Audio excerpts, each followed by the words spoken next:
You guys, aloha. Welcome to the Bitcoin for Peace Virtual Creator Summit. I'm so grateful to get to be here with the leading experts on planet Earth on Bitcoin, on creativity, on business, on value for value, on health, on wellness, on making the world a better place. It is my deep honor and pleasure and privilege to introduce to you guys the very first panel that we are going to have here out of 7. Today, we're going to have 7 panels, and we're going to go for about 45, 50 minutes or so, and then we'll have breaks in between. We'll show you guys some videos, and the whole goal is to teach us, all of us, and learn from each other how Bitcoin can support us in the creative world, how Bitcoin can support you if you're an activist, if you're an entrepreneur, if you're a healer, if you're a writer, if you're a podcaster, if you're a DJ, if you're a musician, if you're an entrepreneur.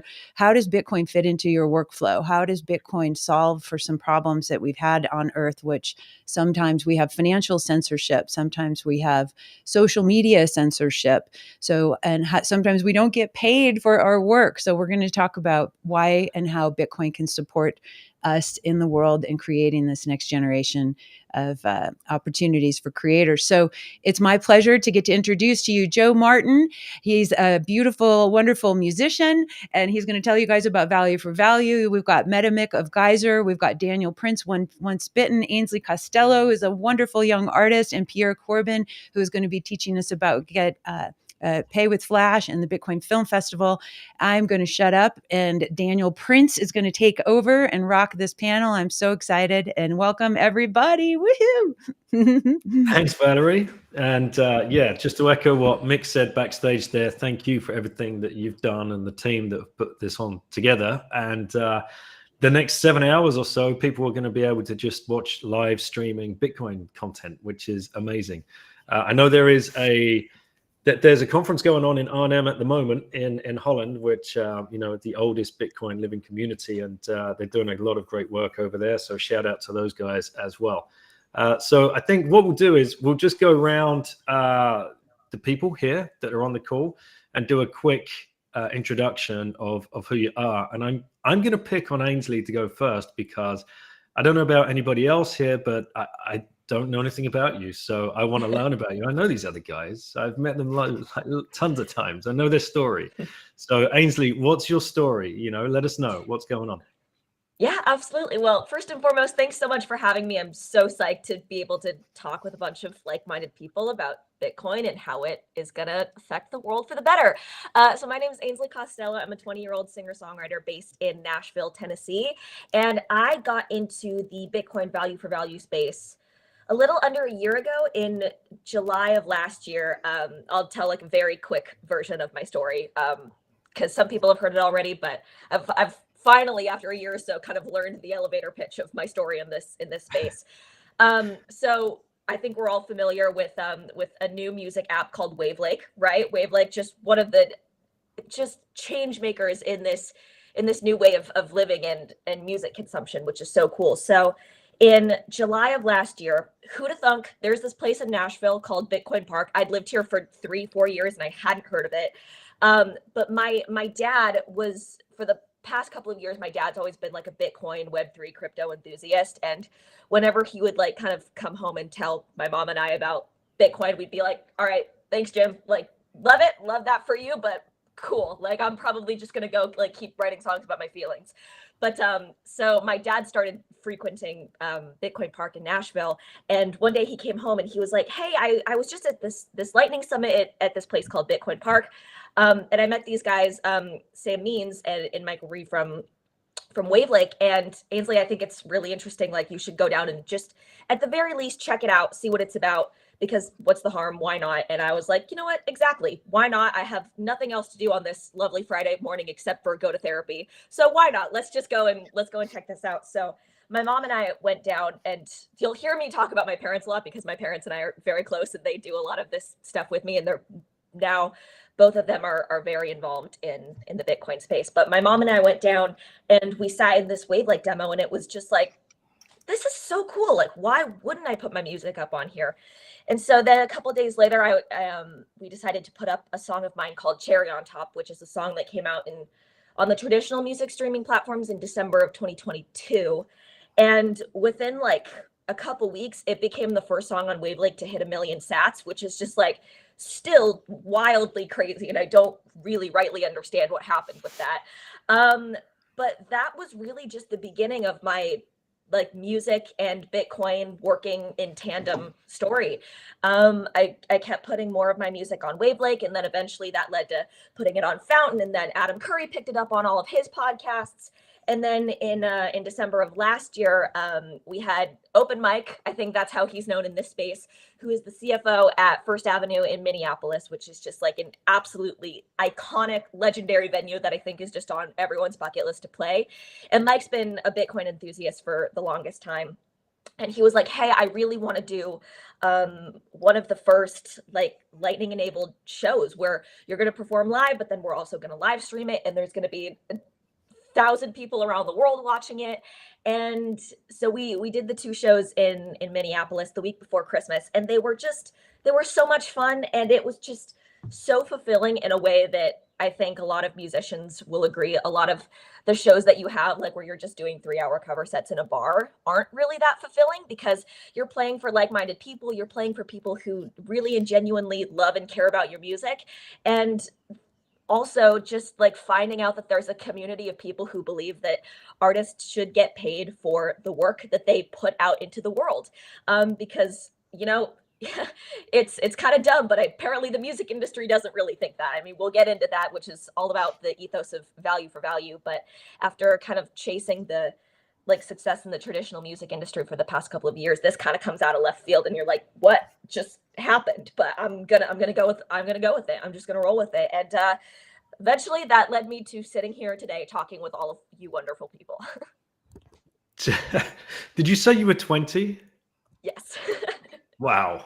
All right. Well, that's very bullish that we've got such a young Bitcoiner and such a talent as well in the music space. But could you have ever imagined, like when you tell your other friends, who obviously I'm sure you've got a peer group in music as well, about how you're going to craft your career around Bitcoin, what are they saying? Like, is there hope that more people are going to see what you've seen, or is it still falling on deaf ears?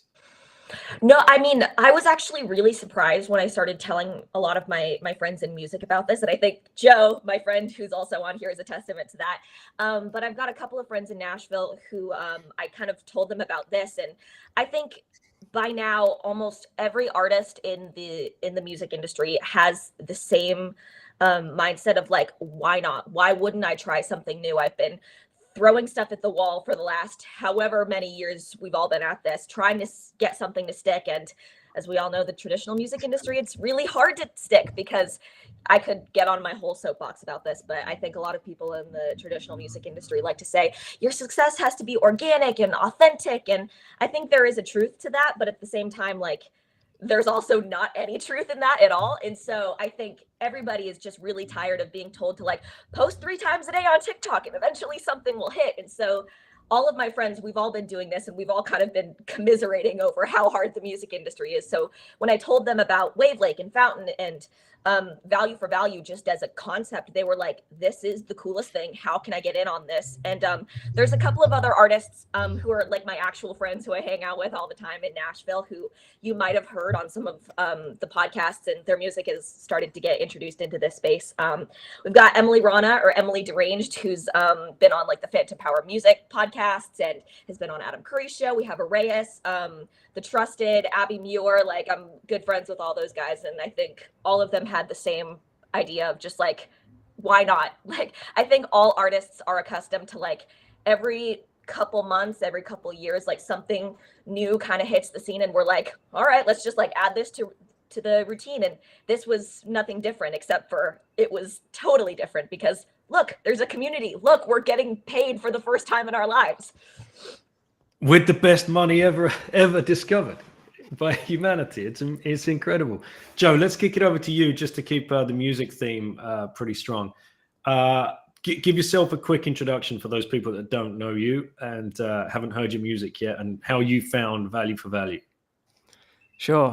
My name is Joe Martin. I'm a singer-songwriter based in the UK, and I've been touring extensively the past few years, mainly around the UK, but occasionally get over to Europe, and I'm coming stateside this July, which is going to be a lot of fun. I'll get to meet Ainsley in person for the first time. And yeah, so I've just been grinding away kind of the past several years and kind of becoming increasingly sort of disenfranchised with the quote music industry. Just because, to echo what Ainsley said, it's kind of becoming more about, you know, your presence on social media somehow, and like the music is kind of taking a back seat and is becoming an afterthought. And it's like, you know, bookers, agents, festivals, they're all looking more at like your socials, like how many followers you have, how many likes you're getting, rather than like maybe the quality of the music itself, which is like really strange. So, I mean, I know tons of fantastic musicians that over the years have just thrown in the towel because they've become so like depressed with the reality of that, you know. So hopefully we're going to touch on how value for value can change that and what it means and how it works. So Yeah, mate, 100%. And this isn't a new problem, right? I mean, Prince, George Michael, Michael Jackson, they were pretty, I mean, they would have been Bitcoiners if this was around in their day. absolutely, it seems like the problem's as old as the music industry itself, almost. Like the artist has always been getting the rubbish end of the deal for however long now. So hopefully this technology can hopefully change that. And when are you going to cover Cherry on Top? 2 weeks, soon. Yeah, I was going to say, you're practicing a million sats out the gate. Absolutely. What a banger. You could split that, right? I mean, doesn't that fall into the ethos? If you were to cover another artist's song that's on Wavlake or Fountain, for example, just set up the splits and however you want to do it. Absolutely. I mean, that's a whole new different world that's been unlocked with splits and that kind of thing. I think it's going to completely reshape how contracts are written and all that stuff and how artists collaborate. So I'm sure we'll get into it, but it's very exciting. Yeah. Definitely. All right, Mick, you're next on my screen, so I'm just working in that order now. How you doing, mate? Great to see you. Do you just want to introduce yourself and the project that you set up? Absolutely, of course. I'm great to be here and all these lovely people. Good to meet you guys as well. Yeah, so I'm Mick. I'm CEO and co-founder of Geyser.fund. It's a crowdfunding platform built off of Bitcoin and Nostr. And in terms of origin story, I don't come from a creative background like these two guys here. My background is more actually from the contributor side. So my story with Geyser is that I was chilling on Twitter and noticing all these great artists, mostly just my time filmmakers and just people that had really cool ideas, wanting to set up Bitcoin meetups and wanting to do music and wanting to do interesting piece of art or start a type of new business venture, having all these great ideas. But then, and then some people being like, yeah, let me send you some sets to make it happen. But there's no place, there's no platform, there's no location where people could just keep track of those projects, kind of be recognized also for funding these creators. And so I really realized that there was a problem with the crowdfunding platforms in the space, in the traditional space, that only work in 20 countries or so. They censor a lot of people for their projects that are not fitting within the right box. And also just all sorts of other problems related to just like excessive fees and things like that. And so that's why I realized that Bitcoin and Lightning specifically can really solve the problem of monetization for all sorts of creators that we've seen here with Ainsley and Joe talking about music, but also more broadly from filmmakers to educators in the Bitcoin space that want to monetize an idea to support Bitcoin education, and also meetups and conferences that can happen also through crowdfunding. So that's what I decided to build Geyser around 2 years and something ago.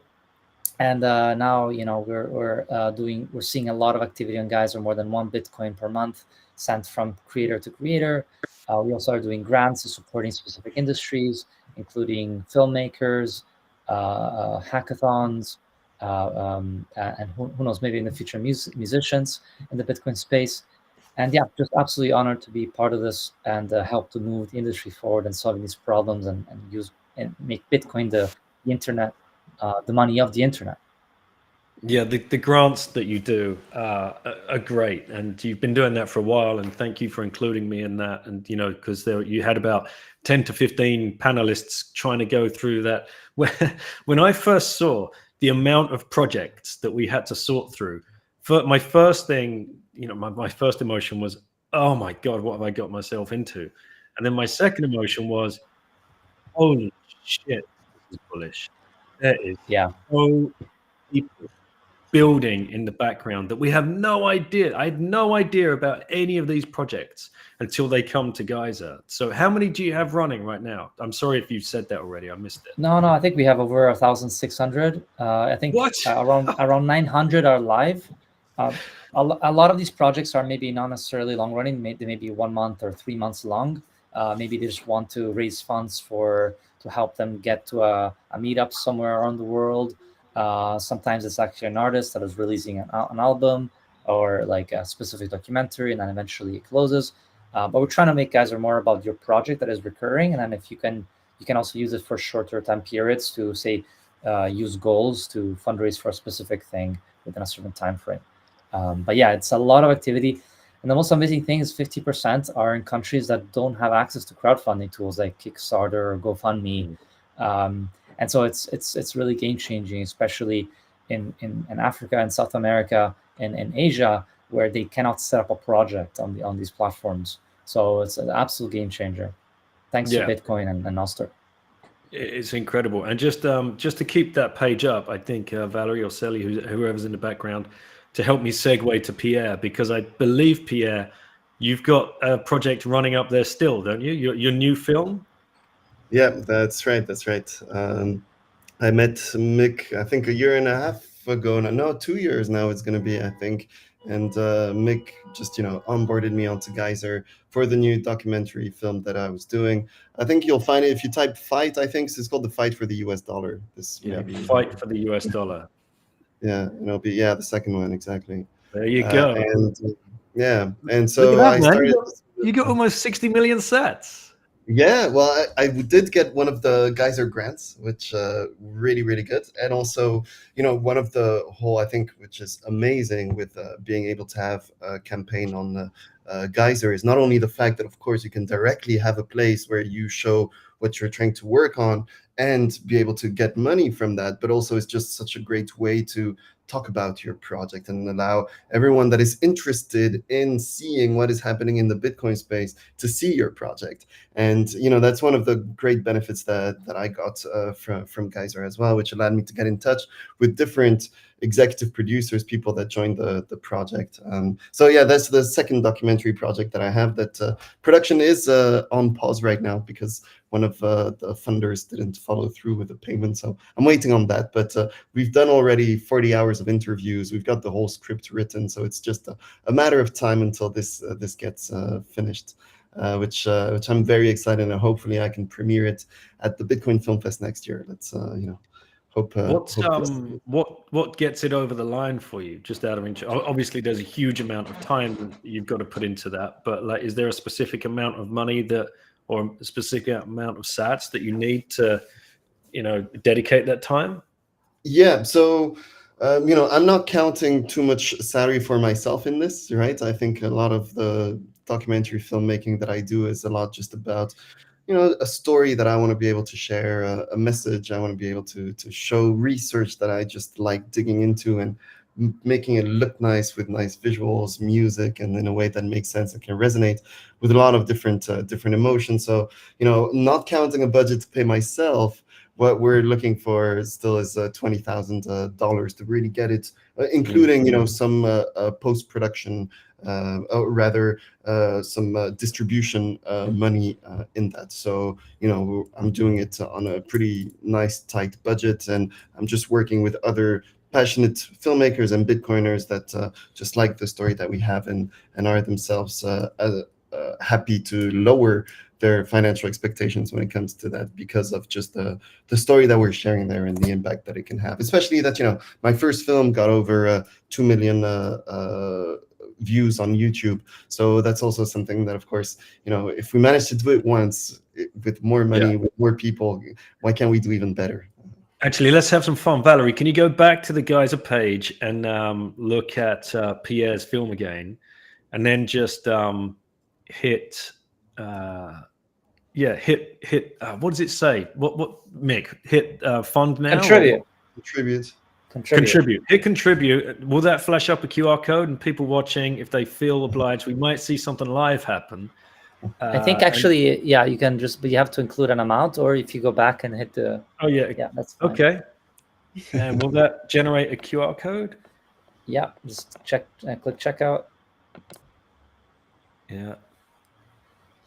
This will be cool. All right, let's just leave that up for a little while. And Pierre, we kind of jumped over your who you are. So yeah, do you just want to talk about that quickly, and then we'll talk about FlashPay? Of course. So I'm Pierre Corbin. I'm the director of the documentary The Great Reset and the Rise of Bitcoin. That's the one that got over 2 million views. I released it in January of 2022, and that was my first, I'd say, contribution in the Bitcoin space. Tried to educate people through this film, and I think it worked pretty well. And one thing led to another project, another person you meet. I also co-organize the Bitcoin Film Fest with a great team. Of course, there's why I think Tomek is here. I saw him say good morning in the chat. Oh, somebody funded. Look at that. Yes. What? It works. Bitcoin works, guys. Thank you to the anonymous new contributor. I really appreciate your help. I'll make good use of that. So essentially, I also organized the Bitcoin Film Fest. We had the second edition in April, where actually Mick and you, Daniel, were here, of course, celebrating the halving with us and watching all of these new Bitcoin films that were premiering at the Film Fest. And on top of that, the whole story, let's say, is my documentary. I released it on YouTube, and for about 2 months, I couldn't monetize because YouTube just decided that my content was no longer worthy of me monetizing. And I couldn't get my money that I already had made, thanks to ad revenues, out of YouTube, and they blocked future monetization. And it was just, a mess. No one you could get in touch with. I would contact YouTube. They said it was a Google Pay thing. I would contact Google Pay. They'd say it was a YouTube thing. Just, impossible kind of thing to resolve. And actually, at the same time, I was working on some more development. Before being in filmmaking, I was a consultant in tech. So programming, numbers, finance, that's kind of my thing before filmmaking. And so we were building different tools that used the Lightning Network and Nostr. And actually, we just came up with ideas to build tools that could be helpful for creators as well. So, it's so easy to spend and receive money with the Lightning Network. Well, what if we had business tools that make it just as simple as the experience that it is to receive and pay on Lightning? And so we have products such as paywalls. We also have video paywalls where you can force payment for, you can say every 5 seconds request a viewer to pay for the next 5 seconds he's going to be watching. And you can do this for 5 minutes, 10 minutes. So, you can monetize in different ways with your content. We have subscriptions. We're the first ones to make subscriptions in Bitcoin. And we also have it as a full no-code solutions. You can connect them with our webhooks, with Zapier, and create a bunch of automations for yourself if you choose to. We, in fact, just improved the workflow for that. It's soon going to come also for the Geyser ones, Mick. But we're down to a 6-click subscription. I think Mick will be happy to hear that.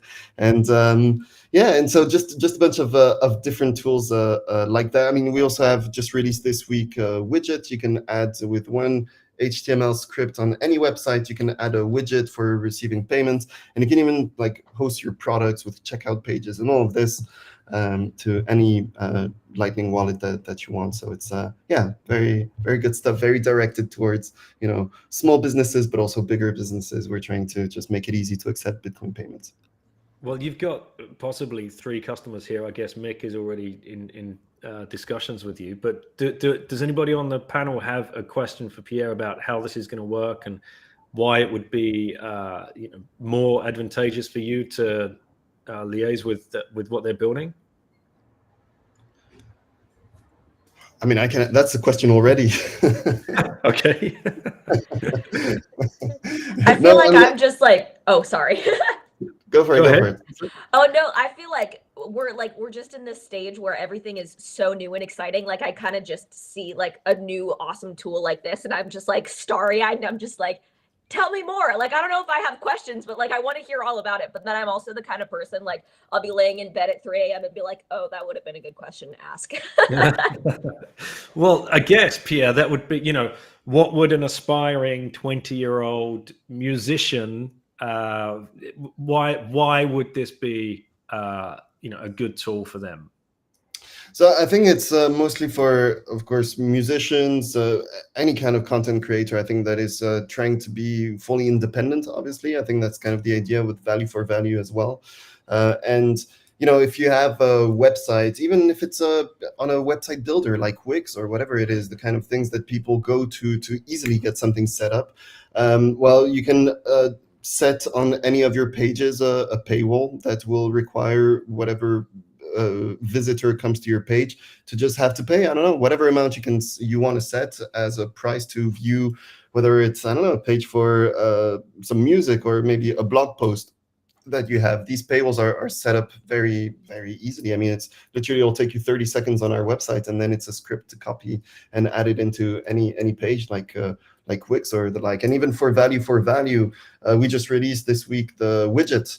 And again, it's 30 seconds and it's just a script. You copy paste it into any website that you want. And in this idea of sharing your music on your website and waiting for yeah, that's the widget, exactly, and waiting for someone to be able to just send you these sats. Well, you could just have this small widget bottom right corner that says, just like we have here, test the flash widget. Well, it'll say, send me sats. Yeah, it does work actually. Okay. And so it'll say I'm not sure if on our website it's the correct version. That's because I didn't put it there. So that's yeah. No, that's a fake QR code. That's not the right one, I think. But essentially, this is exactly what it looks like, what it works, how it works, and you can completely customize it. And it could say, instead of support Flash in Bitcoin, you could just write like my music, pay me, and that's just something that'll a bit of a call to action for someone that is watching the content on your page and instantly just sees this little pop-up and can support you. I mean, it's just a couple clicks, and same thing to get this set up. It's literally on any platform, including Wix. I added it to my blog, and it's it takes 30 seconds to set up, and you can easily monetize this way. So it's just the kind of tools we're trying to bring together to make things easier. Okay, Ainsley, I've just checked on your website. Do you have anything like this set up for people to be able to send you sats just from visiting your website? I was literally just thinking this, like, so no, I don't yet, but this is exactly what I've been looking for. It's like totally mind blowing. It feels like one of the things I was thinking of when Pierre, you were talking about this, was like Patreon, but a million times better. But like I've been looking for a way to have fans and consumers of my music download my music straight from my website, but to pay with Lightning and sats, where like, because I think we all know now, like the traditional download model where like you're just downloading a song for 99 cents or however, that model is kind of dead. Like nobody really uses downloads anymore. But I think with this is just a completely new revolutionary way to like give your music out and like get paid for it, which is just awesome. Yeah, so we do also allow you to create products, and so you can have on your website just a button that would redirect the user to a product page that could be just an image of whatever album cover. There could be a description there, and the user can just buy it directly, and it can be paid to the exact same wallet as the one from your widget, and they will receive this by email or by Nostr as well if they choose to. So they can have a download link and they'd be able to download all this stuff. So we're trying to be just very general in terms of the solutions that creators can have just to monetize in sats. I mean, yeah, as I said, if it's so easy to spend and receive in Bitcoin, in Lightning, we need the right tools that allow it from a business perspective too. Hey, Pierre, I have a question. And I remember seeing this in Madero when you do the presentation, because I've been like dreaming of this solution for a variety of use cases in my business. What we were talking about when we were in Madero on the music panel was, how are we going to be able to create as a different type of relationship with our audience versus, obviously Spotify and all the other algos on main social media. You don't know who's consuming your content. You don't know how to relate to them, so it's like you're throwing darts in the air and you're hoping that you understand your audience, right? And so with Flash, is there an opportunity for artists, so like with Ainsley, for example, if someone's sending her, whether it's through a subscription or instant zaps, can she understand like, wow, wallet number 642 listened to this song and she kept zapping me and it was my breakup song. So maybe I'm going to send that, patron, that fan, a free ticket to my next show or something so that they can understand, how their audience is consuming content and, based on obviously, financial proof of what they're doing. You know what I mean? Yeah. So yes, and I guess it depends on the product, essentially. Right now, for example, on the widget, it's just a QR code that appears, and a user can just scan it or copy the Lightning invoice and spend from his normal wallet, right? So in that case, not really. But we do have subscriptions, and subscriptions use a certain, of course, user management, so we can track what user is spending that. And so if someone subscribes to your page for or whatever service you have and starts recurring payments in Bitcoin, so every month, every week, however you set it up, well, then there is an identifier for this person, and whether it's Nostr or email or sometimes both, of course. And so you can, of course, reach out to these people, and you can either reach out to them on Nostr or by email, depending on what they choose. And we're developing all of these communication tools with these users as well. So essentially, in that case, the answer is yes, because you know who paid you. But we do want to, as much as possible, make it so that if you don't need to know exactly who paid you, well, then maybe it's just some information you shouldn't have. But one element, of course, that we're working on as well is just like you can have a Google Pay button. Well, then for a user that already has a Flash account, well, he could have a Pay with Flash button, and then his identity it completely, it can be Nostr identity, so it can be completely decentralized identity if a user chooses to, but this identity could be shared the moment he's paying, in which case, this information would be available for a content creator as well. Yeah, totally agree with Pierre there that identity has to be opt-in and optional. We still want to allow contributors to fund anonymously, which is something we totally support on Geyser as well. But also you can also contribute when you're purchasing, say, a ticket in your case, then you do have to provide some information. That's where the email becomes really important. I don't know if that's how Flash works as well. But emails becomes really, email or Nostr DMs can be a really good way to interact one-on-one with the creator. Yeah. So actually, we're experimenting with Nostr DMs as well. For now, when a user buys a product, we made it so that he has to input an email address, but optionally can choose to add his NPub and can also receive this information via Nostr DM. Just because I think today most businesses will prefer to have an email address simply because they can just throw it into MailChimp and add it to like their entire sequences and mailing lists. So that's exactly. Yeah. Really quick, sorry. Can you tell people here who might be listening who are brand new to Bitcoin and Nostr and NPubs, like, what does that mean? Because I'm sure there's some new people here that we're obviously trying to help understand Bitcoin. So could you help them understand what that means, please, Pierre? Yeah, of course. So Nostr is a protocol, just like email is a protocol for sending messages online. Well, Nostr is the same thing, but for, let's say, more typical social network use cases or functionalities. And so it's very simple to build applications on, and it's also very decentralized. And an NPub is essentially the public key and is the identifier of one of the participants in the network. So it's a user, let's say, email, but it's a public key, and you can share it with people, and this is how they can follow you, they can see your content, and so on. And there's also the NSEC, which is the private key that allows you to just sign and just post things on this protocol. Awesome. Excellent. I want to ask Joe a question because I saw in the chat it's been moved down, but somebody called you out, shouted you out as the OG of value for value, mate. Do you want to? Pierre's given that the nod of approval. Myself too, mate. Well done, actually, for blazing the trail there and picking up on that. Over the years of value for value and your involvement in it, what have you found personally to be like what's the split, like Fountain app versus Wavlake versus Noster versus whatever? What are you using and what have you found to be the most predictable or successful? Well, it's funny to be called an OG because I've only been in the space for like 2 years, but it feels like Bitcoin times, feels longer, right? But I started off on Fountain because that was the first thing I came across, and I uploaded my music to rss.com, which was picked up by Fountain, and then the guys from Wavlake basically reached out saying that they were doing that specific thing, but instead of just for podcasting, for music. And I thought, well, that was what I was looking for in the first place. But I'd have to say, like, maybe like the overwhelming majority of sats now come from Wavlake, which is pretty cool. But I wanted to just touch on what Pierre was saying before. And it's really cool what you're building with Flash and the paywalls and all that kind of thing.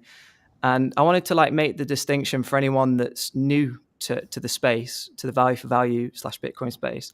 The difference between value for value and say something like subscriptions and paywalls and Patreon is that with value for value, the content is actually freely open from the start, and you consume it first, and then you pay. So you don't pay to access it; it's free from the start and ad free as well. And like anyone hearing that would naturally think, well, if people can get it for free, they're not going to pay for it. End of. And I'm sure Ainsley can attest. Well, I know Ainsley can. That we've been more successful on the value for value model than we have, on traditional streaming platforms like tenfold. So that isn't true. It's actually true that people do want to give back and support you as a content creator. Even if they can access it for free, they want to support you.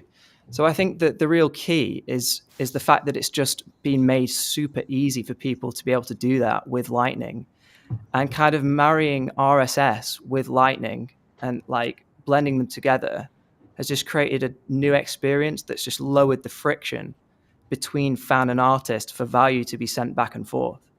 So I think that's the real sort of breakthrough. And not to say that paywalls won't work. Or subscriptions are going to go away. I don't think that at all. I think it'll just play out over time, and the market will decide what people kind of want to go for. But I mean, I personally, I'm fed up with subscriptions. I don't like subscriptions. You kind of like forget what subscriptions you have for things, and then you're like, oh god, I'm still paying for that. What? Cancel that. I've not used that in ages.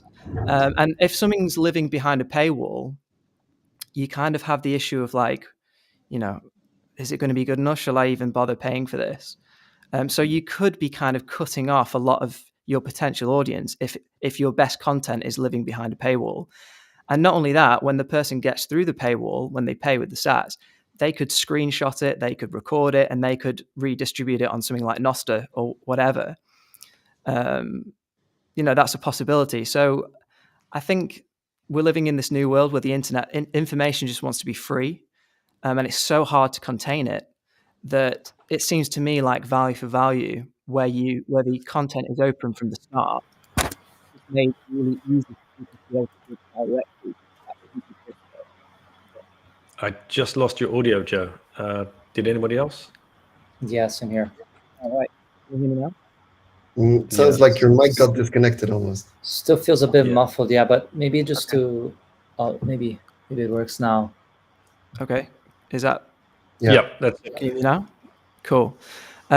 So I've forgotten where I was now. Basically, just that I think that the fact that it's just been made super easy with like one click for someone to support their favorite content creator is just a game changer. So who knows? We'll see how it plays out. But I just wanted to make that distinction so people that are new kind of understood the difference there.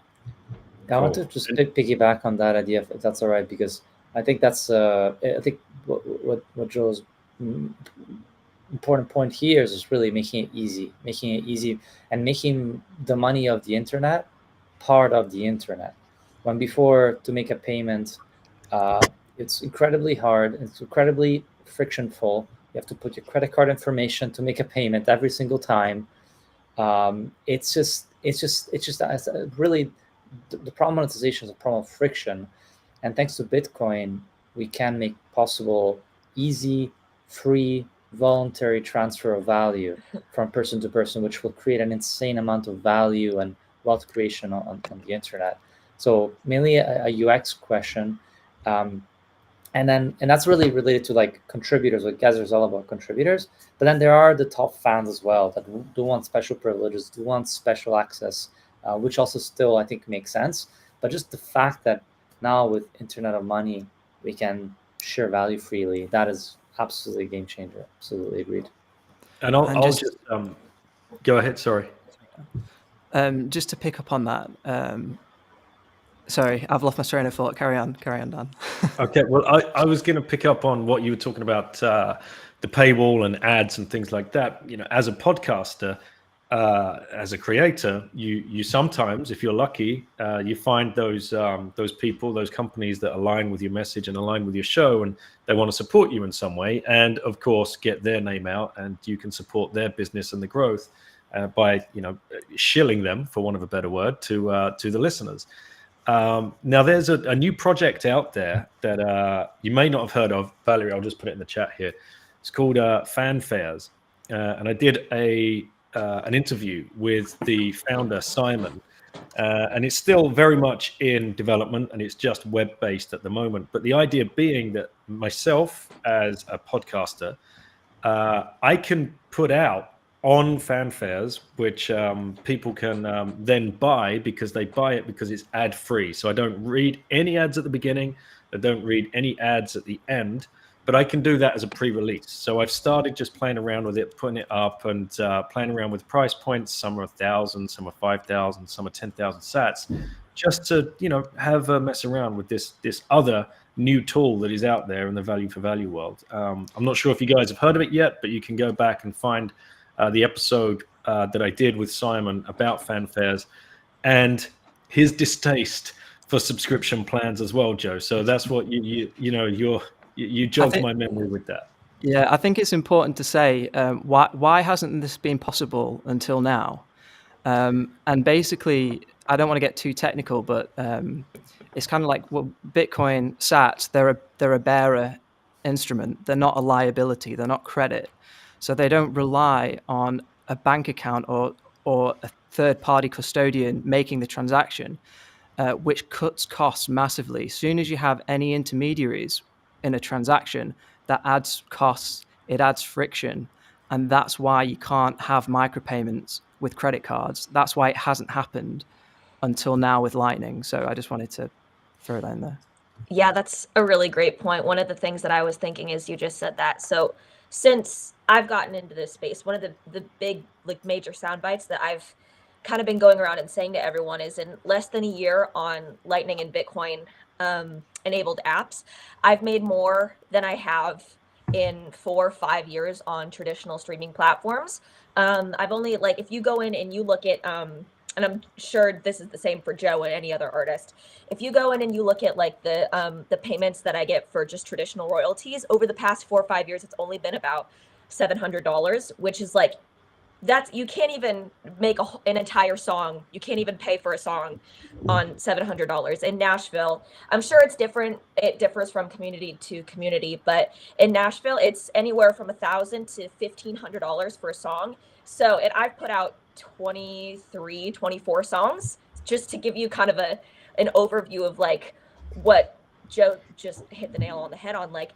You can't have micropayments in in the traditional world, because there are a million different gatekeepers, there are a million different middlemen who all take those micropayments. Like in actuality, like I probably in 4 or 5 years on traditional streaming platforms, I should have been making what I've made on a year here in Bitcoin, but Spotify is going to take a percentage, and DistroKid's going to take a percentage, and ASCAP's going to take a percentage. Like it's like if you think of like this is a bad example, but if you think of a pie, and then that pie gets split in half, and then that gets split in half, and then keep going down and down and down until it's just like, oh, and then this is kind of what the artist has at the end, which, like Joe said earlier, artists are the change makers. We're the ones who are putting the content out there for everybody else to profit off of. So I think Joe just really hit it on the head with that. And that, if that kind of gives you an overview of what artists today are up against. Yeah, and it's going to be a way to rediscover true talent, I think, because the mainstream media, they pick up on certain people's looks, certain people's actions, certain people's messages, certain people, and they're crafting the narrative, and then they're just going to pump the musician that is singing along literally with that narrative at the same time. And that's why you would perhaps the people that are top of the billboards right now truly are as talented as they are made out to be. I don't know, I doubt it, but this grassroots movement, and this is for film as well, this is for everything, this is Bitcoin does what Bitcoin does. It resets the playing field, and it's just so incredible to be a part of that. So I think I think Valerie wanted to go for about another 5-6 minutes or so. So a little bit of fun. I know we've got a few big names out there, like Theo Katzman, who was in Madeira as well, headlining the music festival there. He is a Bitcoiner, apparently thanks to Jeff Booth after reading Jeff's book. We've had also recently the UFC fighter come out and talk about Mises and everything after his fight, and you guys pretty much know how I end podcasts. And if you had one last orange pill left to give to somebody, or who would you like to see? Yeah, we'll rearrange the question a little bit. Who would you like to see suddenly click with value for value? Oh, I've got an answer. Go. I don't know. This is because like I'm Gen Z and I have a very Gen Z sense of humor, but there's a content creator online who I really love. I listen to her podcast every week.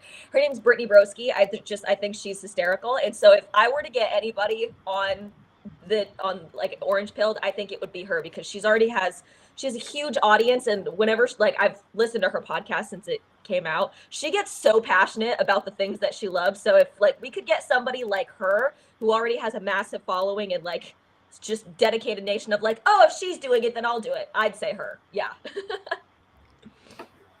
I'll go even more mainstream. I think I'll go Justin Bieber or something like that. Just go full on normie, mainstream.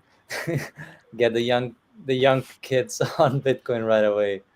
I did not have Mick coming out as a believer on my 2024. I'm definitely not, but definitely that would be good to see more mainstream audiences on Bitcoin. Joe or Pierre?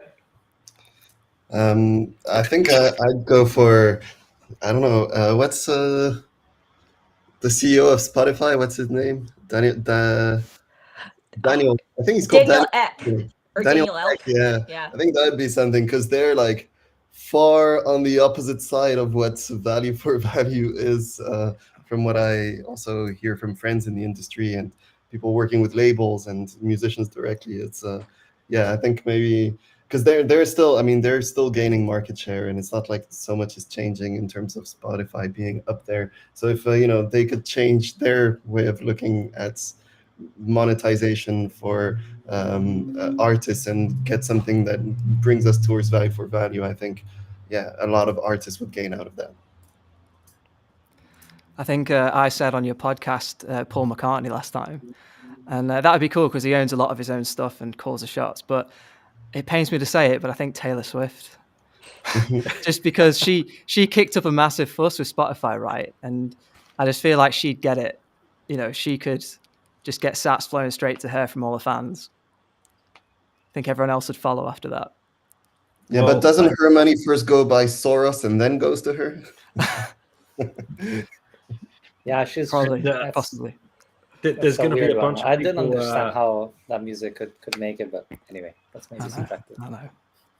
Isn't there a university course being crafted now around her lyrics? Like that, this is how 4-year university course Degree, yeah, I studying think the it's a philosophy degree. of Taylor Swift's lyrics. But I'd take well, that I'll end course. it. Yeah. Just take your money and just burn it instead. Yeah. I'd choose, as a podcaster, I'd choose Joe Rogan, and I'd just love to see him rage quit his $100 million contract with Spotify, because value for value is going to be so much better for him. You know, we'll get to that point, and yeah, that would be a real message to be sending out. So I see, Valerie, you've thrown up a little QR code there on the right of the screen. So for those watching, I think, Valerie, I think you're going to come back on and say a few words as we close it out, right? We're the first panel to go, so sorry to everybody in the chat. And thanks for sticking with us, the guinea pigs. And yeah, appreciate, Valerie, everything that you've done to put this together. Please donate to Valerie. And well, why don't you? No, it's not to me. Explain, This is not to me. The explain what that donation. is for. Yeah, guys. So this is our first, we've got to put our money where our mouth is, or our sats where our mouth is. And so, the whole, one of the layers of this experience is to start figuring out, like, how can we use, sats and streaming and value for value and all the good stuff in our experiences that we're creating, whether it's a live show, a live stream, a podcast, anything. And so, what we're going to do with all the donations, and everybody has been ultra generous. So thank you so much for everybody who's contributed. You get to name your price. You can donate 1 sat. I've had some folks donating a sat or 2, and I've had folks donating, up to $500 US, which has been ultra generous. So I know who you are.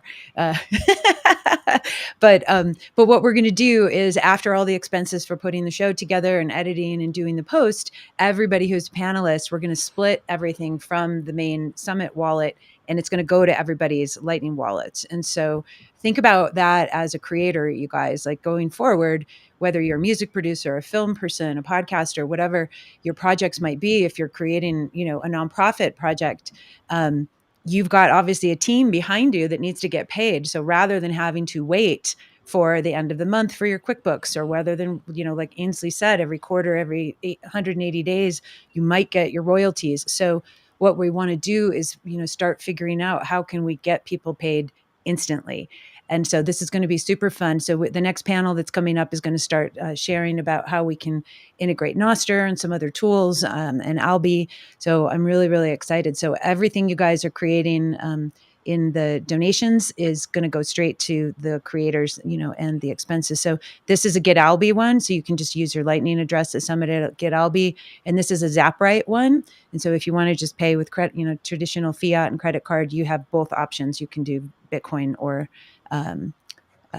credit card. So we've been getting a lot of fun stuff. So I really love this. And you guys are so great. And thanks so much for being here and tuning in and being on this panel, and everything you guys do in Bitcoin. It's like, it's not easy being a creator. And it's something that I think, as we join forces, we get to be stronger and more potent and get our messages out there. So I really, really appreciate all of your work. And thank you so much for moderating, Daniel, and Ainsley and Joe and Mick and Pierre, for everything you guys are doing. So what we're going to do now, guys, because we've only got 10 slots, we're going to rotate, and these speakers are going to jump off stage, and then we're going to have the next panel start to jump back on. But in the meantime, I have a couple of videos that some of our fellow Bitcoiners have made about self-custody and about business and Noster. So we're going to watch a couple of those videos while we're doing the rotation. And then if you guys want to, make sure you get over into the Telegram group. If you want to ask questions, you can obviously post questions here. And we're going to be doing lots of follow-ups and emails and reaching out, so that we can have an opportunity to grow the community. And make sure that you guys follow all of these guys here. And again, I'm going to put everything on a summary sheet for everybody who's watching. So don't worry, you don't have to memorize everyone's Twitter handles and stuff. So it'll all be coming to you Right on. This is great. I love you guys so much. Thank you. And well Thanks done. for having us, I saw Valerie. Tracy in the chat. She Thank you called so the much. Taylor Swift. Yeah, she got it. Does Taylor Swift on? Is she here? Oh, darn No, it. she called the Taylor Swift answer. Right Someone was on. going to say it.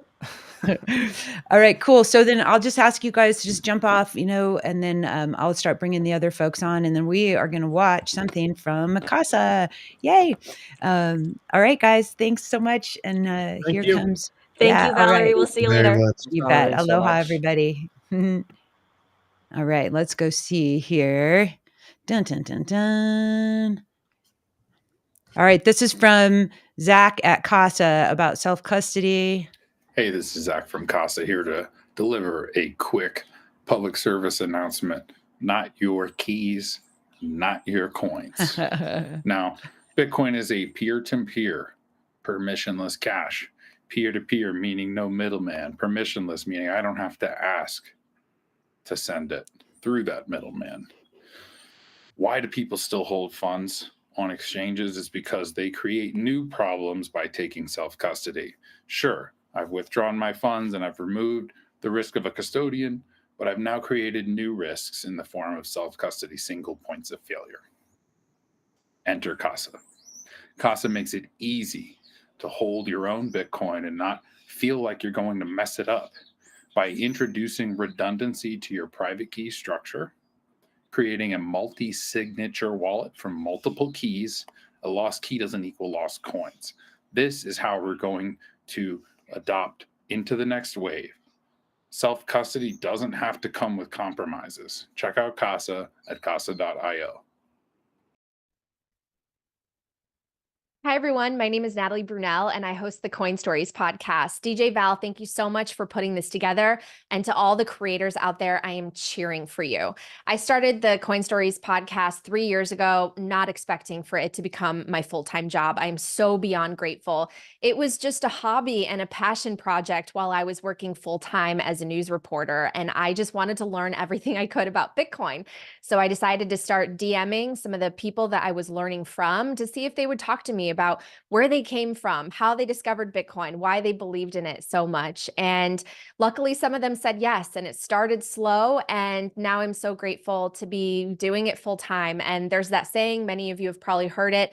Find something you love doing and you will never work a day in your life. And that's truly what Bitcoin is for me. I don't feel like I'm working. I just feel like I get to learn so much every single day and contribute to such a positive movement. So go out there, try, do it, contribute. You all have so much value that you can bring.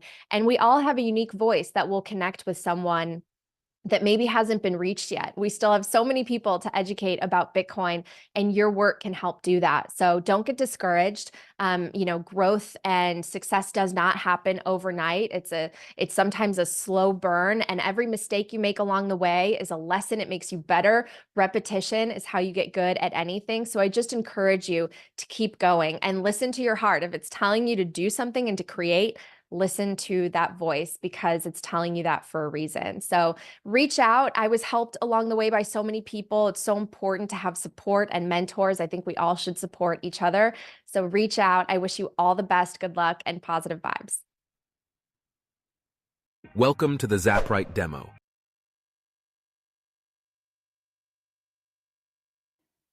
All right, guys. Yay. That was awesome. I'm so grateful for everybody who was not able to make it on the panels. They generously made some videos for us to stay inspired and excited and ready to rock.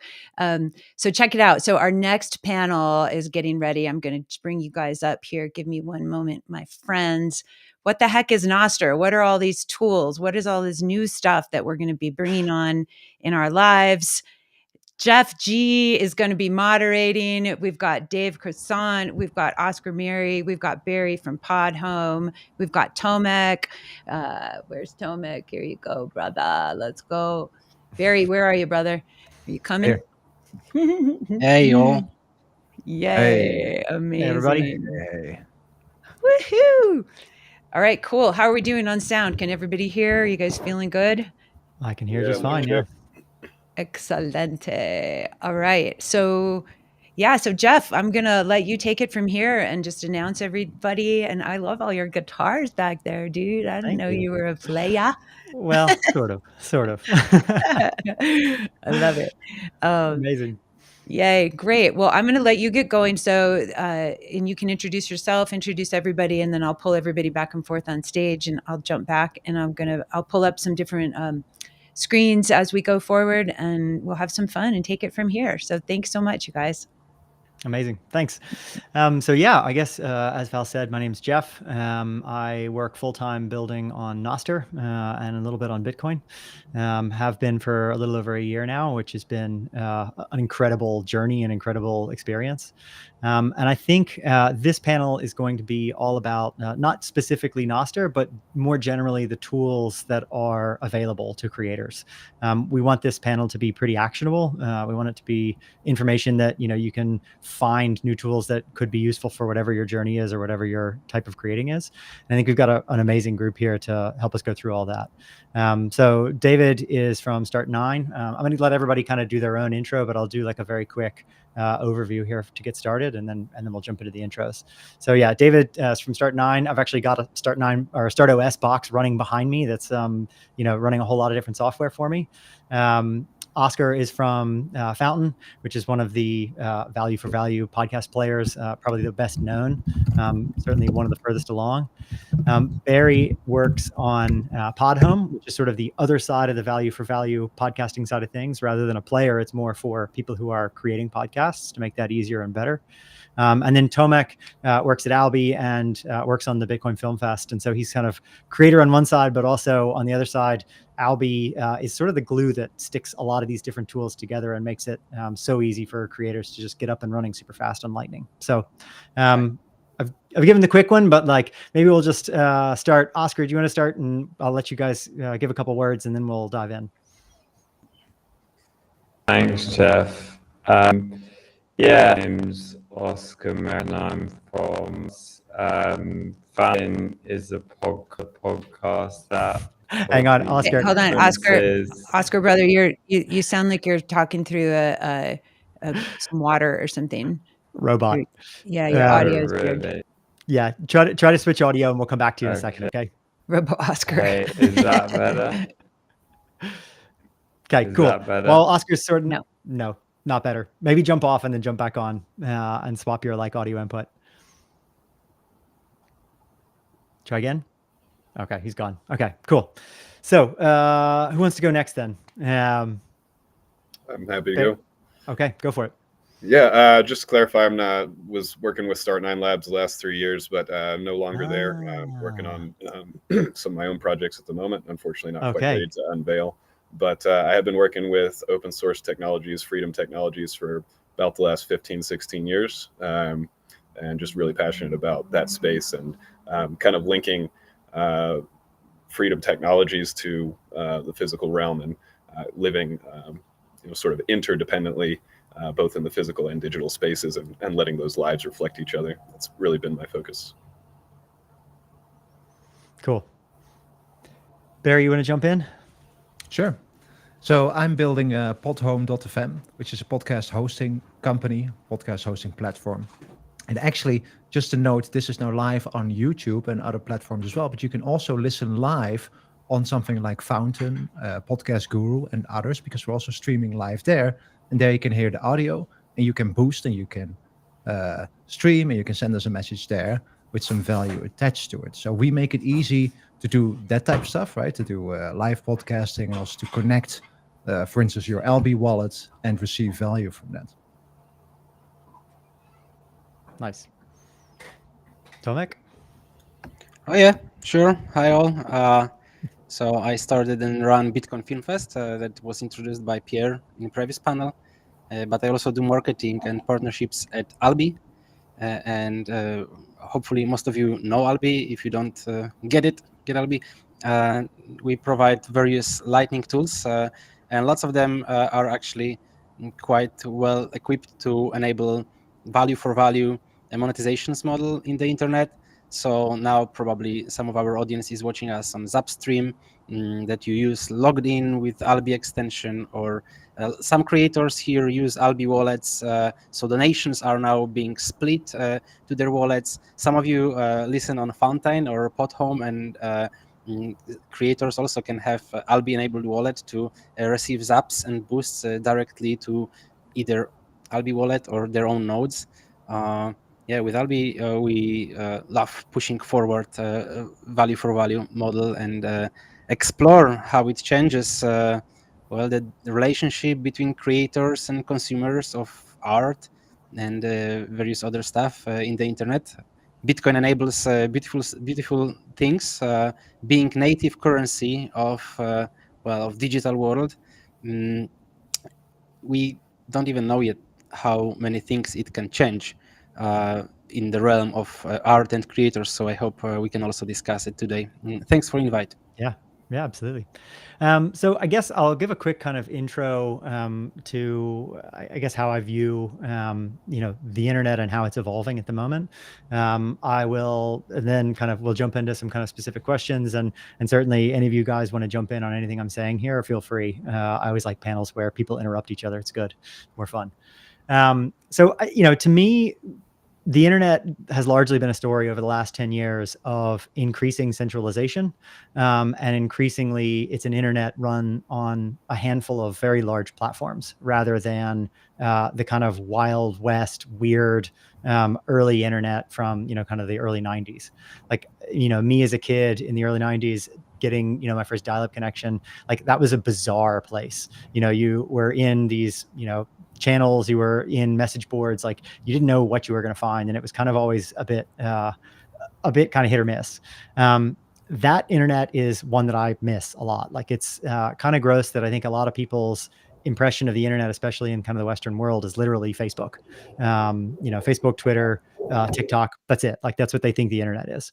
And I think part of the reason for that was that we didn't have a good way to do payments and in a digitally native way before. Like the previous panel was discussing, with something like credit cards, you could not do micropayments with credit cards. And because it's taken so long for us to get to the point where we even have the ability to do payments, thankfully, we've got now Bitcoin for that. And that is the very first digitally scarce, digitally native money. That sort of opened the door to all of these other tools, all of these other ways that we can exist in the digital realm, exist on the internet, and create and actually earn from people that enjoy what we create. So I think we're sort of at a inflection point right now. We have Bitcoin. It is now, in my opinion, unkillable. And I think with things like Nostr, with platforms like Fountain and Podhome and, Albi, these things are getting much, much easier over time to plug into and to be able to actually own your audience and to be able to actually make your own way in whatever art, whatever thing it is you're working on. So I guess maybe I'll jump to Oscar here, and I'll give him both the his time for his intro, but then also I'll kind of chuck the first question at him and just say, like, what was it that that made you want to found Fountain? That, like, how did you find kind of the value for value model, and like why did it speak to you such that you wanted to build a product around that? Thanks, Jeff. Can everybody hear me okay now? Yep. Okay, great. Sorry about that sound issue. I'll give a very quick intro to Fountain. It's a podcast app. It works like any other podcast app, except we have two unique features. The first is payments integrated into the app, so you can support your favorite podcast directly as you listen, streaming money for every minute that you listen, or you can send a one-off payment with a message, which is called a boost. And then the second feature we have is social features that allows other listeners to discover which episodes are most valuable to them by seeing those boosts surfaced in various areas of the app. And the cool thing about what Fountain is doing and what everybody attending this summit is doing, all of the tool builders, is that everything's interoperable, which I think is really the unique thing about what's happening with Bitcoin and with all of these decentralized protocols. So, Barry's here from Podhome, and, all of the podcasts that are hosted there are in Fountain. We had the panel that was on previously, Ainsley and Joe talking about Wave Lake. All of the musicians on Wave Lake are also available on Fountain, and anyone can pay those musicians, and the money just flows over open protocols back to the artists and the creators, no matter where they're hosting. So that's the really unique thing about this technology. I guess to your question, Jeff, for me, I'm personally passionate about audio. I think it's an amazing medium. I think it's unique as a medium in that it doesn't, it's not in competition for our time and attention like other surface areas, because you can always listen to audio when you're commuting or doing chores or just in that dead time of the day. And I also think within podcasting specifically, and this was one of the main things that when I saw what was happening with podcasting 2.0, the introduction of the value specification, which allows these payments to work across different hosting companies and apps, what it gives us is the opportunity to provide discovery to a medium that didn't really have it before. So if you look at podcasting compared to something like YouTube, there really isn't any natural discovery. It's still all mainly word of mouth. And then coupled with that, the discovery systems on traditional platforms are all driven by an attention signal, which is very fickle. If all of us here on this call like a YouTube video, we all provide the same signal, but for one of us, it may have been really special. So yeah, for me, it's a combination of open protocols, but also the value signal that these payments can provide to surface the best content.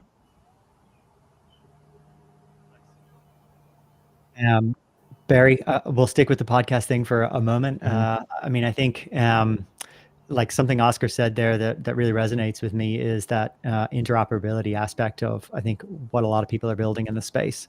And that is, quite a bit, again, sort of harkens back to the early internet, but it's very different from what a lot of people have gotten used to. A lot of creators now are sort of held hostage by the platforms that they work on, and they don't get to have a way to, distribute in the way that they want, using methods that they want. So I guess maybe just how do you think about that space, and how do you think about how tools like Podhome are kind of integral for helping creators get their stuff out in the way that they actually want to? Yeah. So in this panel, we have kind of the whole chain of tools that can make this available, right? So podcast hosting, podcast app, and also a wallet, let's say, a Lightning wallet with GetAlby. How I see this is podcasting is kind of the last medium that we have that is not kind of censored, kind of people self-censor when they do advertisements, for instance, but it's not so censored as, let's say, YouTube, for instance, who has deep ties with all the censorship people and with large companies. And so because of that and the open standard of RSS, which is the way that we distribute podcasts, we can still have and distribute free speech.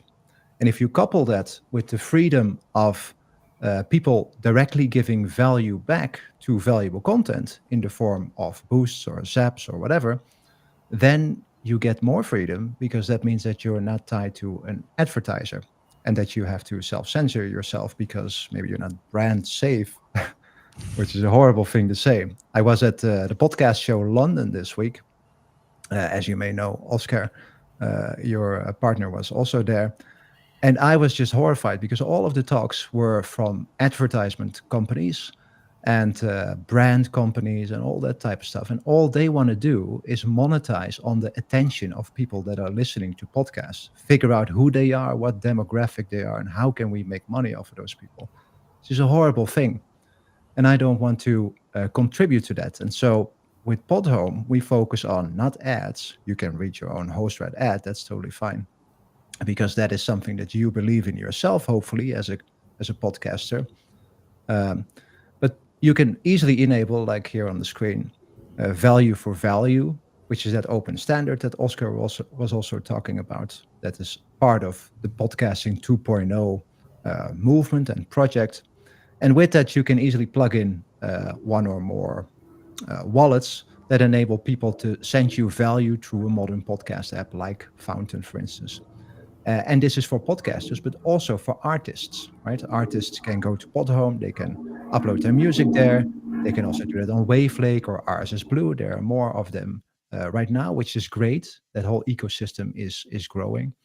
And then they are surfaced in Fountain and in other modern podcast apps, and they can directly get value from there. And lots of artists, which we probably already will hear from as well, they make more money this way than from Spotify, which is crazy. And they get more direct interaction with their audience. And that's also true for podcasters, because that's kind of the point of Fountain as well. You get direct interaction with your people. You see comments with the boosts, and you can reply back and you can like, and there's a whole ecosystem there that does not exist anywhere else. You have it here on YouTube, for instance, but again, it's YouTube and it's censored and you don't want to be there, not per se. So this whole chain of RSS and podcasting 2.0, that whole chain of technologies, which now is still very new, but it's coming together. This is freedom. And this way we can keep podcasting free with the podcast index, which is also part of podcasting 2.0, which is an uncensored database of podcasts. It's not Apple Podcasts, not Spotify, it's nothing like that. It's an open source database. And so with all those components, we can keep this free and we can get the information out there and get the information that we want, whatever we want. And that is how it's supposed to be. So I think that's, for me, the most important part and the most important reason for working on all of this. And Bitcoin plugs into there to just create more freedom. And that just works well. Amazing. Like hearing you guys talk, it really reminds me of, and I'm showing my age here a bit, but like Kevin Kelly's 1,000 True Fans. I think a lot of people in the audience probably recognize that. It's an article he wrote back in 2008 or something. And basic gist was all an artist needs, all anybody needs is 1,000 true fans. People who, no matter what you put out, they're going to pay money for it. They're going to come see you. They're going to support you. And at 1,000 true fans, anybody can earn a really good living. And I guess some of the stuff that, we've talked about so far, like we really are leaning towards this, world of, okay, it's open. We're not going to be constrained by platforms. But that does actually, I guess, entail a bit of personal responsibility. Dave, I know you've got a lot of experience, building tools for people to take more into their own hands and be more free and have more control over how they do things. I guess I'd just love to hear your, opinion on this and kind of the trade-offs between, being fully self-sovereign and the extra work that might entail to somebody who's a busy creator and like why they might think or why they, might want to take that path, even though it is a little bit of extra work. Yeah, definitely. I love the saying, nothing is easy and the best things are the hardest. There's definitely a little bit of extra work, but we're actually fortunate to have the abundance and wealth of open source tools that we have. We actually already have the technology to build an insanely abundant digital world just with what we have today. And where we're going from here is basically just making those things easier and easier, more approachable to folks that don't have the time, the resources, the time to put into to learn the deeply technical stuff. It's just getting easier and easier. And podcasting 2.0 is a great kind of new frontier for content creators, for people that want to get their content directly to other people, and for people that want to give them value directly back instead of having this middleman. So whenever we have a third party involved, say like an Apple Podcast or something like that, we are agreeing to some terms and conditions that they set, which generally give them the ability to monetize, manipulate, so on and so forth over your content, potentially taking a cut of your income. But regardless, they're going to be using the data that you generate or your user base. They will be using and manipulating that for their own gain. And the podcasting 2.0 really kind of puts the power back in the hands of the creators and the consumers so that they can interact directly. And I really love that. Amazing. Tomek, I guess this is like a really good spot maybe to jump in and maybe, look at both aspects of what you've worked on, both with the Film Fest and also with Albie, and just talk about from, someone who's putting on a project like a film festival, works with artists in that capacity. How have you seen things evolve over the last few years in terms of what tools are available and how easy things are getting for creators? I'm not here that long enough to see how it evolves. And you all know that this is like such a dynamic environment, and things are still in testing phase. That every few months, you still need to catch up and get updated. Okay, what tools as a creator or a consumer I can use, and even in Austria, it's still such a phase that we see lots of apps popping up, lots of new great things being built, but the user base is kind of stagnating since a year in Nostr. So I guess it's quite early yet to decide how it evolved. What I'm happy to see is that artists, music makers, or filmmakers who are who don't know, they don't have to know about Bitcoin. They are happy to learn about it when they learn that these methods we use are so peer-to-peer, which is hard to find in like legacy distribution systems. Music makers are in awe, same in filmmakers, when we show them tools, when they can get money directly from a consumer, from audience to their wallet, maybe minus like 1-2% fee somewhere. Usually they get this 1-2% from YouTube, Netflix, or Spotify. So they don't have to be in Bitcoin, but they can see what it enables, which is already quite a nice, first step to this rabbit hole. Yeah. I'm also fascinated by how this could, and still it's early to observe. We can only speculate how it will look, how this different monetization models can influence the quality of stuff produced. Because today,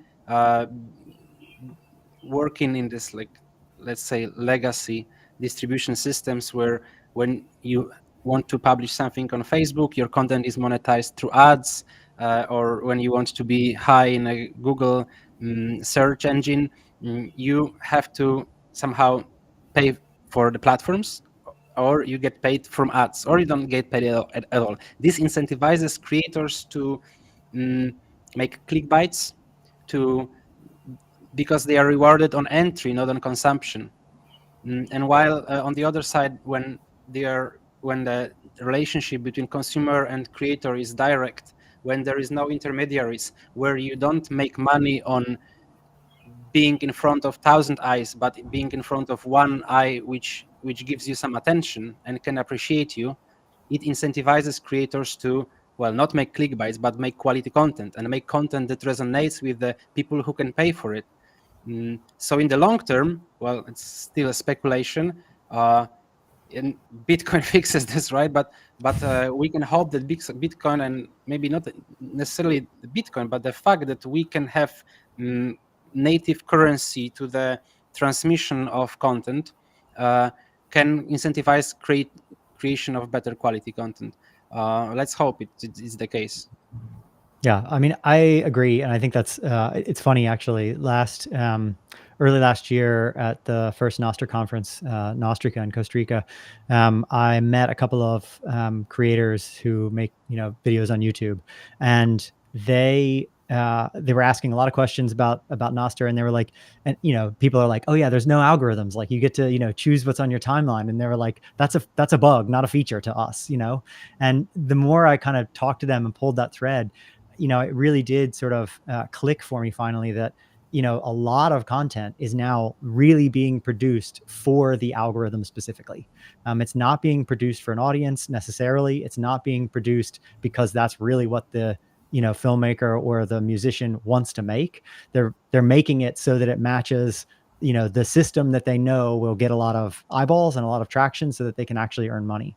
So I think, this, like, if we're all right, and if this is going in the right direction, and if people do have, are able to take back, control and find ways to monetize, this should, in some ways, and this is going to sound hyperbolic, but this should, lead to a new renaissance in people being able to create what they want to create and create weird stuff and wild stuff and different stuff. Because if you go on YouTube, I mean, it all looks the same, like same, splash screen, same thumbnails, same like crazy faces and some giant, clickbaity title. Like it's very homogenous. And so I think a lot of what we have lost in the world has been lost because we've, centralized into these major platforms, and the major platforms are basically driving all of our attention towards a very narrow window. I'll talk real quick about Nostr, and I guess, anybody jump in, but I just want to make sure that for people who aren't super familiar with it, they have kind of a better idea of what Nostr is and why it might be exciting. So, to you guys' point, yeah, like Nostr is still very early. It has been around for a little over 2 years, almost 3 years now.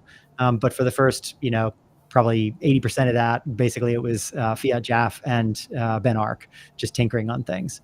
It wasn't really until very late 2022 when Jack Dorsey from Twitter donated a bunch of Bitcoin to Fiat Jaff that it really started to get a lot of attention, and a large wave of people kind of came in just after that. And really, since the beginning of last year, I think the space has grown quite a lot, even if the number of active users doesn't look like it's moving very much.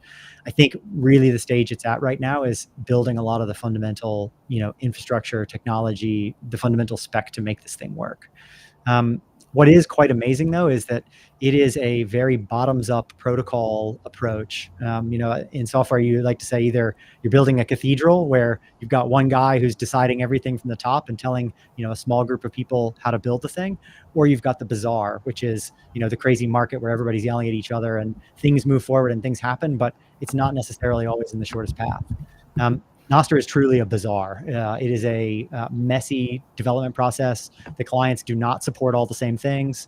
I think, like Val's got Primal up here. I think Primal is a great example of a tool that's taken a certain set of trade-offs that not everybody agrees with, but they've taken a set of trade-offs that very much are for how do we make the UI feel as as comfortable and easy for people who are not super technical to use.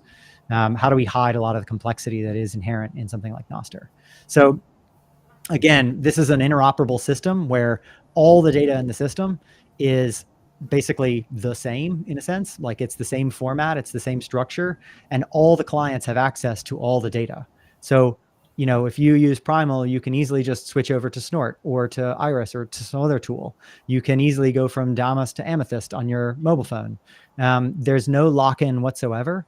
And the data that you create is going to multiple relays. And so any one of those relays could easily, censor you, could stop you from putting content out.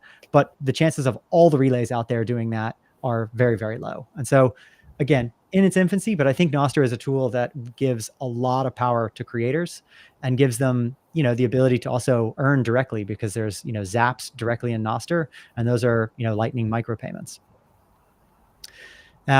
Oscar, I guess, with, talking about Nostr and all the social features and things like that, like what are some of the challenges that you've had? Because I know, Fountain's been around longer than, Nostr really, or it's been around since before Nostr really took off. And, you've been looking a lot at how do we bring this, new protocol into Fountain over the last couple of months. And I'd just love to hear how that's been. Yeah, sure. Happy to talk about that. And I think hopefully the example of Fountain and also what we just talked about in terms of the current state of YouTube will highlight how these tools are going to be so powerful for, app developers and tool developers, but ultimately the creators and their audiences that use those tools. Going back to the original point that you made, Jeff, around, everything on YouTube looks the same and there's so much fluff out there. I think there is incredible content out there on YouTube. The difficult thing is that it's hard to find, because what's on your recommendation list is the stuff from the creators that are playing that game and adding the clickbait headlines and all of that. Fountain, when we set out to build Fountain, we're focused on podcasting, but we wanted to change that. And the two ways, as I said, that we wanted to do that are, number one, with payments, and number two, with social features, because we believe that the payment signal combined with social features is an incredible way to surface content and recommend content. When we first built these social features into Fountain, Noster didn't exist, and it's been incredibly challenging because we have a social graph in Fountain. You can create a profile, you can follow other users, you can see what they're listening to and what podcasts they're finding valuable. But we have an incredibly big problem, which is when you download the app, you don't have any followers. You don't have anyone to give you recommendations. And so the friction with getting set up, seeing the value in what the product actually does, and then, actually going through the journey of seeing valuable content or sending a payment to a podcaster is much more difficult.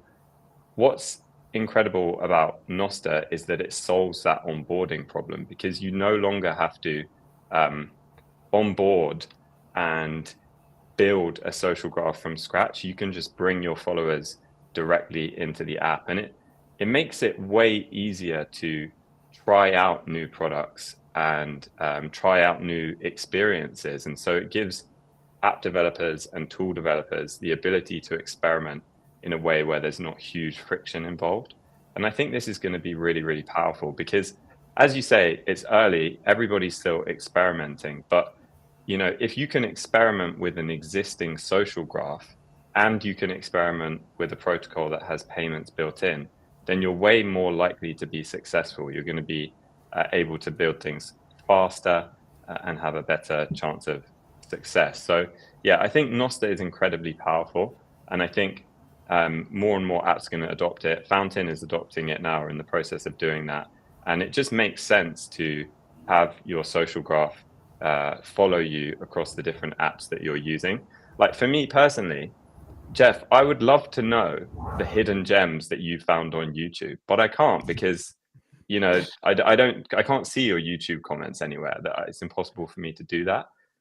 So yeah, I think Noster is going to be really powerful for that. And whatever vertical we're talking about, whether it's podcasting, music, long form written content, live streams, Noster just enables the tool developers to do a better job, which ultimately provides hopefully more value to the content creators. Yeah, absolutely. My friend Pablo always says it's network effects times network effects, because I think, in the traditional kind of platform era, the era we've been living in for the last 15 years, it's basically been which product in a given space is going to get to escape velocity the fastest, and then build that, flywheel effect that no one else can catch, right? And that's why, VCs were happy to plow hundreds of millions into whoever was, seemed to be the leading horse, because as soon as they got it, they weren't untouchable effectively. It's a binary outcome. You can either build that social graph or you can't, and your product doesn't work because you don't have the social features that you intended. Exactly. And tools on Noster, like, you build a new client and you immediately have, all the users of all the other clients, and they already have data, and they already have an account, and they already have followers, and there's already stuff you can draw from to make your product more interesting. And so, like you said, especially for onboarding setups, it can be really, really powerful to help people get up and running. And I think it takes a little while to wrap your head around, the portability of your identity being a cryptographic key pair, and the portability of your entire stack of data and your entire social graph. It's not something we have experienced on the internet yet, I don't really think. And so we're really, it's kind of unclear where that's going to go. I think it's going to be somewhere amazing. I think we're going to, again, kind of back to what we talked about before, we're going to get some weird stuff pretty soon, and it's going to be great. And we're not sure how all these things are going to interact with each other. But I think, having that glue in the middle that's Bitcoin, having that signal from, instantaneous final settled payments, from one person directly to another with no middlemen is going to be sort of the magic thing, I think, that we needed. Tomek, actually, Dave, let me let you jump in here because I know you've got some really strong thoughts on Noster, and so I'd love to get the counterpoint or let you just elaborate on that. Yeah, just to kind of take it a little bit more high level for a moment, we're asking what the heck is Noster? Noster's, if I recall correctly, an acronym that stands for notes and other stuff transmitted by relays, if I'm recalling correctly, something close to that. And it uses it's a protocol built for sort of all kinds of different uses. It's generally being used as a sort of a social media at the moment, but you can do a lot of things with it. And there's two concepts that I'd love to touch on quickly. One is the relays. From the name, this is a concept that's gotten popular with several kinds of technologies now. And this is the notion that you can use relay servers instead of depending on one central third party or one third party's set of servers. And anyone can run those servers. And I would encourage anybody that is inclined to check out how to do that. It's pretty easy with technologies like StartOS from Start9 Labs. You can install and fire up a relay in really just a few moments, really just about a minute. You can have one up and running with that platform. This is this notion that you don't have to depend on a third-party company. You can select any number of relays. You can run your own relay, as I said. You can use your friends' relays. You can use relays from communities or companies that you trust. And then the ability to use, the second point I want to touch on is this notion of key management and using a private key to be able to kind of use some protocol. So in this case, we're talking about Noster. There's also this notion of using private keys with Bitcoin so that you can own this key. And the point that I want to drill home is this key management. We've probably mostly heard the term not your keys, not your coins, but that can, in this new world, is going to apply to a lot of things with like data sovereignty, the ability to own identity online, so your reputation might be attached to a private key. And so the responsibility that comes with that is the management of those keys, to keep those keys safe. And I think that that's really the number one point to drive home in this kind of tools segment of the summit here, is that understanding key management, which is essentially just the same as password management, although with some nuance, is the one responsibility that allows entry to this whole new world, whether that's your own money, your own data through social media, your own content that you're producing out. So key management, I think, is a really important thing that I think we really need to drive home as a community, so that people understand that knowing key management is sort of the one thing that you need to have responsibility for in order to get all the benefits and freedom that come with these new technologies. Yeah, that's extremely important. I actually just had a friend here the other day who had set up a Nostr profile a couple of months back, and like, he's not really into social stuff, so he hadn't really paid attention much. And then he broke his phone, and he was like, "So how do I recover my account?" And I was like, "It's gone." Like, unless you want to go to the trouble of like getting the forensic stuff off the back of your phone, like there's no point. Like, just start a new account. And thankfully, it was a situation where he hadn't put any time or effort into it, and so it wasn't a big deal. But that is very true. Like, these are unrecoverable in most cases, keys, unless you take the proper steps. And so it is one of those things that is very different from, the kind of what we've gotten used to. But, to be honest, with tools like Alby and with other signers, extensions and things like that, there is an easy, very manageable way to do this. And it just takes a tiny bit of time to just learn it and, kind of shift your way of thinking about it. So I don't know, maybe that's actually a good, spot here. You kind of led us into it. So Tomek, maybe you can tell us a little bit more about like how Alby helps people both as a Lightning wallet, but also it sort of does connect, to Nostr keys. It acts as a signing device for Nostr, which allows, you to travel around the Nostr internet and use clients without having to enter your private key into every single client. So maybe you should tell us a little bit about that and kind of how that works. One of the main products of Alby, and the first one, is the browser extension that that you can download for most of the browsers on desktop. And this browser should be your companion to use Bitcoin and Nostr on web. So whenever you see Lightning payment or even sometimes on-chain payments on the web, you can use Albi to send sats. You can use, of course, Albi also to receive sats with simple clicks. So you don't have to open a separate app and a wallet to scan QR code. You can do it directly within browser. And also, important thing about it is that Albi uses private keys. It can be Bitcoin on-chain master key used for liquid transactions, for on-chain, also for LN URL auth, but also it uses Nostr keys to sign events offline. It uses the keys to perform certain actions. For example, login on Nostr or posting on Nostr or setting up your profile, but it doesn't send your keys over the internet. So it does the action locally on your machine, and then this action is confirmed and sent to the client. So in this way, you don't dox your keys. You can still say that you are the only owner of your keys and you never send it to any client. So whenever you want to try some Nostr client, you don't have to send your NSEC there and trust them that they don't use it. You put it into this browser extension, which is open source and everybody can verify what happens to these keys. You can also contribute to the code and then help us build it, and then be sure that you're using your Nostr keys or your Nostr identity without, well, that risk of forfeiting your keys. Let me jump in there because I think maybe this there's like a lot of technical stuff in there, and I want to make sure this is really clear to folks. So how this works is, with Nostr, you've got a public key and a private key, just like a Bitcoin address. It's a public key and a private key. Public key is, where it's an address you can give people and they can send money to you. The private key, you have to have it in order to then spend those funds that arrive to that address. Nostr is the same. You create a public-private key pair, and that's basically your identity. The public side is what you can hand out to people, which you often hear people calling it in-pub or in-sec. In-pub is the public key. In-sec, in security, is the secure, private key.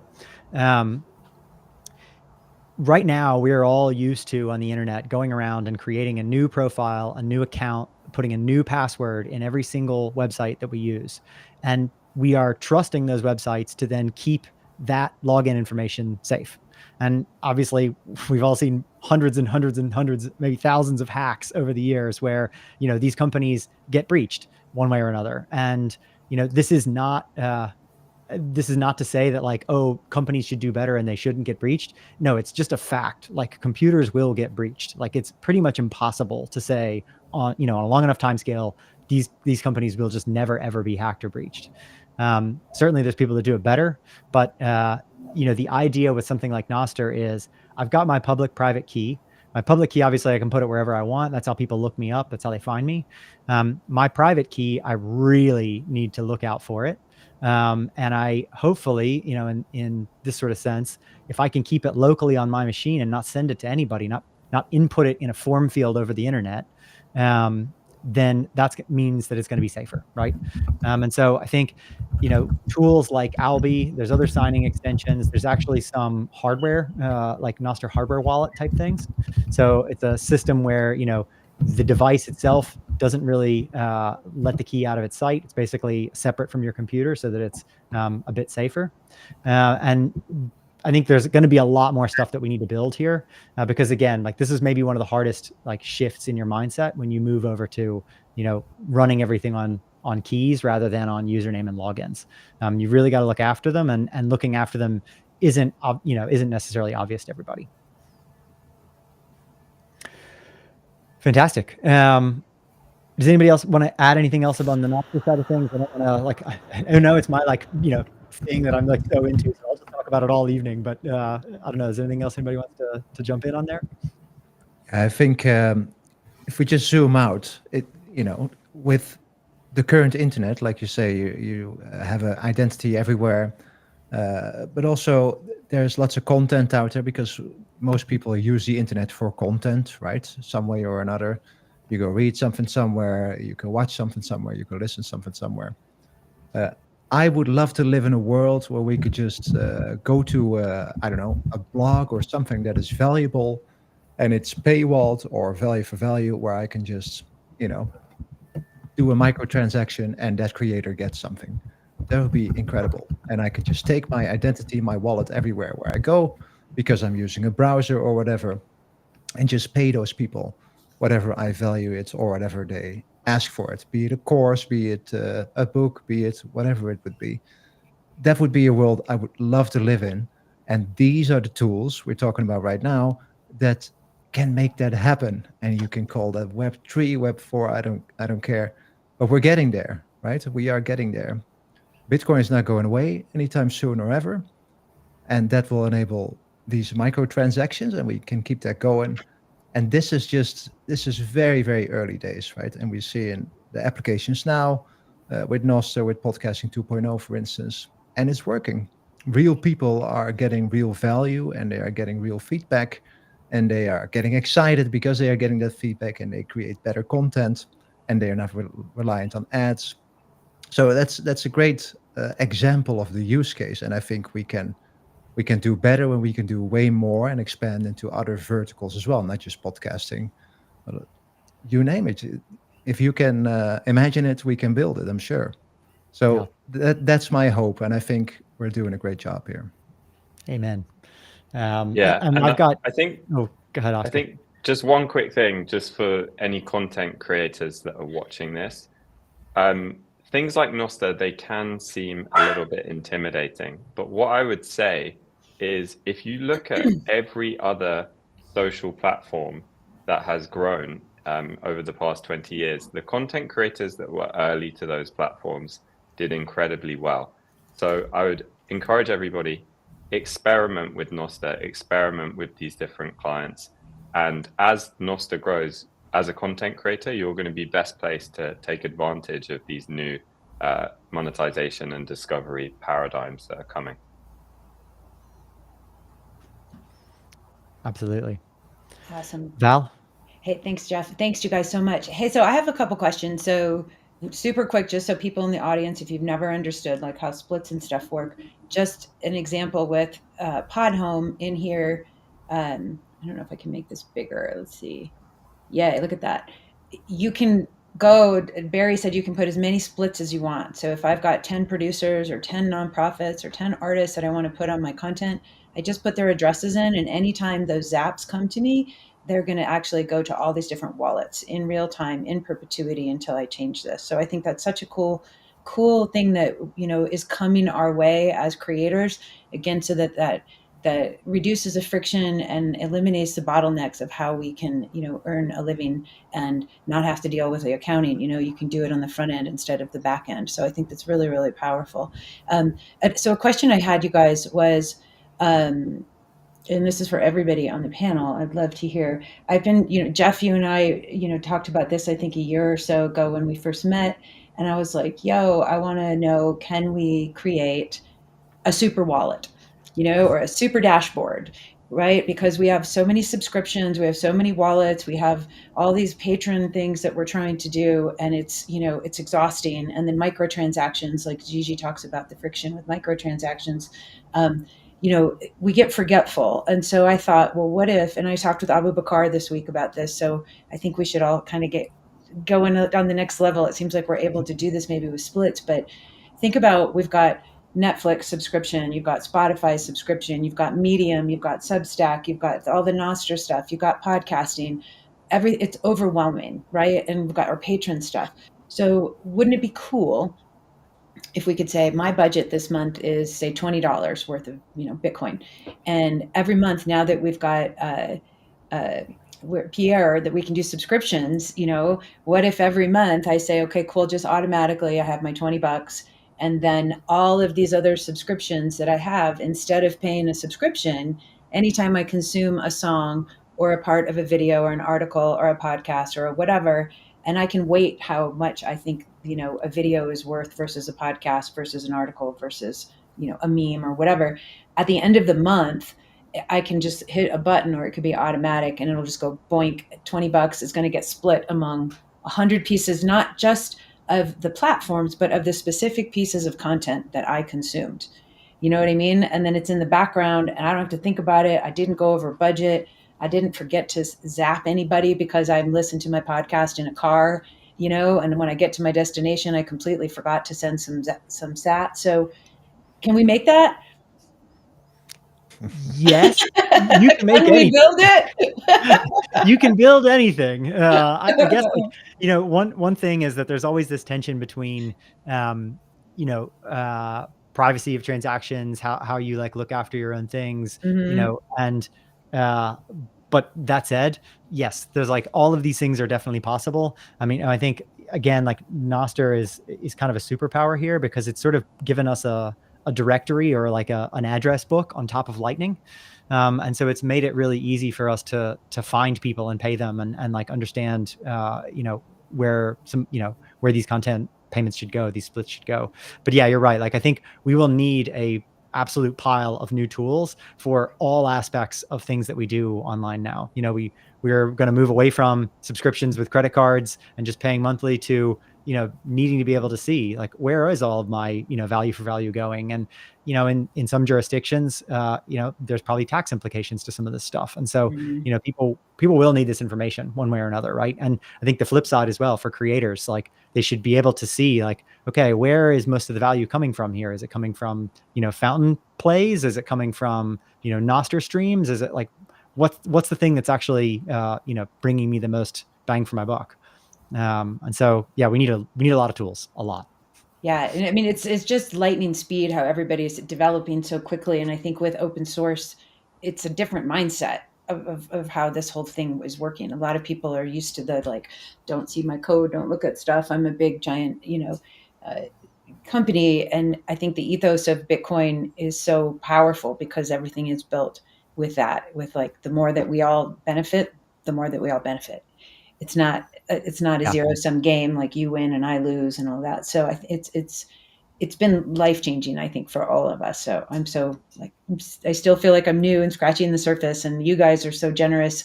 Like, here's one thing I want to also say to anybody listening. Right, this is the most technical panel you're going to see uh, for the whole summit, and it's not even that technical, but It wasn't that technical.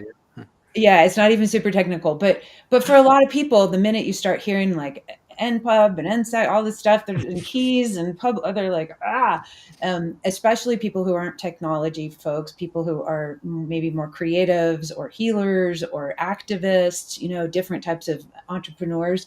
They just want to get their business running, right? And so one thing I've really been so grateful for in this community is like, everyone is so willing to take time to ask questions, to have a call.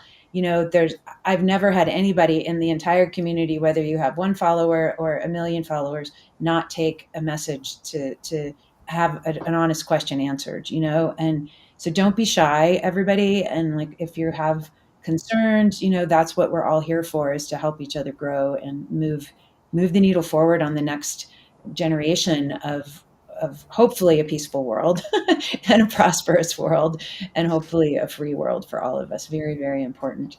Do you guys, Absolutely. I'm going to let you wrap up, Jeff, because we've got like 2 minutes, and then what we're going to do, guys, is we'll. Oh.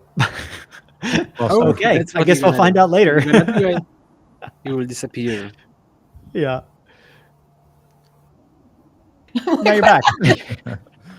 Oh, okay. Here's what we're gonna do. I'm gonna just let everybody give kind of a final thought, and then if Val makes it back, then we'll let her wrap up here. I know, I'm here. I think it's because there's so many Okay. folks trying to jump. Okay, here's what we're gonna do. So yes, I would just mimic what Valerie said there. Please reach out to all of us. Like, all of our products depend on feedback from users. We depend on hearing what people find hard.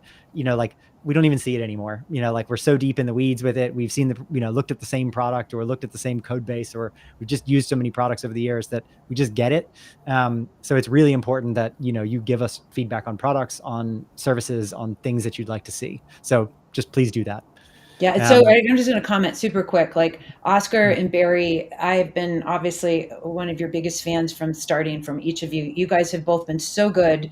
Every time I'm like, hey, can you try this? And this isn't working. And what about tweaking this? You're all like, okay, it's on the list of things to do. And then somehow you guys execute. It's so badass. I'm super impressed. So thank you. You want to do a final closing quickie, anyone? Sure. Anybody final thoughts? Yeah, I'd say anybody that's listening, spread the word about this whole ecosystem, right? Because there's not a lot of people that actually know about this stuff. It seems that maybe there's a lot of people, but if you look at the general public, there's a lot of normies, let's say. So spread the word, tell your neighbor about this whole ecosystem, about value for value. If you know an artist friend, if you know a podcaster, for instance, tell them to host at Podhome, Waveflake, RSS Blue. There's lots. Tell them to use Fountain to support their favorite podcasters and favorite artists. There's so much we can do, but we need a lot of education to do it. So spread the word. Yeah, and I would echo that. Yeah, if you're a content creator listening to this, first thing, experiment with these tools. You know, check out Fountain, check out Podhome, check out all of the Noster clients that exist, and just experiment with them. And then think about what's missing from the platforms that you're using currently. What's not working for you in terms of discovery, engagement, community, monetization, and then just reach out to the teams building these products, because everyone on this call and the wider community of tool builders is happy to take your feedback. And we're early, so you know, it might be that you reach out with a feature request and it gets built into the product within a few weeks' time. So yeah, experiment and reach out to the tool builders. I also would add that most of the stuff that we consume on the internet is well for free, whether it's music, movies, software. Well, of course, we pay for what's need to be paid, but usually I very often I feel like I'm a parasite on the internet because I don't pay that much as I'm getting. But I would recommend, even if you're not into Bitcoin and Nostr, when you like some article, song, movie, or an app, reach out to developer, to artist, send him a direct message or Instagram, Twitter, or email, wherever. It really enables a lot. They love it. They really deserve appreciation. If you don't send them sats, send them thank you. I know that this is mostly what motivates artists, and it enables lots of well, sometimes even friendships, sometimes free tickets to concerts, and for sure it enriches your life as a consumer of art with having more direct collaboration, more direct contact with those who create it. And at the end, probably Bitcoin value for value waits for you. If you guys want to try Albi, reach out to me. It's Tomek K. I have lots of invite codes for you. We're also launching new product, Albi Hub. Our self-custodial setup. We are looking for beta testers. So if you guys want to help us out, it's Tomek K on Twitter or elsewhere. Happy to show you around. David, any final words? Yeah, I would just reiterate the point about user feedback, especially if you're looking to join these communities, to just say something that you found, whether it was a good experience, a bad experience, because you know, we don't know necessarily what everyone's point of view is that's not in these technical communities, especially. So it's very, very helpful to give constructive criticism or compliments so that we can kind of understand a little bit more what will help this to be help these tools to be more widespread.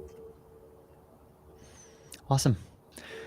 I think that's it. I guess my final word is just Val, thanks so much. This has been amazing. It's always great. The energy is always great when you get people together. So yeah, fantastic. And we've lost her again. You'll have to moderate. It's great. I know. Thank you guys so much. I'm sorry this keeps bunking out. This is our first time using Restream, and they only give us 10 spots. And so I know the next panel is like knocking on the door. I think that could be why this is cutting out. But thanks again, you guys, so much for everything that you do. And again, I'm going to have all the show notes. I'm going to have all the links, everything, so you guys can follow these guys and support everybody. And we'll be sending that out. But in the meantime, I'm going to say thank you. I'm going to let you guys jump off stage. And we've got a tiny short, well, it's a little bit long video, but it's from Terrence Michael, who wrote Proof of Money. Great, great book. But he's going to talk a little bit about some business skills, some branding, negotiating and whatnot as a Bitcoiner. And then we'll get the next business panel up here. And again, thanks you guys so much. I really, really appreciate you. Thank you. We'll see you soon. Woohoo! Thanks again for moderating, Jeff. I really appreciate Thanks, it. everyone. Okay, aloha. Thanks. Jeff is great. Yay. Hold on, let's get you guys going. So Valerie has asked me to come up with a few tips and advice for Bitcoin creators. Can you guys hear? She said I have a very limited amount of time to do it with this video, so I'm going to go as quickly as possible with a couple of things I've thought. I don't really have time to do a whole podcast here, of course. One I would say is it's not that loud, huh? A lot of us are solopreneurs. You know, we do something special. We think we're potentially better than others. You know, we're better writers, we're better filmmakers, we're better artists, whatever. And we also bring that sort of competitive attitude from the fiat world. I would say with Bitcoin, and as part of Bitcoin's ethos, is to start collaborating. You know, think of yourself as a node and the benefit of adding more nodes and adding a network. You know, who else does something better than you? What is your team? What is your Avengers that you can combine and collaborate with to build something bigger? It's like, rather than just having that whole pie yourself, but maybe 2 or 3 people are nibbling at that pie, how can you have one piece of a 200-piece pie but have hundreds of thousands of people participate in? I know that's difficult for some artists. Many times the reason someone becomes an artist in the first place is because they have this singular vision.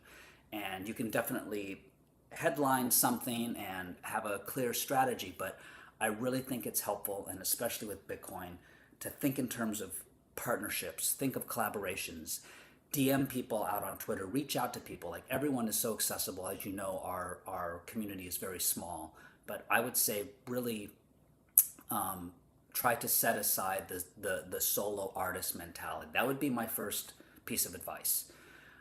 2, I would say pigeonhole yourself. And I know this is sometimes seen as a negative thing. I was languishing in Hollywood between projects at one point, and my agent sat me down and they said, you know, the problem is there are tons of showrunners, there are tons of directors, writers, producers, all of which you do, but how are you different than the 200 other people out there? And they said, you have to come up with your narrative, you have to come up with your story, and you have to pick something specific.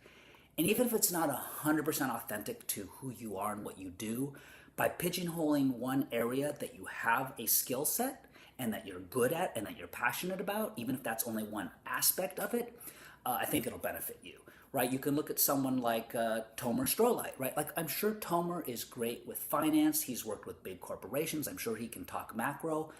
But he has pigeonholed himself, whether intentional or not, into this sort of, you know, spiritual, philosophical realm and aspect of Bitcoin.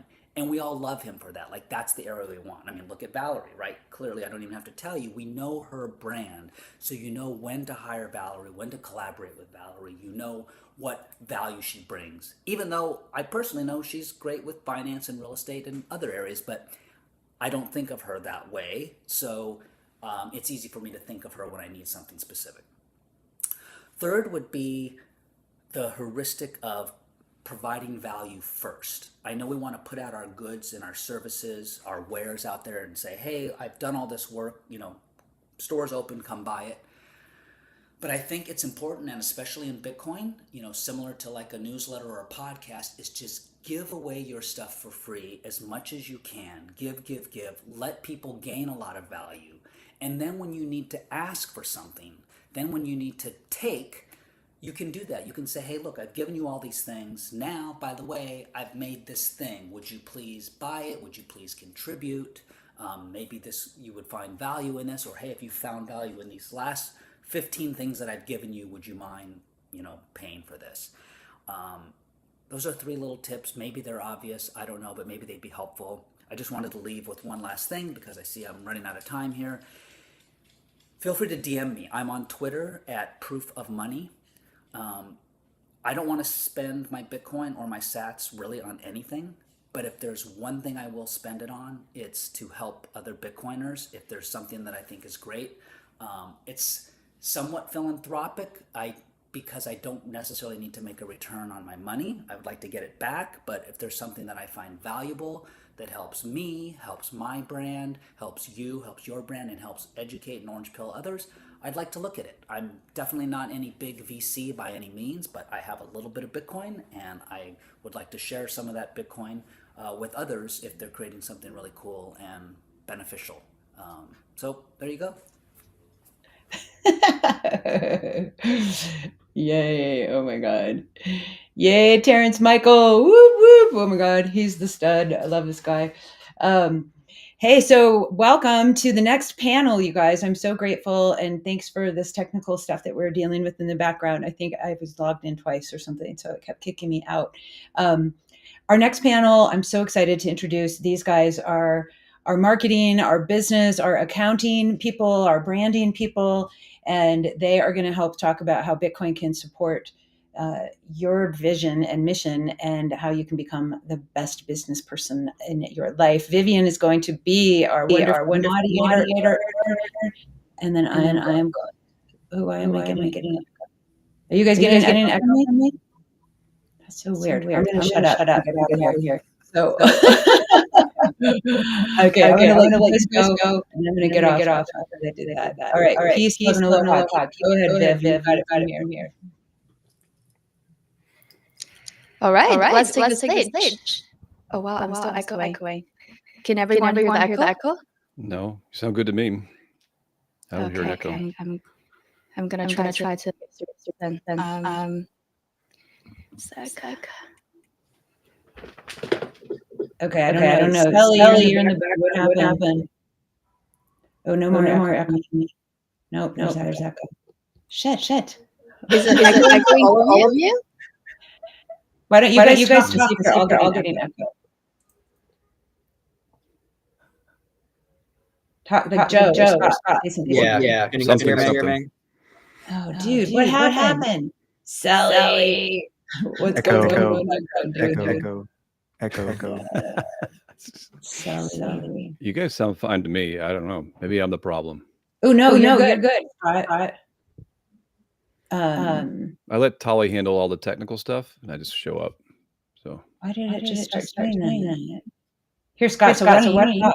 Is everybody talking? We've got echo or not? Everyone's situation. You just want me to talk? That's not my thing, Val. I want to hear everybody. Okay, go. Are you echoing? I don't hear an echo. Yeah. Echo. I can hear an echo. Yeah, me too. Here, why don't you guys, whoever's log out, then Scott, you just get going. Like Adam, are you echoey too? Testing. 1, 2, 3. You're echoey too. All right, that's all about. Scott's going to jump in and keep going. I am not a natural. Just keeping this. Okay, try it. No, I got it. I'm just trying to mute Sally here. Hi, Sally. Where's the echo coming from? It's everywhere. Every person has an echo. Hold on. We don't. Everyone mute. Yeah, no. Oh, it changed my audio. Okay, try now. Okay, we're good. How about now? Yeah. Yay. Okay. I don't know. It kept kicking me in and out. Okay, I'm going to shut up and let's let you guys go. Okay, cool. Yay. All right. Thanks, guys. Woohoo. We got it. Yay, technology of friends. Yes. All right, Viv, I'm going to let you rock this, sister. I'll pull stuff up in the background, and so will Sally, and we'll go from there. Thank you, everyone, for bearing with us with the technical issues. There's always something happening for a live stream. Now I'm echoing again. Is everybody hearing that too? Okay. How about now? Because that's gone for me. Okay, now we're good. Okay, sounds good. All right, well, hello everyone, and welcome to our panel on radically improving your branding and business skills to monetize and reach more of your target audience with your mission. My name is Vivian, and I'm the host and producer for Live with Bitcoin podcast, where we delve into the human side of Bitcoin. I'm also a marketing and PR professional, dedicating my time and effort to help Bitcoin companies thrive on a global scale. And I'll be your moderator for today's session. We're thrilled to have you here, and we have an exciting panel lined up for you. Joining us today, we have an incredible group of experts, each bringing a wealth of experience and unique perspectives in their respective fields. Before we jump into the topics, let's do a round of self-intros. Let's start with Efrat. You can go first. Thank you. Can you hear me okay? Yes. Okay, great. Thanks. Happy to be with you guys. We're streaming this also on my Twitter and my YouTube. So hey, all my followers, thanks for joining. So my name is Efrat. I'm based in Israel. I'm the host of a podcast called You're the Voice, which kind of exploded since I started it about a year ago. It had more than 1.7 million views to date. And I'm still really shocked when I say that because I can't believe it. I'm an independent journalist and formerly a CMO, Chief Marketing Officer of global companies for about 20 years before I started my journey as a journalist. So I made a big change in my life about 2 years ago when I started this. And in my old life, I was managing large $1 million marketing operations, and I was managing big teams and all around the world. And so I came quite equipped to my new journey. I have a lot of skills, which I brought to this new life of creating content. And I'm also a personal branding expert. So I really had everything I needed, except I needed courage to start this new journey. And I took it on. So I'm happy to share what I have, what I've got in the last 2 years with you guys today. And about my audience, so for my podcast and my readers, my audience is mostly red-pilled, as I say, so awakened probably in the last 4 years, and some of them even earlier during COVID. And so they're very interested in a lot of hidden truths, which is what I bring to them in many different areas, not just Bitcoin. And the audience that is red pilled, I'm taking them through a journey to become orange pilled, slowly and gently with my guests and with my content. So yeah. Amazing. It oftentimes we just need to take that leap of faith at the end. And we'll pass the mic to Joe. Yeah,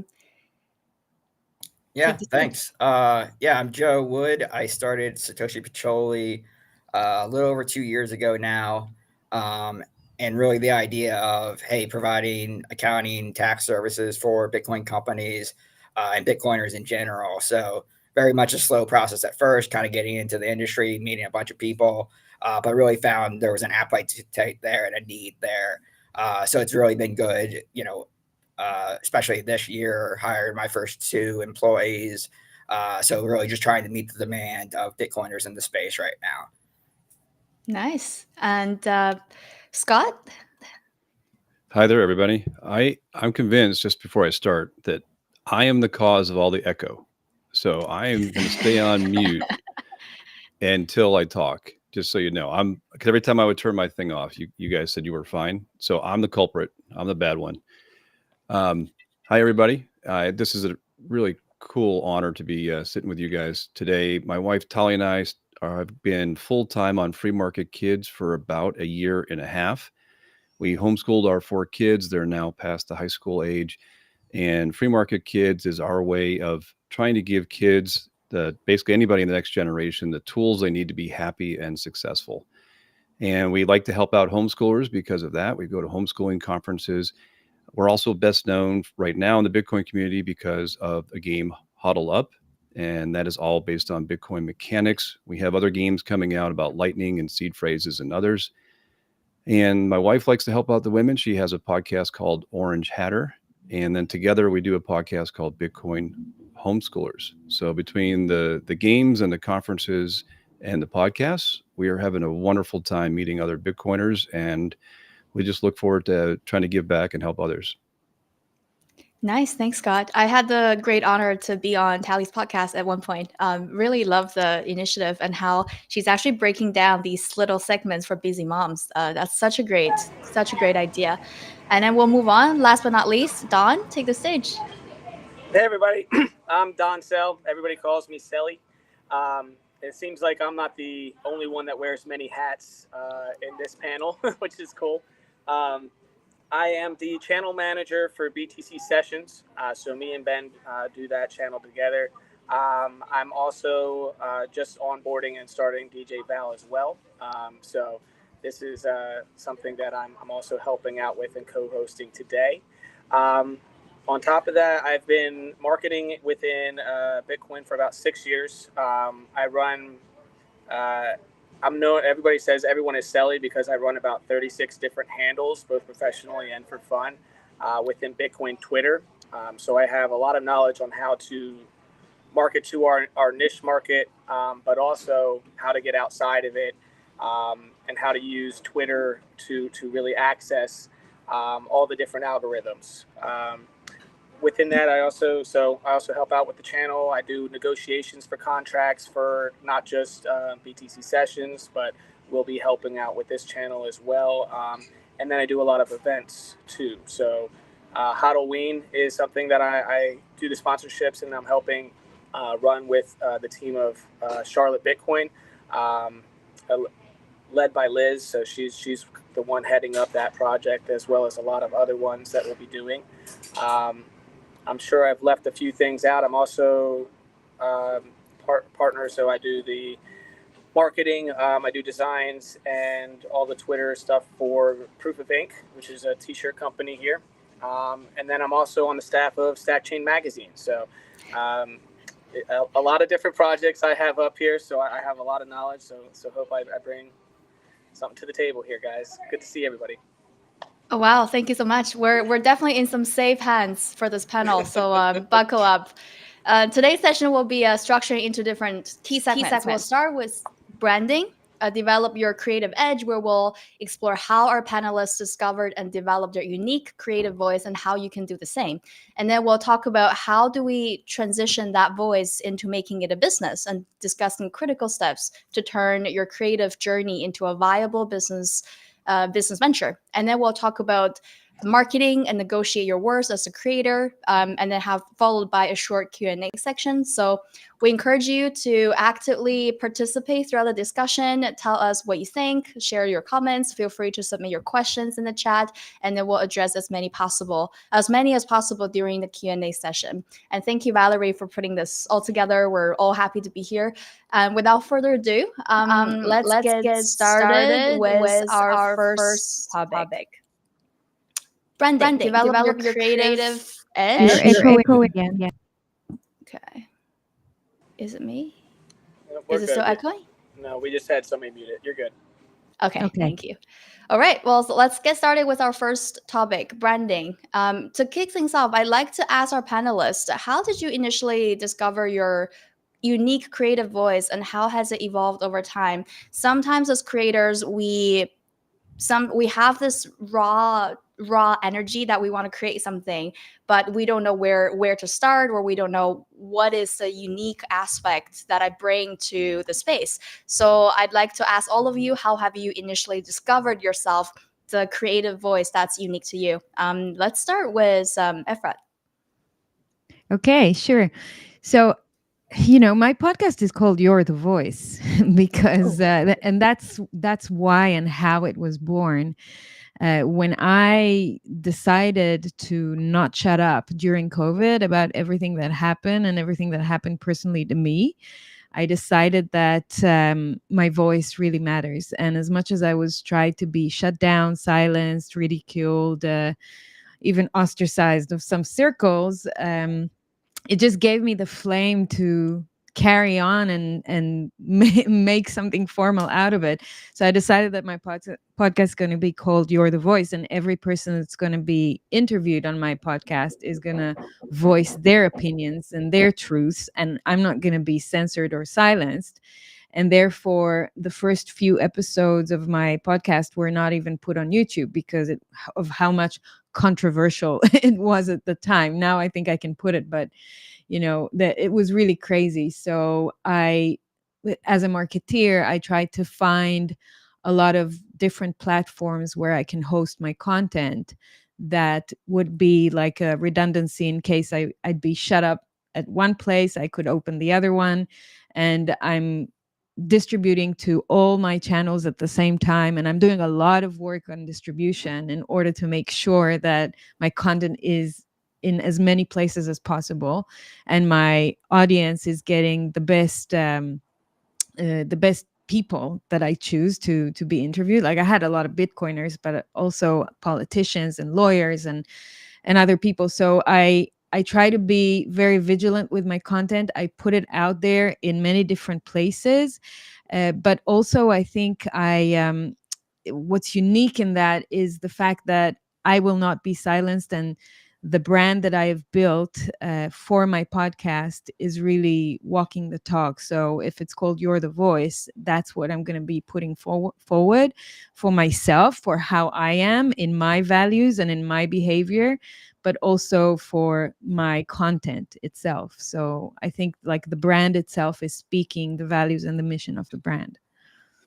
For sure. And that's now let's pass the mic to Adam. I'm so sorry I've skipped you in the intro, but this is a live demonstration how someone so bad at math can be so into Bitcoin. Sorry about that, Adam. Please make an introduction of yourself and then pick up the question. How did you initially discover your creative voice?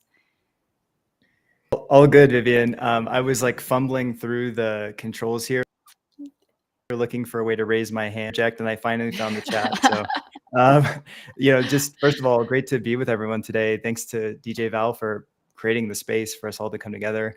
I've already learned a ton, and I'm, Joe, I think we have to talk after this because we need some assistance on the accounting side. Love to chat about marketing after today's event. So I'm Adam Neely. I'm an entrepreneur, investor. I'm also the chief operating officer at Primer Bitcoin, which I think is one of the most important causes in the world today. I lead operations and fundraising, and we're a NGO 501c in the US. And what we do is we create Bitcoin education for the world. So permissionless Bitcoin education that anyone can contribute, can use, and that is now being translated into over 30 languages and taught by grassroots communities in over 35 locations. And so open source is a really cool concept when applied to education. What it allows people to do is just go onto GitHub, download a PDF, an educational resource that is pure in its intention. The whole point of the initiative is to create high quality, impartial bit that anyone in the world can use. And we found that by creating this GitHub, this space for people to come and to use the education, we've been able to grow kind of really fast. We're also known for teaching the education of it with the Ministry of Education in El Salvador. It's also being taught in places around the world. And, in the next couple of quarters or so, we'll announce some very exciting new partnerships. So awesome. The link is there. If you go on our website, there's a couple different links that you can click through. The first of which would be our GitHub. I know GitHub is to a non-tech audience. So what you can do is, you can reach out to us on our Twitter if you want to learn how to access those materials. You can also go to Bar. There's a sub menu there called Light Node Education Network. And there you can see a map of the world with all the different nodes or grassroots communities, the Bitcoin diploma. And you can actually apply. You can teach it in your own area. You can apply to translate it in a language that isn't currently being worked on. Reach out in general, because, to me, Premier Bitcoin, we're not a traditional, non-profit. We're a movement. And, we're wrapped up in a traditional, architecture or a nonprofit way to organize and to get these materials out to the world. So that's pick it up where on that question of how to find the voice. I think for us, we were just on making sure the world knows that we wanted to take our permissionless ethos of Bitcoin and create a community whereby contributors, collaborators from all over the world could come into an ecosystem and start contributing on day one. And then that we've really I think we've built something much more than just a traditional nonprofit. Through that kind of focused messaging, making sure people understand that we're just one node in a network. We're not this organization that's going to, kind of tell people what to do. Rather, to in, and our hope is to become just one of many, and then at a certain point, walk away once the network is sufficiently decentralized. So, about our brand. Well, certainly delve into the power of the community, and then we'll pass on the mic to Scott to talk about Free Market Kids and the brand you and Tally works on for Orange Hatter. So you homeschool your kid and you work on a lot of different initiatives, the game, the podcast, and with a lot of different initiatives all together. How do you find a balance between how do you find a balance and cohesive creative voice for across all of the initiatives that you work on? I'm not really sure how balanced we are. I feel kind of there are days we feel like we're going after every shiny object, every squirrel that's out there. What's kind of funny about it is it's actually evolved over a period of time. We named our company Free Market Kids before we knew about Austrian economics, before we understood about Bitcoin. And I look back and I had read like Atlas Shrugged and Creature from Jekyll Island, all these things long before Bitcoin. But it was only the last few years that we've really been able to kind of, I guess, hone in our voice on what we want to do. And what we do is we kind of revisit what is it that we're trying to do. And again, this wasn't something we started with. This was something that took a little while to develop. But if our mission is to help the next generation really understand money, because that's what we're focused on, is money literacy. And Bitcoin, of course, is a huge part of that. And then we look at what the opportunities are in terms of what can we impact. So we feel like we can impact homeschoolers because that's our background. That's something we're not going to be able to program. We're not going to be able to write the code for a new wallet or anything like that. Tali feels like she can help with the women, so she does initiatives underneath Orange Hatter, and then I want to be able to help the veterans. So then I work with the veterans. I reached out, and Adam and I have worked together before because of the game aspect and education. There's a lot of activities in Meet Premier, and so we just offer help in those areas. So I don't know if we really do a great job, but what we try to do is come back and say, are we focused on those missions that we're trying to do? And it's also one of those things where sometimes you don't know what you're getting into. So just the broader brand idea, if anybody's listening and they're not sure what they want to do, the first thing to do is to commit. It's not that you already have the capability. You got to make the commitment. You're going to do it. And then you have to have the courage to go through whatever number of mistakes that you're going to be able to do. And we have made a ton of mistakes. But if you commit to your mission and then you have the courage to work through that, what you'll find is you're going to build capabilities. We're doing things now we had no idea how to do before, in terms of podcasting, in terms of Tali put on a summit. There are just things that we've never done before. And then after you do them, you have the confidence. So if you kind of stack those 4 C's up, you start with the commitment, and then you have the courage to stick with it. You realize you have the capability. And then at the end of it, you have the confidence. You don't start with the confidence and say, I know what my brand is and my mission. So it's a long way of saying this has been an iterative process, and we committed to it. We have the courage to, or maybe that's not the right word, but we keep sticking it out through these different challenges. And each time we feel like we get a little bit better at being able to articulate what we want to have an impact on. And then it's easier to say yes or no to the people you want to talk to and who you want to help. That's so true. That's so true. Because what you said reminded me a lot of what I've been contemplating on for the past few days is that life it's not a process of self-discovery, it's a process of self-creation. And you're absolutely right. For creators to start making a name, start building a brand, the first thing is actually to commit, and it's not going to arrive on the first day. And it's the courage and the execution power and the consistency, put in the creative work and whatever project you're working on, to gradually develop that process. That understanding is really important.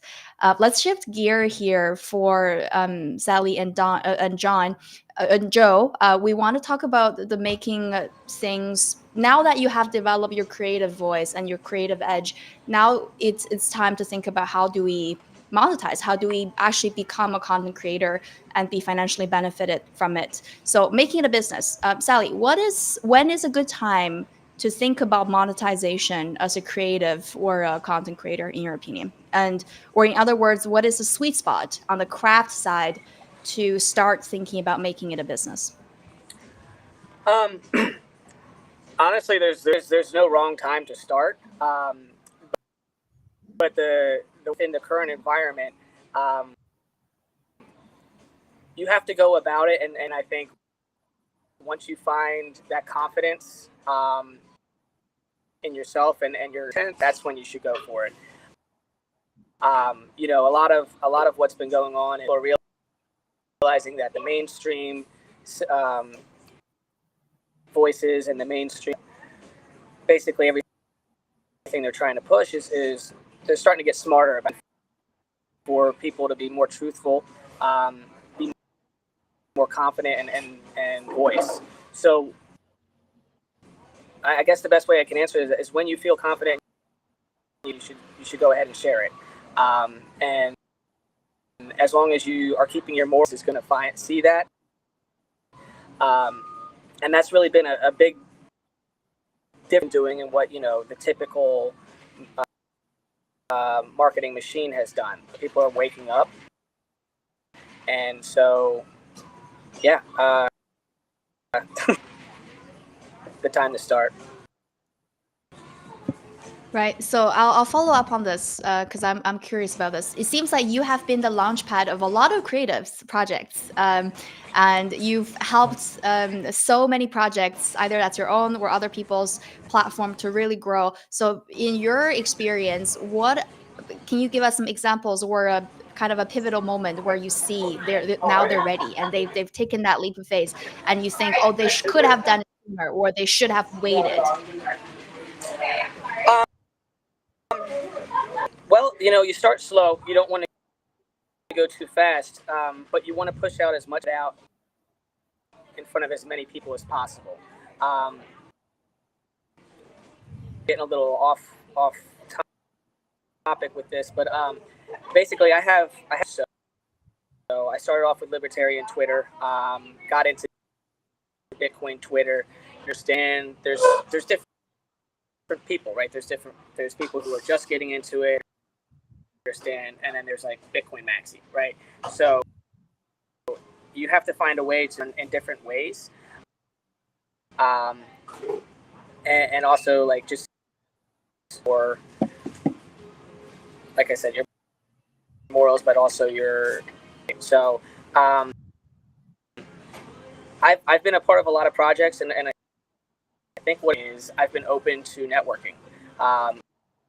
So it's not just this one project. My projects help support each other. I think that's been the most successful thing, working side and marketing together, because at the end of the day, Bitcoin is just a tool in the circular economies and rebuilding those relationships outside of and inside our own local and global Bitcoin standard. It's the one thing that has worked out for me is not letting anybody tell you what you know, how to do this or how to do this. Like, try your voice. Once you find your voice, just let it be creative, and networking relationships along the way. Everybody pats each other back. So that's honestly been the biggest success for me on so many projects. As long as it helps adoption and it builds plebs relationships, I'm on board. Nice. It all comes back to community, where to build synergies between either yourselves, different projects, or your project echoing with other people's projects in the ecosystem, and then we grow together as a community. And the power of community is really powerful here. And Joe, what I want to ask you is, as creators, as creatives, sometimes we have this struggle of when we deal with money. We have the struggle when we think about money even. So as a creative, when you're making this a business, how would you recommend people to set it up in a way that ensure long-term sustainability, success, either structurally or mindset wise? What do you have to share for people who are just starting out making this a business? Yeah, no, that's a really good question. It's something that we definitely run into a lot with clients as we were just onboarding them. And that a lot of them have started in the last couple of years. And it really is individualized though, of like, hey, what are you actually producing? What is your content? What does that look like? The value for value option obviously is a unique and new thing that you can add to monetization there. But it's not going to be overnight, right? And so it is one of those things where it very much is from an accountant, from a business standpoint. I would always say set up good processes in place early so that you are tracking things, so that you do have good records of it. A lot of times people will ask about specific legal entity. What's the right setup? That's certainly good questions to talk with an accountant for down the line. But I think more than anything, when you're first getting started, it really is just kind of going back to that branding and marketing side of things of like, hey, getting that right. And then as you have funds flowing in, as you're starting to track that, getting on an accounting system, or even starting with Excel, like doing that in the first year, even if it's a little messy, putting those kind of foundational blocks in place will pay off down the line. And that if I come into a client 2 years in or 3 years in, and they're already, they're bringing in $100,000 in revenue, but they haven't tracked anything, like that certainly can be a messy situation versus, hey, I just started up 2 months ago. I'm making a few $100s. It doesn't seem like a big deal right now. It will pay off in the long term, I would say, certainly. Nice. I guess this is something that it's better to have when you have the commitment as a creative, it's good to have that same commitment financially to set up in a way that you're doing this for a long time, so that you don't have to backtrack and redo everything. That's just another nightmare to be tackled, especially for creative minds. And let's talk about, we'll shift back to Efrat. Okay, so now I have 2 questions, and then feel free to choose which one resonate with you more, and then the one you want to answer more. So the first question is, what are some of the essential business skills do you find most crucial when starting out making it a business as a creative or a content creator? Or you can also talk about if there's something along the process that did not go as planned and what you've learned from that experience. Okay, wow. 2 big questions, but I think I'll take the first one, and I want to also add on what Sally was saying before. Can I share my screen just to show people a diagram? Can I do that? Okay, let's see, window. If you give it to Val, I think she can pull it up for you if you send it in the private chat. Okay. Oh, no, but it's a presentation, so it's on I can't share it. Okay, never mind. So I'll just speak. But now I can't close this window. Sorry. Hold on. I'm getting there. Window. There we go. Okay. So do you see my screen? Oh, there we go. Great. So this is the most essential part, I think. It's building your brand identity. So when you just start off, if you don't take the time to really articulate, first of all, for yourself, this is internal work. Who are you as a brand?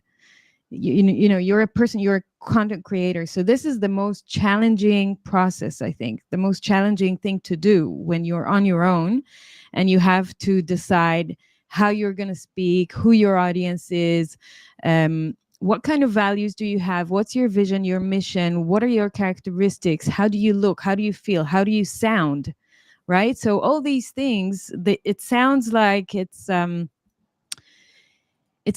natural for us as content creators, but it really takes some thought at the beginning and some planning.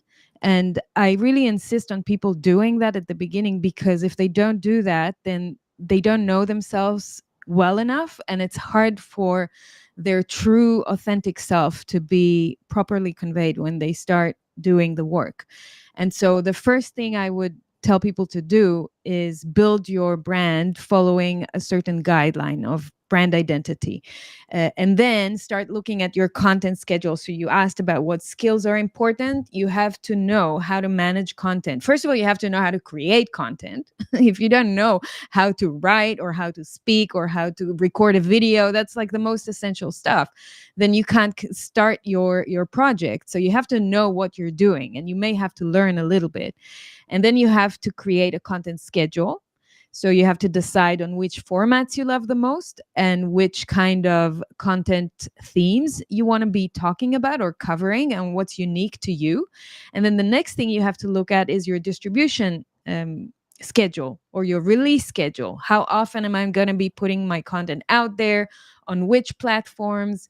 Who am I going to be doing it with? Is it only me, or am I partnering with other people? So the distribution is a big chunk. And normally people don't know that, but for content creator, distribution is the most tedious task of all.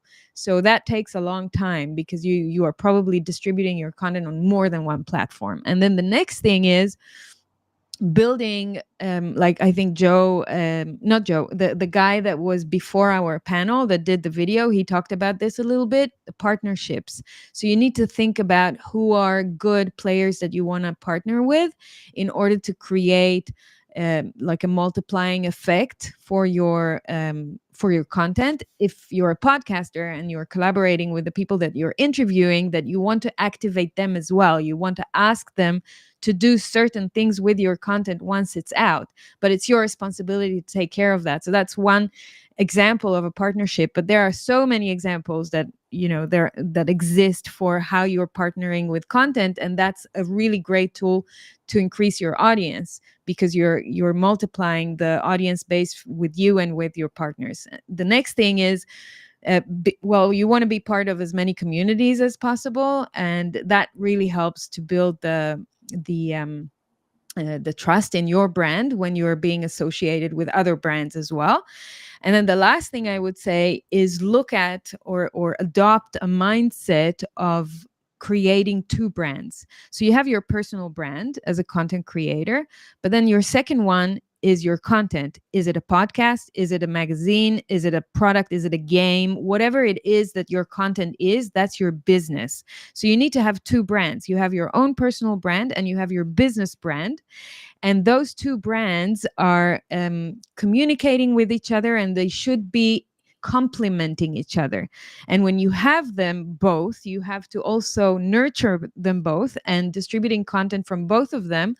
But make sure that you're doing things right in terms of complementing the audience that is following this brand versus your brand. And what people don't remember normally when we're talking about content creation for personal brands, for people, for individuals, that people trust people more than anything. They trust people more than companies, more than logos, more than other brands, the Apples and the Nikes that are out there. In the end of the day, you respect probably Steve Jobs more than you respect the Apple brand, right? Because of the person that he used to be. And the same thing goes for many content creators and influencers in today's day and age. And why is that? Is because people resonate emotionally and have an emotional attachment to other people more than they do to a robot or a chat GPT and AI, or or any great logo and great coloring and branding that you'll create. So you got to put your brand in the front and not hide behind your business or your business brand, but make sure you have both and they're both complementing each other. So that would be my a few tips that I would give. So we just keep coming back to the community, and the community starts with at least 2 members now, with your personal brand and your business brand, and that's the starting point, really. And we'll pass the mic to Adam. Either questions, most important business skills and things that didn't go as planned along the way. I'm sure you have plenty of those as well with My First Bitcoin. So many. To kind of piggyback on what Efrat was saying, I think about the importance. I think skills are important, but I think principles are upstream of skills. And so everything we do, make sure that we're focused in a single direction. And if we're not focused in a single direction, that we can error correct and get back on the trajectory that we want. Ultimately, to provide open source Bitcoin education for the world, then all of our actions, right? All of our votes with our time and our capital should be aligned with that. And everything that's not that, we should feel okay. We shouldn't just feel okay saying no to. We should be happy that we say no to it, because it's not in line with our mission. So I think about Signal, and think of it like this: sound isn't music. Subscribers aren't readers, aren't collaborators. Hearing isn't listening, and speed isn't velocity.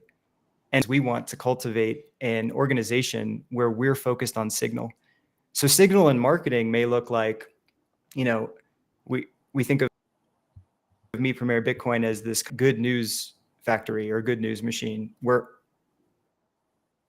everything that we share is about broadening this global initiative to empower individuals, communities, educators around the world with open source, high quality, impartial education. Education with a focus on empowerment, not right. And so you can take our tools and give it to your mom, your dad, your brother, your sister, your cousin, even the person that maybe you don't even like.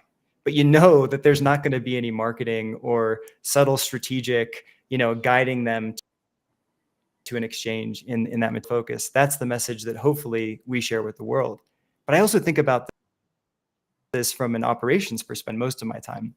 I think Signal is identifying the priority. And as Efrat said, when you have a very outlined identity and everyone in the organization knows it, it's just so much easier to execute. And everyone's step and everyone's action is constantly getting traction toward that goal, toward bringing that vision or that dream to life. So I think, efficiency, better decisions, because we all know when everything is important, nothing is. If you can take this big action item down into the 3 things that lead to compounding benefits, right? It's not every product, it's not every action that we take that impact. If we understand power law distributions, we know that it's only made Apple what it was, right? At least in the beginning. And so it's this, for us, values, universal business principles, and a laser focus on our mission, on our identity, that actually generates kind of all the compound results. And there's all these skills that you're gonna acquire along the way, but I definitely see those as downstream to the core. Yeah. It seems like when you have the why figured out and in a very cleared way, then the signaling, to kind of tell the difference between signals and noise become way easier when you have the why nailed down. And we'll pass the mic to Scott. And what is a question you're picking, and share with us your story. Yeah, I'm just looking at the time. I'm like, man, there's so much to dig into, and I love what everybody's saying, the area that I think would be best to share is to talk about the mental game, and it touches on everything that we've hit on already. So, for example, your first question of when do you make this decision, and kind of a framework for that, and then how you do it. I think the right question actually sometimes is who should do it, not how you should do it. But I also want to look out when you are true, when you figure out what you really want to do, then that the clarity that Adam's talking about, I don't even know how you can put, I don't know how you do it without that. And in Bitcoin, we often talk about this load time preference. I'm going to think about the long-term future of this great plan. And I do it with free market kids. I have this great plan. And then I get sidetracked or distracted easily up front. You have to know where you're going. But I think the takeaway that's on my mind, as everybody is talking about, is in this mental game. If you're taking this is an infinite game, it's just going to keep on going, and you're taking a long-term view, then you should expect that you're going to hit some bumps in the road. You're going to have days when you're down. You're going to have days when the product that you were launching didn't go well. Whatever it is, fill in the blank. There's going to be something that comes up. Someone tries to sue you. Your supplier didn't deliver. I mean, just you name it. And I don't think, I think the mental game is so important, and what you need to do, at least my opinion is, you need to consciously be investing in your relationships, and they need to be authentic relationships. And that means you help other people without asking for anything in return. That means, I think especially it means go out and meet people in person. And I mean, I go back to the games. I like games because they're in person and you have the fellowship. But if you go to meetups, if you go to conferences, and I mean, we're working on the unconference right now with for Meet Premier Bitcoin in July. The biggest thing that people take away is that they got to connect with other like-minded people. And if you get down, sometimes you might just need someone to say, hang in there, that long-term goal that you're set, it's worth it. Or they might know you who to help, but you're probably not going to do it on your own.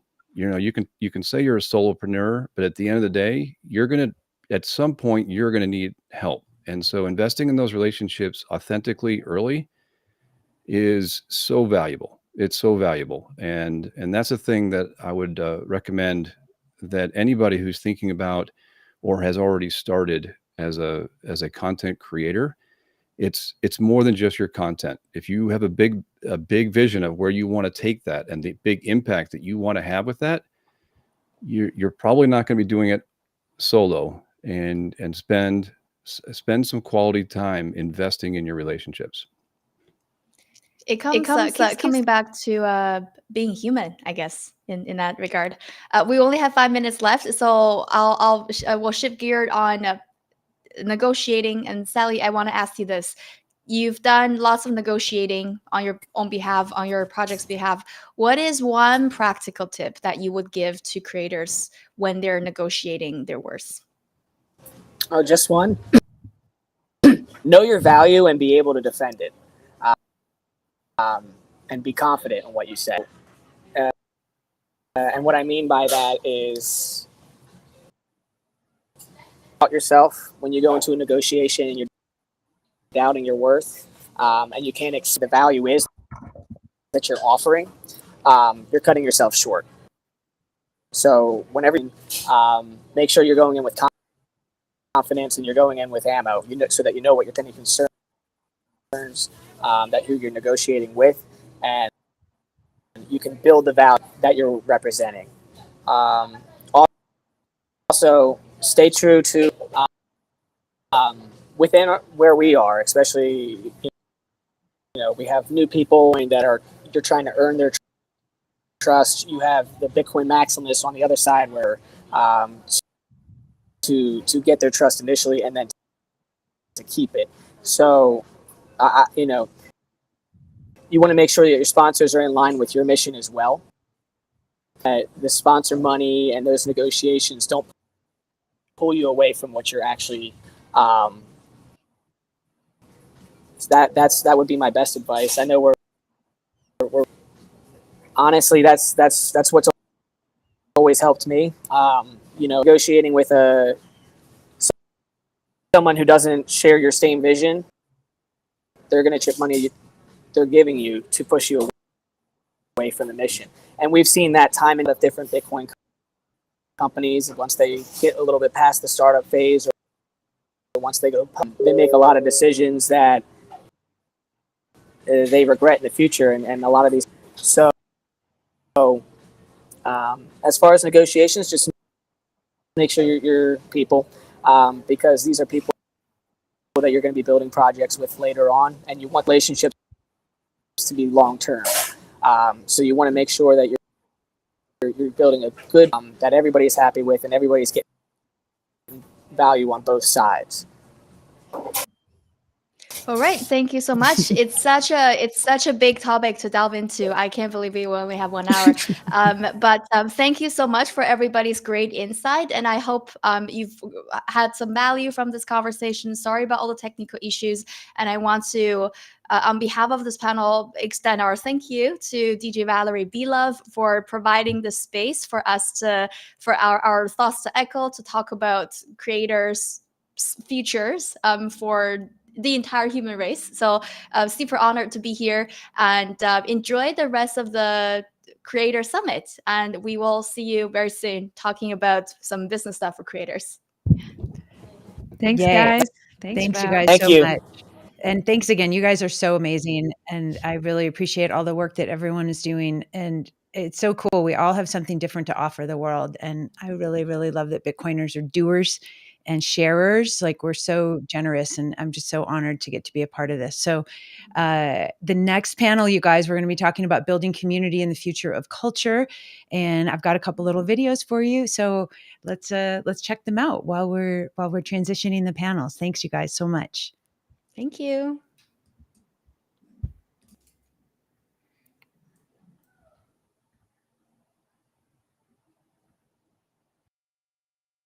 All the way from Kenya. I'm the founder of Bitcoin Dada. Essentially, what Bitcoin Dada is a non-profit initiative that focuses on empowering the African female through financial education. I am excited to be part of this event, even if it's just for a minute, to share my insight or to share my strategies on building a community in the space. So 4 key things that have actually worked for me. One is understanding the reason, or understanding the objective of why you're creating the community in the first place, and staying true to your cause. The second thing would be prioritizing, understanding the challenges within the community, and seeking, or rather tailoring solutions to actually solve those particular problems. Third thing I would say, and this is something that we struggle with as Bitcoiners, is avoiding imposing our own ideologies on people or the community, as we come from different backgrounds, we have different challenges, we have different goals and desires. And lastly, which is key to the growth and the sustainability of a community, is nurturing leadership.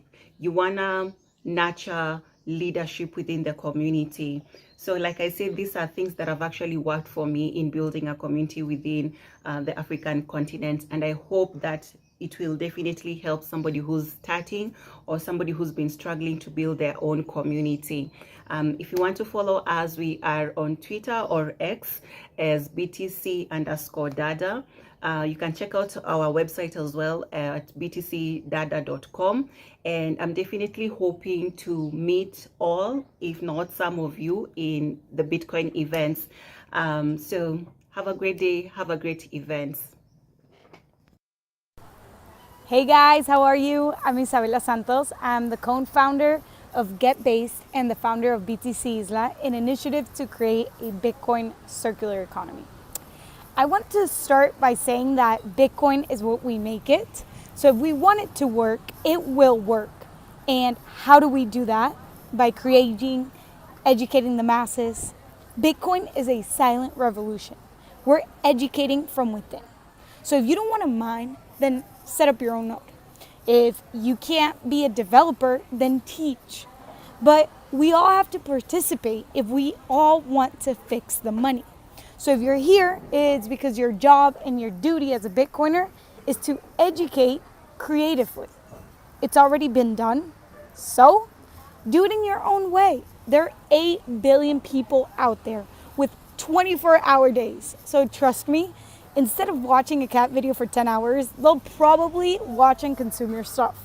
So maybe not the first week or the first month or even the first year, but this is where consistency and discipline come through, because the grind and the hustle will always pay off.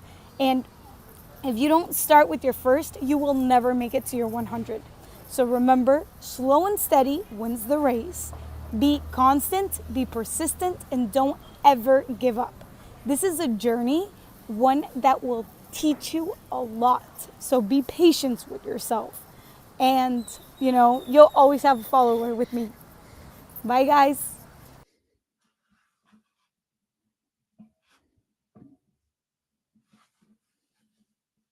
Gotta love Isabella. Oh my gosh, right? I'll get everybody up on stage. Hey guys. Hey Avi. Hey Reina. Hey Carol. Hey Hello. Frank. Oh my gosh. Svetsky's supposed to be here, so he said he was coming, so I'm not sure where he might be, but I'm gonna let you guys rock and roll here. And Renata was going to be joining us, but her flight got delayed, so she's not going to be able to jump on. So it's going to be us chickens here, which is going to be amazing. Wait, is that a Svetsky? There you go. Svetsky writes. What's up, brother? What Hey, so I'm going to jump off. I'm going to let you guys talk. This is the building community. I'm calling it Community 2.0 because why not?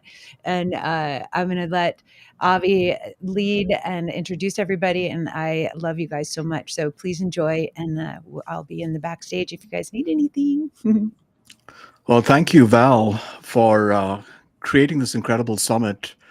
I've enjoyed all the talks so far, and really, I've been talking to Val about this for over 2 months now, so a lot of work has gone into it. So, I mean, maybe some silent applause for her. But look, I think the way the summit has been set up as well is the talks have flowed together really well, right? So we had this. Really, the goal of the summit is to give new creators who are new to Bitcoin a way of understanding Bitcoin and some of these other adjacent tools like Nostr and how they can start monetizing and creating content in this world.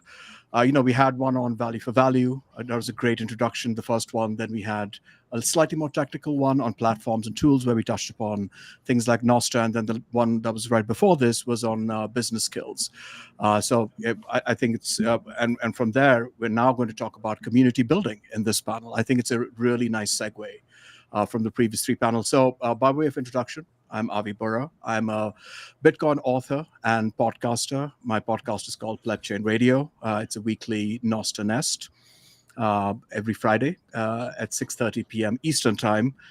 And I'm joined by 4 incredible panelists, 2 of whom I have the pleasure of meeting for the first time.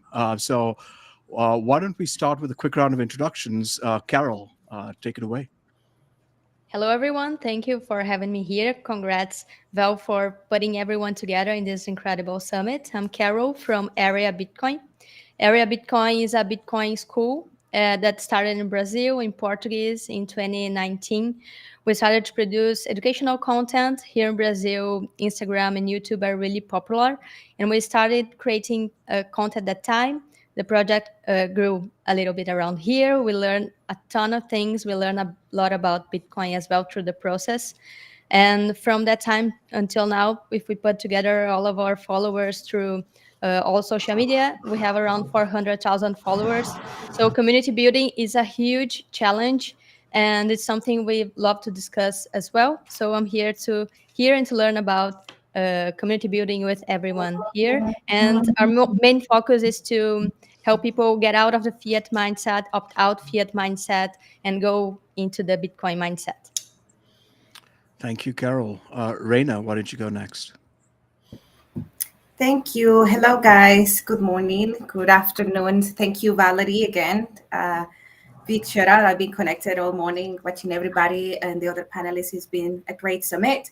My name is Reina Chicas. I am the teacher lead and also we wear many hats in the organization. So I'm with Mi Primer Bitcoin, also part-time vice director of relations and adoptions here in El Salvador. My First Bitcoin, or Mi Primer Bitcoin, is an NGO dedicated for impartial, independent Bitcoin education only. We started here in El Salvador in 2021 after the law came to effect.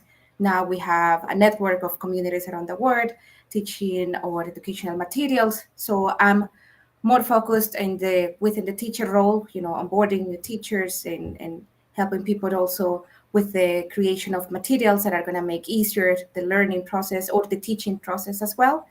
And also, within the relationships, making sure that we make the correct agreements, the right agreements, because we also have, a partnership with the Ministry of Education in El Salvador. We work together with them, and it's a tricky situation. At the end of the day, it's the government, but it's been great. They're very open to just learn from what we've done, and we're very happy and excited to be here too. Thank you, Reina. Alex, why don't you go next? Hey guys, thanks for having me on. I guess a bit of an overview. I'm working on a product called Satlantis. It's been my most recent foray into the Nostr space. Previously, I had built the world's first Bitcoin dollar cost averaging app, and we just open sourced the Bitcoin language model. And other than that, I think people know me more from the writing and the content that I've produced over the years. And yeah, now building Satlantis, which is basically like a travel and community network built on Nostr. And it's a way, basically, it's a new type of client that allows people to build communities. So it's a city-centric client. And you basically, in the same way as you would normally use Primal or any other Nostr client, this one is more visual and video focused, and it allows you to lean into some other features that are more community oriented, and less sort of micro blogging or blogging oriented. So anyway, that's what I'm working on. Happy to be here. See if there's any value I can add to the discussion. And Alex, before we move to Frank, I do have a question for you. Why did you choose Nostr for Satlantis? That's a long question. Yeah, I mean, I was early on the Nostr bandwagon, and then I sort of, left to do other things because I was like, okay, it's cool, but it sort of seems a little bit like nerd tech. But in the last 6 months, I went back down the Nostr rabbit hole, and there's many reasons, but I think I've come to understand Nostr as a social graph as a service almost. So it's like I fundamentally believe as we move forward, people are going to look to build products that have a social element integrated, which wasn't able to be done before, because to integrate any social element previously, you had to build your own social graph, you needed to build your own social network and all this sort of stuff. So Nostr has pushed that to the protocol layer.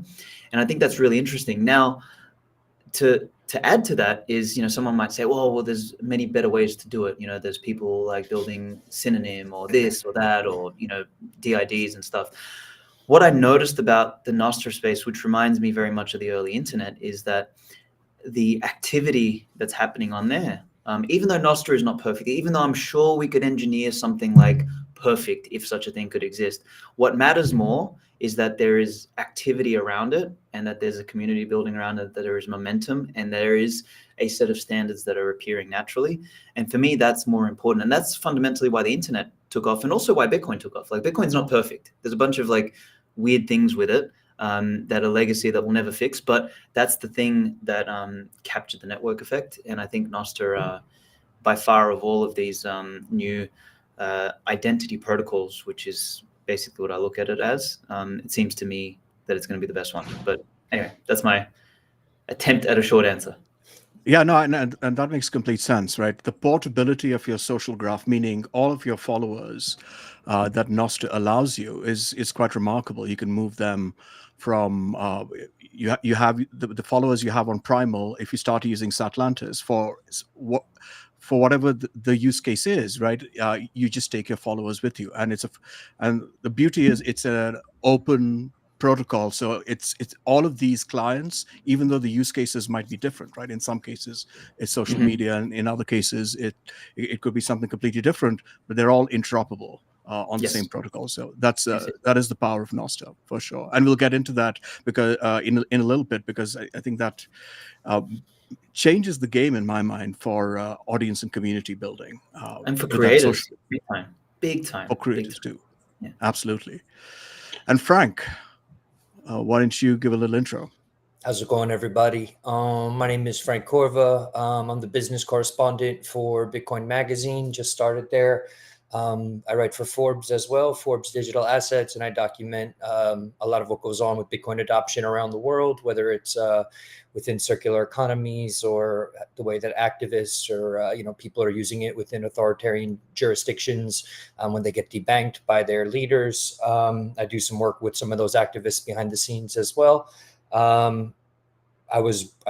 When I had a little bit more time, I was doing a podcast called New Renaissance Capital. I was very lucky to have Reina on as a guest. And in that podcast, again, same sort of thing. I was very interested in what was going on the ground and a realistic perspective. I apologize, on the ground in the circular economies, the Bitcoin circular economies, Bitcoin Akasi, Bitcoin Beach, and in other places around the world to not necessarily to get a more realistic view of what adoption looks like and if adoption is actually happening. It's tough building community and getting people into Bitcoin. I think in real life is really, really difficult.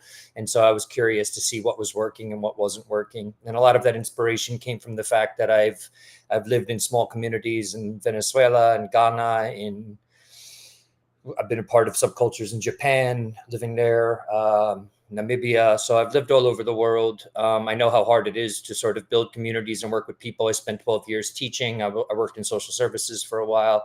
But when I found Bitcoin in 2018, I studied it for 2 or 3 years, just got completely obsessed. And then I started writing professionally, I think about 2 or 3 years ago. But I do work still. I like doing work on the community level, virtual community level, I guess. I think Lorraine Marcel just spoke from Bitcoin Data. I teach in that program. I teach like an introduction to Bitcoin class, and I teach a writing course for women in that program who are looking to try to pick up some work as a freelance writer or something along those lines. So that's me. Yeah, that was a great set of intros, and what struck me is each one of you comes from such a diverse professional background, right? Especially when it comes to Bitcoin. So the approaches to community building are going to be completely different, or maybe there will be some common thread there. And the goal of this panel is to give our audience, new creators who are trying to come into this space, different tactics, strategies of how to build their communities and leverage Bitcoin and adjacent tools like Nostr in the process. So maybe we'll start with you, Reina. Given this diversity that we're talking about in approaches, so what has been your approach in building your audience or community for Mi Primer Bitcoin and your other projects? Yes, it's been, the thing here is that when I hear, what Frank does and everything in all digital, in El Salvador, we had to do like very grassroots of sort of going person to person in a way, like just peer to peer. For example, within the department, the organization has grown to the point that we definitely have more departments now and everybody's focused on what they're best at. And I had the opportunity to be at Lago Bitcoin last year for 6 months teaching or Bitcoin diploma there. And I found out what I was, living here in the city, especially in San Salvador, when it comes to Bitcoin. It was just no near close to what people there was experiencing, especially in a very predominant Mayan community. So we had to go, say, down, to their realities. And okay, for example, with social media, they don't even know what Twitter is. Okay, so where do you inform out? We even, with the Lago Bitcoin team there, the volunteers that work there, we had to create the Facebook page, we had to create the Instagram page, because this is what people in Latin America use the most. So then we can start communicate with them. We could start communicating and posting about meetups and about free classes.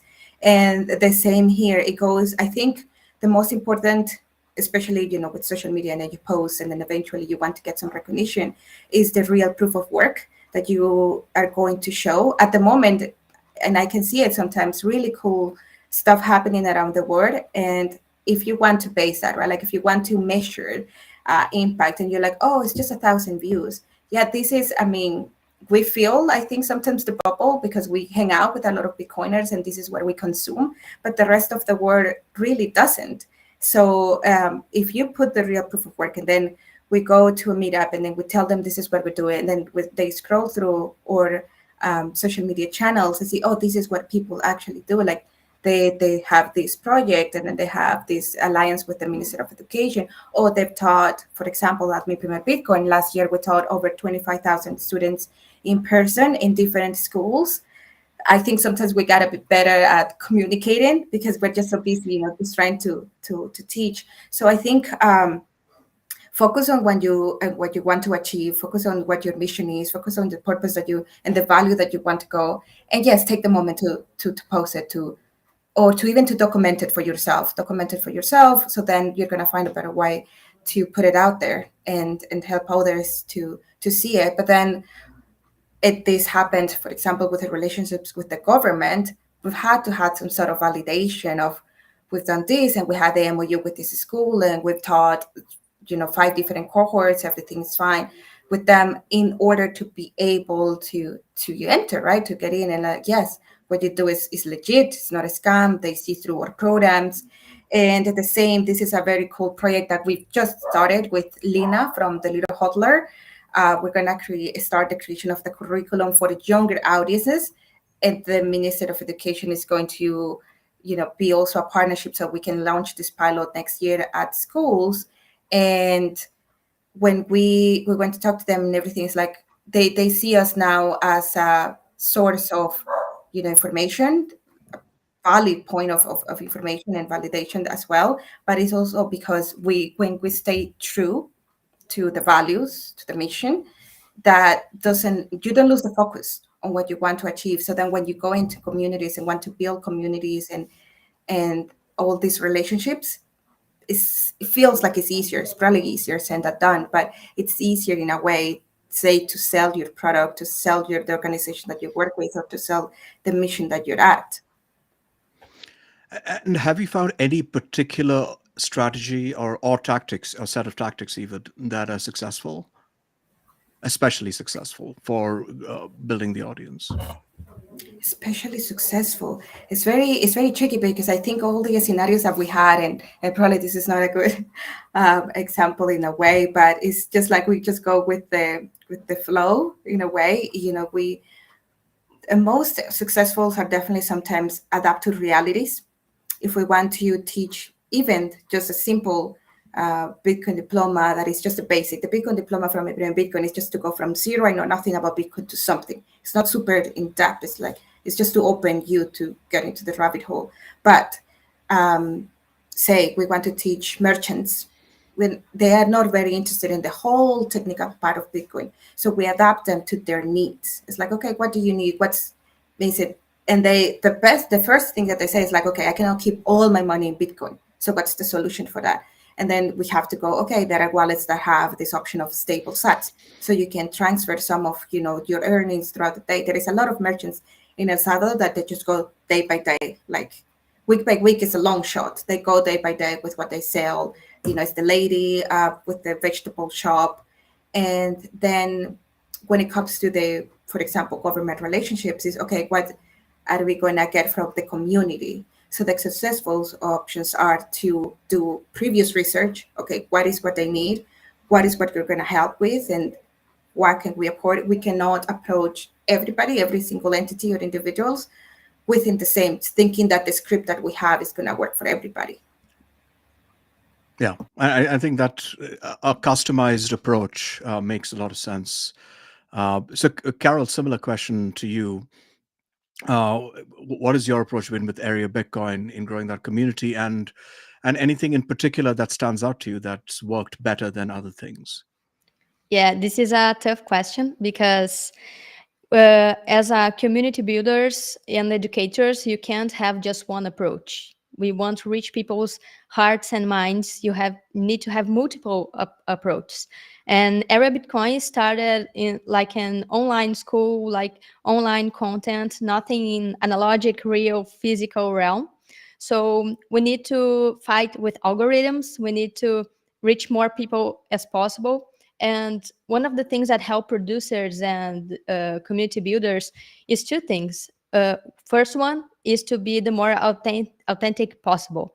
So you need to be fresh and bring new approaches about all the subjects, because in the end of the day, Bitcoin is so broad and you can connect Bitcoin to a lot of subjects, and you have a lot of tools and ways to explain Bitcoin to a lot of people, right?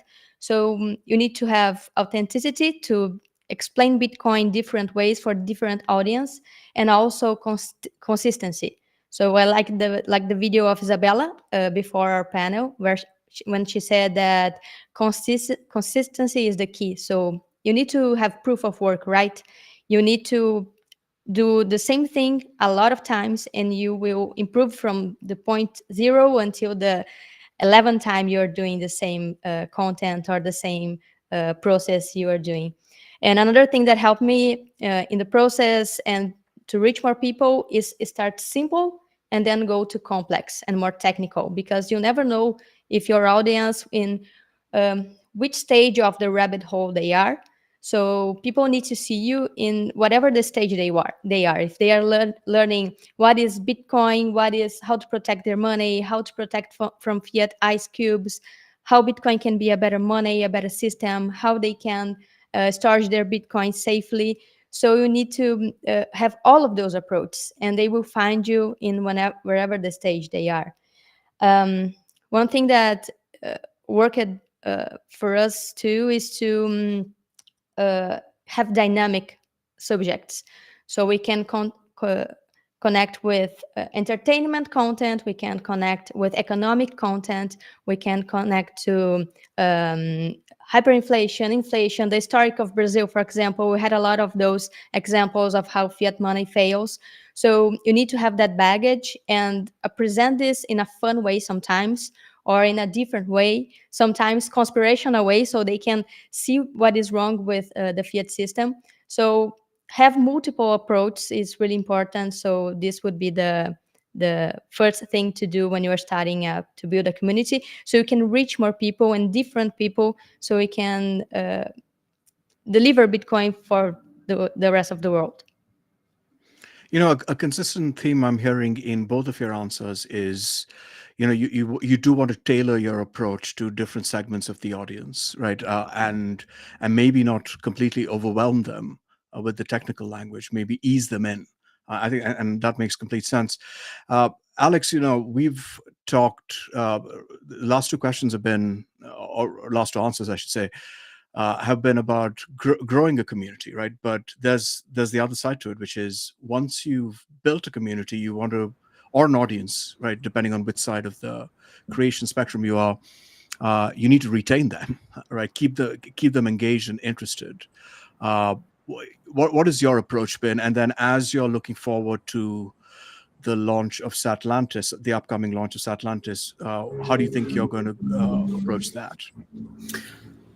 So when you talk about audience, do you mean me in a personal capacity or in the businesses that I've been focused on? Well, you could talk about both if the answers are different, Alex. Yeah. Yeah, I mean, I guess in a personal capacity, I don't know. I mean, the only place I really have a significant audience is Twitter, but you know, I've had to rebuild my Twitter account 2 or 3 times because I kept getting banned during the COVID period. And I think consistency, not of posting. I mean, look, I've never tried to build a audience as an influencer. I'm not a content creator in the traditional sense of the term, like where I'm trying to sell a course or anything like that, right? I wrote the Uncommunist Manifesto a couple of years ago, and I wrote that because I just wanted to beat up on communism and Karl Marx. That was it. I wasn't trying to sell a course out the back end and all this sort of stuff. So like content creators generally have a different purpose behind wanting to build an audience. And I don't think I really fit the content creator frame. So I don't know if I've got a great answer there. You know, like I could parrot what other great content creators do and say, and that is, you know, consistency, you know, speaking to your audience, et cetera, et cetera. I don't do any of that. I'm not really consistent. You know, maybe the only thing I'm consistent on is my ability to trigger people. And, you know, that's, you know, beyond that, I don't think I have a lot of consistency. Like sometimes I'll power post and I'll just like, you know, hit a bunch of things and then I'll just like leave it for a little while. So for me, it's just more like a avenue for venting than anything else.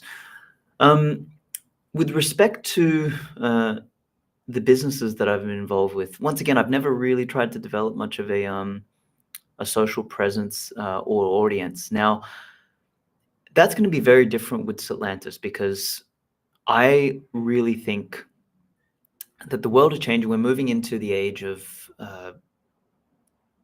the creator economy. And a lot of people laugh at the creator economy. They're like, oh, you know, just a bunch of losers selling courses and, you know, producing content, right? But the fact of the matter is everything, like people's entire lives are a process of education. They start in kindergarten, they go to school, they go to high school, and then, you know, outside, you know, once they finish high school, maybe they go to university, and after university, they've got like on-the-job training. So they're always like learning. And if you look at the status quo for learning, you know, schools are basically indoctrination camps. Like they don't teach you anything except for how to be a drone and how to be an idiot and be compliant, right? You know, most modern like universities are even worse, right? They teach you how to be woke and stupid and, you know, whatever other ism is going out there today. So what does that leave us with? Well, it leaves us with, you know, the opportunity to build alternative means for education. And the internet is very much that. The internet is a decentralized education network, if, you know, for lack of a better term here. Now, the challenge is the internet is becoming more and more, you could call it censored, or it's becoming more and more captured by particular gateways and platforms, right? And I wrote about this in an article a couple months back where I said, look, the challenge with the internet is the Facebooks, the Googles, the you know, the Instagrams and those of the world. They emerged on the internet as gateways, and they were extremely important gateways because they helped people get onto the internet. But over time, they've become gatekeepers. And that becomes a challenge when you want to broaden the kind of education that is available out there. So with Noster, you know, we have an opportunity to build another layer, I guess, on top of the internet, an identity layer where there's where, as I said earlier, there's a social graph that is a part of it, which means now, for the first time, creators, i.e. educators, and we're all, like, I should say, we're all creators in some way, right?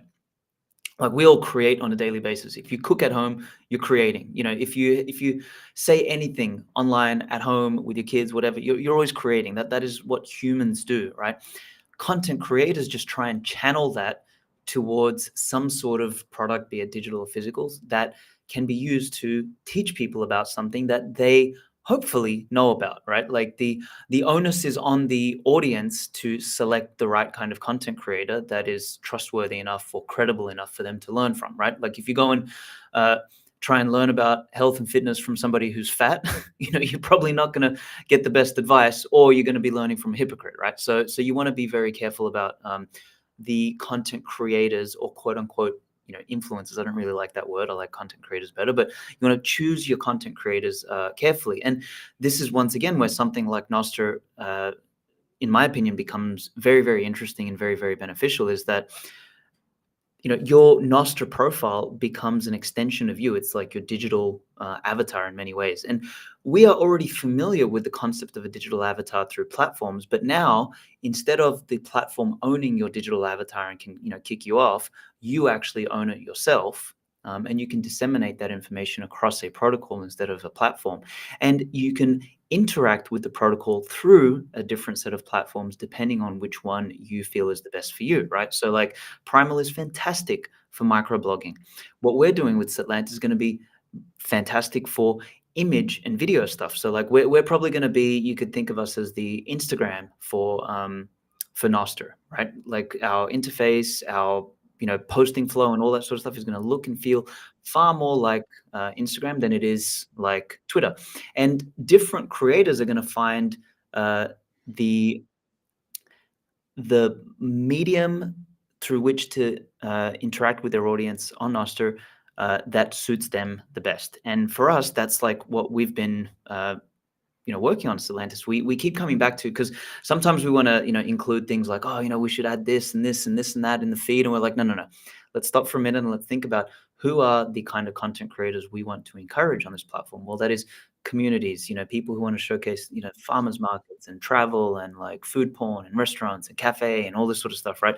So like if you want to do that, that's definitely got to be visual. You're not going to like write a microblog about a cafe. It's like, I went to this cafe and I had this amazing coffee and blah, blah. It's like people want to see the fucking coffee, right? So like you need to build around that. And I think this is at least in my opinion, something extremely important when we're building products, particularly now that we're in the era of Nostr, where the products are fundamentally going to be built around, as I said, content creators. Like the internet, what I called earlier a decentralized education network, is going to reach its zenith with Nostr, because then it can really become a place for people to communicate, to build audiences, to build communities, to build trust, to build reputation, et cetera, et cetera, et cetera. So anyway, I don't know if I answered your original question, but I've kind of gone on a few tangents. I hope there was something useful in that.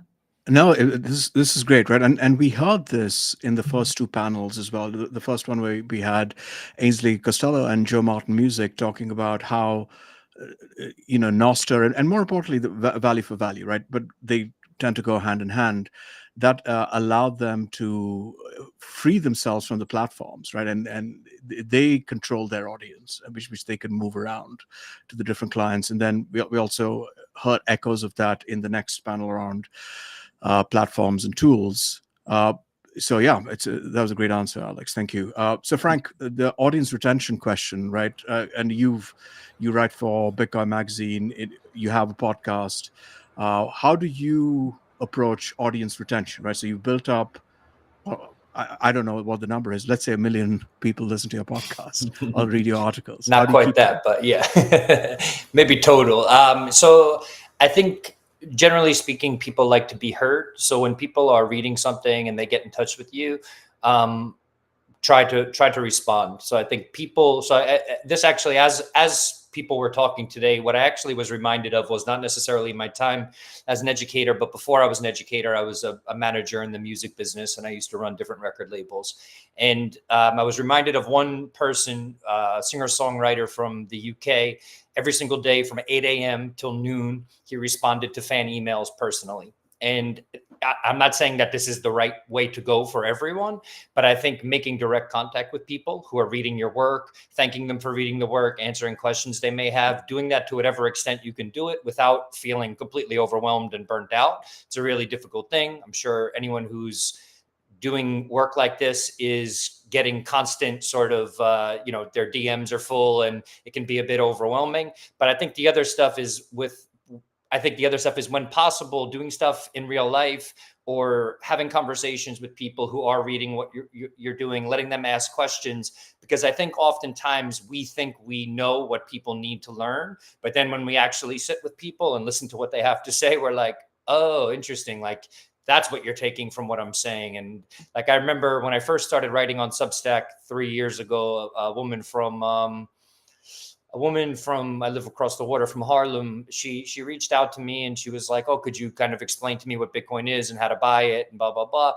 And I said, sure. So I sat down with her and her brother and, I'm talking about all this high level stuff and how to do this and how to do that. And she's like, oh, I don't have a digital bank account. She didn't even have a bank account set up to transfer money over to an exchange to get some Bitcoin. So I think that when it comes to having an audience, listening to the people who are reading what you're writing, I do a section now that I'm going to be putting into some of my Bitcoin Magazine articles. It's like a questions from the plebs section. So basically, when I have an interview coming up, I post on Twitter, hey, I'm going to be interviewing this person. Let me know if you have any questions. And now I'm doing my best to actually just include a section, basically like these are people who took the time to respond. But I think that the big thing with what we do is people want to be seen. When you're building a community, people want to be seen and heard. When possible, if you can sort of see and hear those people in real life, that's great. If you can respond to them virtually, that's great. But I would say the other thing too is sort of making people a part of the process. So when I teach at Bitcoin Dada and I teach what Bitcoin is, I think part of what you have to do, if people are following you, you don't necessarily want to just keep them following you. You sort of want to teach them how to be a node, how to be someone that others will then follow, and how they can sort of share information. And one of the first things I tell people when they ask me about Bitcoin and this and that, one of the first things I teach them just on a personal level, like Bitcoin is your responsibility. And you're going to sort of, once you understand this, you're going to become a bit of like a default financial advisor. People are going to ask you what this thing is. Should I invest in it? All this kind of stuff. So you have to be ready to, I'm sure we've all been through this. We've told someone about Bitcoin, maybe they bought it and the price went down. And we're like, oh, okay, this person's not going to like me anymore. So I think, we have to sort of be ready for this sort of stuff. It's a lot. And I think that when it comes to building an audience, it's sort of like, I think about it similar to what Lorraine Marcel says, the head of Bitcoin Dada. Her goal with Bitcoin Dada is not just to have a huge audience following her. It's to create like mini versions of her around Africa and then have people following those people as well. Obviously, those other leaders can come back to her if they need advice or if they need connections or anything else. But when I think about this kind of stuff, whoever does reach out to me, like I'll give a quick example. Someone from a mining company that employs ex-convicts reached out to me and said, oh, could you cover what we're doing? And I said, essentially, where have you covered what you're doing? Where can I see what you're doing? Where is your blog? Where's your website that documents what you're doing?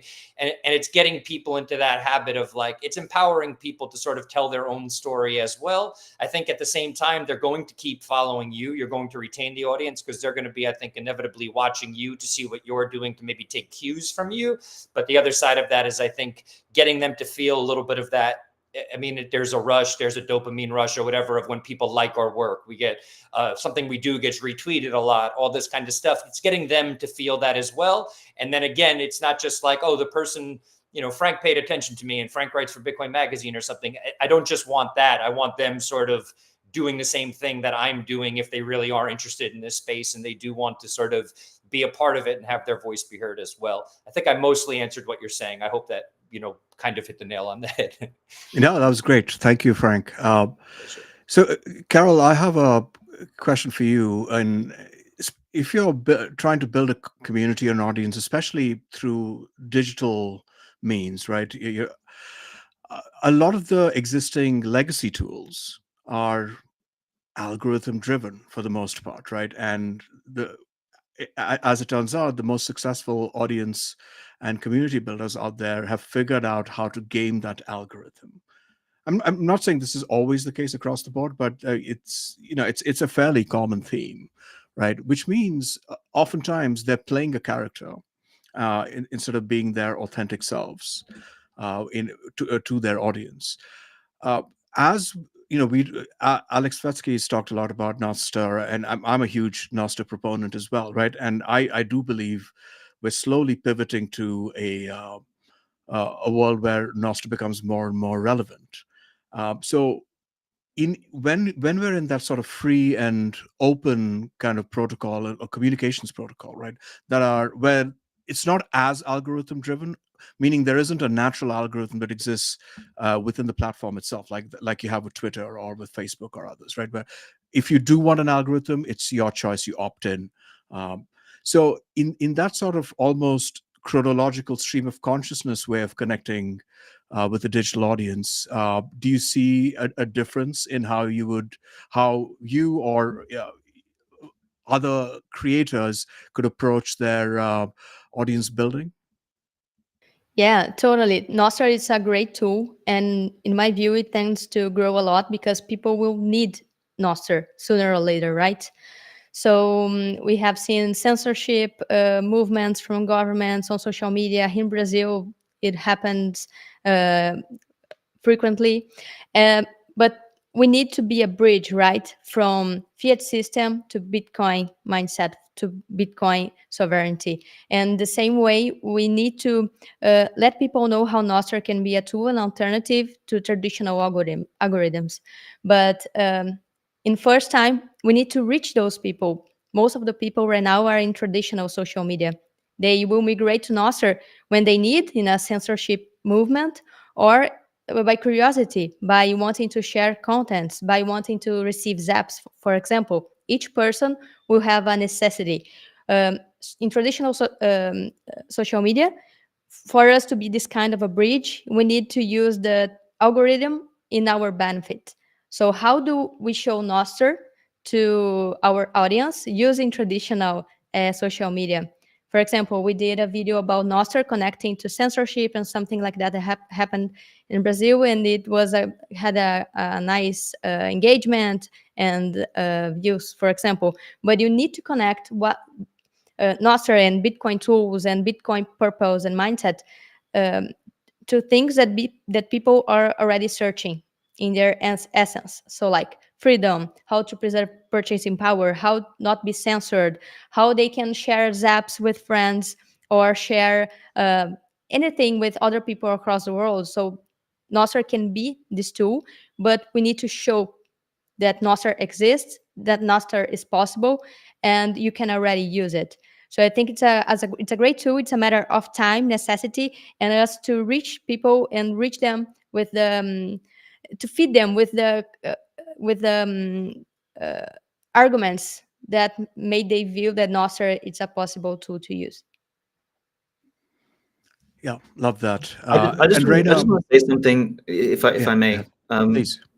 Carol, I appreciate your stance, but I'm just going to throw something in there, and I have to always be the guy that disagrees. But I love you, but I actually think that the censorship angle is completely useless. I don't think anybody gives a shit about censorship. I also think zaps, no one cares in the real world. That's, maybe for Bitcoiners it's cute and all that sort of stuff, but I don't think that's a killer feature of Nostr, and that's probably an unpopular opinion in the Bitcoin space.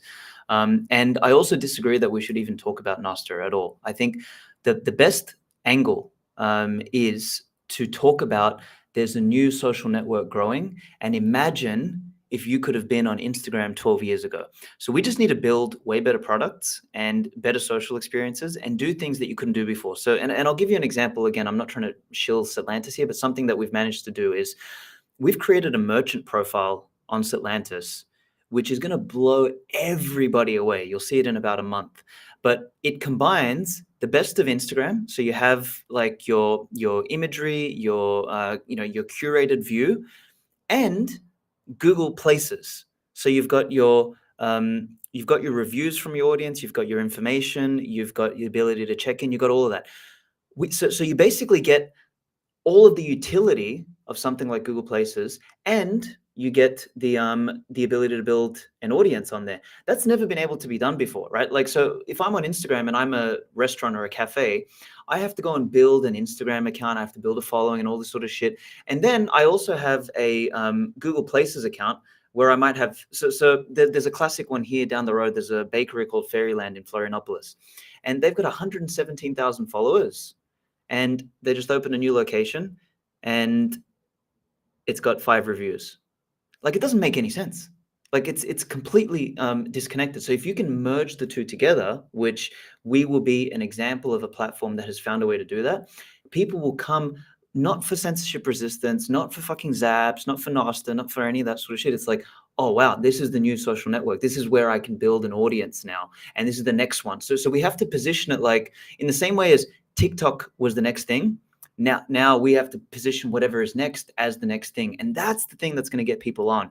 Not like, honestly, I think it has to be the cool place to go. It has to be positioned as the fastest growing or the new thing, et cetera, et cetera. Like if we go and claim, if we win the narrative around, oh, we are the place for censorship resistance, I guarantee you we're going to lose. Nobody cares about censorship resistance. Maybe 0.5% of the world, which is a big fat fucking failure. Like, we're going to have to go in and pitch them that this is the new place to build content. So anyway, that's at least in my experience. Like, I really don't think, like, the sooner we hide any reference to Nostr on any of these platforms, like when they, our sign in on Stellantis, you don't even see Nostr. Like, if you're a pre-existing Nostr user, you can put your NSEC in, but if you're a normie, you don't see no fucking npub or none of that shit. You just sign up with an email and a password and you're done. And the Nostr benefits should come later for these people. But anyway, just wanted to throw that out there. I think that we need to upgrade our approach. Well, Alex, I think it depends on the use case. I think broadly speaking, right, in non-turbulent times, I think what you're saying is right. People react to user experience. And depending on your use case, right, if you're using Nostr as the social media use case, which is top of funnel, right? That's the one you see. It's primal. It's going to be Satlantis when it comes out. Then yes, I think you sell them completely on user experience. And not on more philosophical things like censorship resistance or more technical things like zaps. But what if Nostr the social media use case had existed in late 2020, early 2021, when people were getting shut down on Twitter? They wouldn't care. They wouldn't care, honestly, man. Honestly, like, because that comes and goes. Those like moments of crises come and go. Like, there'll be another Elon that picks up something, and then they'll fly the flag for censorship resistance, all that sort of stuff. Like, I really don't think that's a hill that we should bother fighting for or dying on. Like, it's honestly absolutely pointless. Like, the only thing that needs censorship resistance, honestly, is Bitcoin. Beyond that, like, we don't need censorship resistance in any of this other stuff. At least I'm jaded, honestly. I used to think that. I just don't agree anymore. Like, and maybe I'm just old and bitter about the world, but that's just me. Well, thank you for sharing your view there, Alex. I do want to bring the conversation back to the audience and community building here, and so maybe Reina, we'll go to you here. Have you? So how do you deal with situations where within your community there's a lot of negative feedback, right? We talked about growing the community, we talked about retaining the community, right? All the good stuff. But what happens when there's a lot of negative feedback? What approaches have you taken, and I think what can you teach our audience about how to tackle those difficult situations? Yes, and I think what happens also with negative feedback, it depends of sometimes, for example, we are a team and we're a team of teachers, and I used to teach more like, in the outsides. Now as a teacher lead, I focus more on the group. So I think there are certain parts of that I'm just hearing them from the team. I mean, I don't want to take any credit for them, but in a way, I think sometimes we gotta grow thick skin, first of all, because we've for example, the subject of Bitcoin here in El Salvador has got a lot of gotten political. It's gotten political because at the end of the day there is this mix. I know that you guys see in the media, let's say, for example, 70, I don't know, what was this time, like 90% of something approval of the president and the government. And yes, it sounds like a lot, but at the time that 10% can be a lot of people also throwing hate and shit. And it has happened even to our teachers or to sometimes us when we go into a community where a major, for example, just did an open enrollment. Oh yeah, these guys want to teach. We are not some sort of association, but we can give you the space so you can come and teach people about Bitcoin. And they go straight up, oh, okay, so you're gonna teach us about this lie and they're gonna teach us about this, like very front-headed, right? This is people that they really don't care what you think, or if they're gonna be kind or they're not gonna be nice. So to start with, definitely believe in what you do. So you gotta be patient, because at the end of the day, also you want to give people value. And like everything, I think not everybody's ready to what Bitcoin actually is, or why our money is broken. They just want to find certain solutions, and they just want to start, like Carol was mentioning it, just with the basic, start with the simple. It's like, okay, say the approach that we have, also in El Salvador, is like, at the end of the day, this is here to stay. this is a currency, this legal tender. So we are here happy to teach you how to use it. And then you decide what to do with it, this information. You decide what to do with, if you'd rather keep your money in the bank or you'd rather want to just download a wallet. Here in El Salvador, there's a lot of unbanked people. I mean, I guess everywhere too, but we deal with a lot of unbanked people. So we want to make sure that they are certain, they don't feel pushed. They don't feel like we're trying to, I know sometimes Bitcoin does feel like a religion, but we really don't want to have that approach, right? Like, just, you gotta believe in this and think that what you have is right all the time, because it might not. There are a lot of things about Bitcoin that we, even as an educators, don't know. Like, we have no idea about, I don't know, UTXO management. So I go to Bend and watch a video so I can explain that to put people in these hard questions come. Also is take ownership when you don't know a subject, when you don't know something that a person is asking, and don't diminish it and think that just because you know, say, the philosophy of Bitcoin, because we all come to Bitcoin for different reasons. So in a way, we like certain aspects more than others, or we get into that rabbit hole more than others. So use that as an opportunity to, you know what, I don't know that. I'm going to investigate it. I'm going to ask friends. The Bitcoin community is very generous with knowledge. It's very generous with time. Like Fran mentioned, we do get a little bit overwhelmed sometimes with DMs, with messages. I'm in a lot of WhatsApp groups for events and students and everybody. So they can see your number and they message you. But just try to be patient and ask anybody that can have that answer, or at least direct them to a valid and trustable source for information. Oh, you know what? I didn't know, but I watched this video and I learned. So I think that part of being patient, of taking that negativity, if it doesn't sound cliche, as a learning opportunity is very important. So for us, and also for other people that is completely new, and then they're like, oh no, I asked this guy, and they think that you are this nerd or something. They leave with a good impression, with okay, she probably didn't answer all my questions, but she's definitely willing to tell me and to reach out back, and be truthful to your word as well. If you said that you are going to reach out back to let them know, do so. Like, just don't leave people hanging as well. I think even if it's a group, even if it's a community, I think it's very important to find those mini like Lorraine's, right? That data that you see on people, and the potential that someone can also become sort of a leader in their community, someone that other people are going to trust more than you, because we go to different realities. So they can be those sorts of validation and starting replicating. We want people to copy what we do. So we want to keep the best practices, because if they see that we are just this rude people, not approachable at all, then someone else that comes along and that look after you, this is what they're going to emulate, right? They're going to think, oh, yeah, just want to think that we know it all, which is not true. Nobody here is an expert in a way. We got a lot of skills that we've used in the past in our backgrounds that are helping us out. But I think there is not more humbled experiences that going into the Bitcoin rabbit hole, honestly. That's great. And Frank, you write for Bitcoin Magazine. You have a podcast. Any article that's that you've written that's completely riled up your audience, or a podcast guest that created a mob that wanted to cancel you, or hypothetically, if that were to happen, what would you do? No, I haven't got there yet. I feel really bad. I just published a piece on Kale, who invented, or the founder of Cashew, and I'm a big fan of Kale.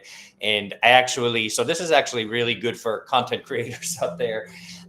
We have to do certain things for SEO purposes. For people who don't know what SEO is, it's search engine optimization. And sometimes we have to sort of write headlines that we want that people have to click on.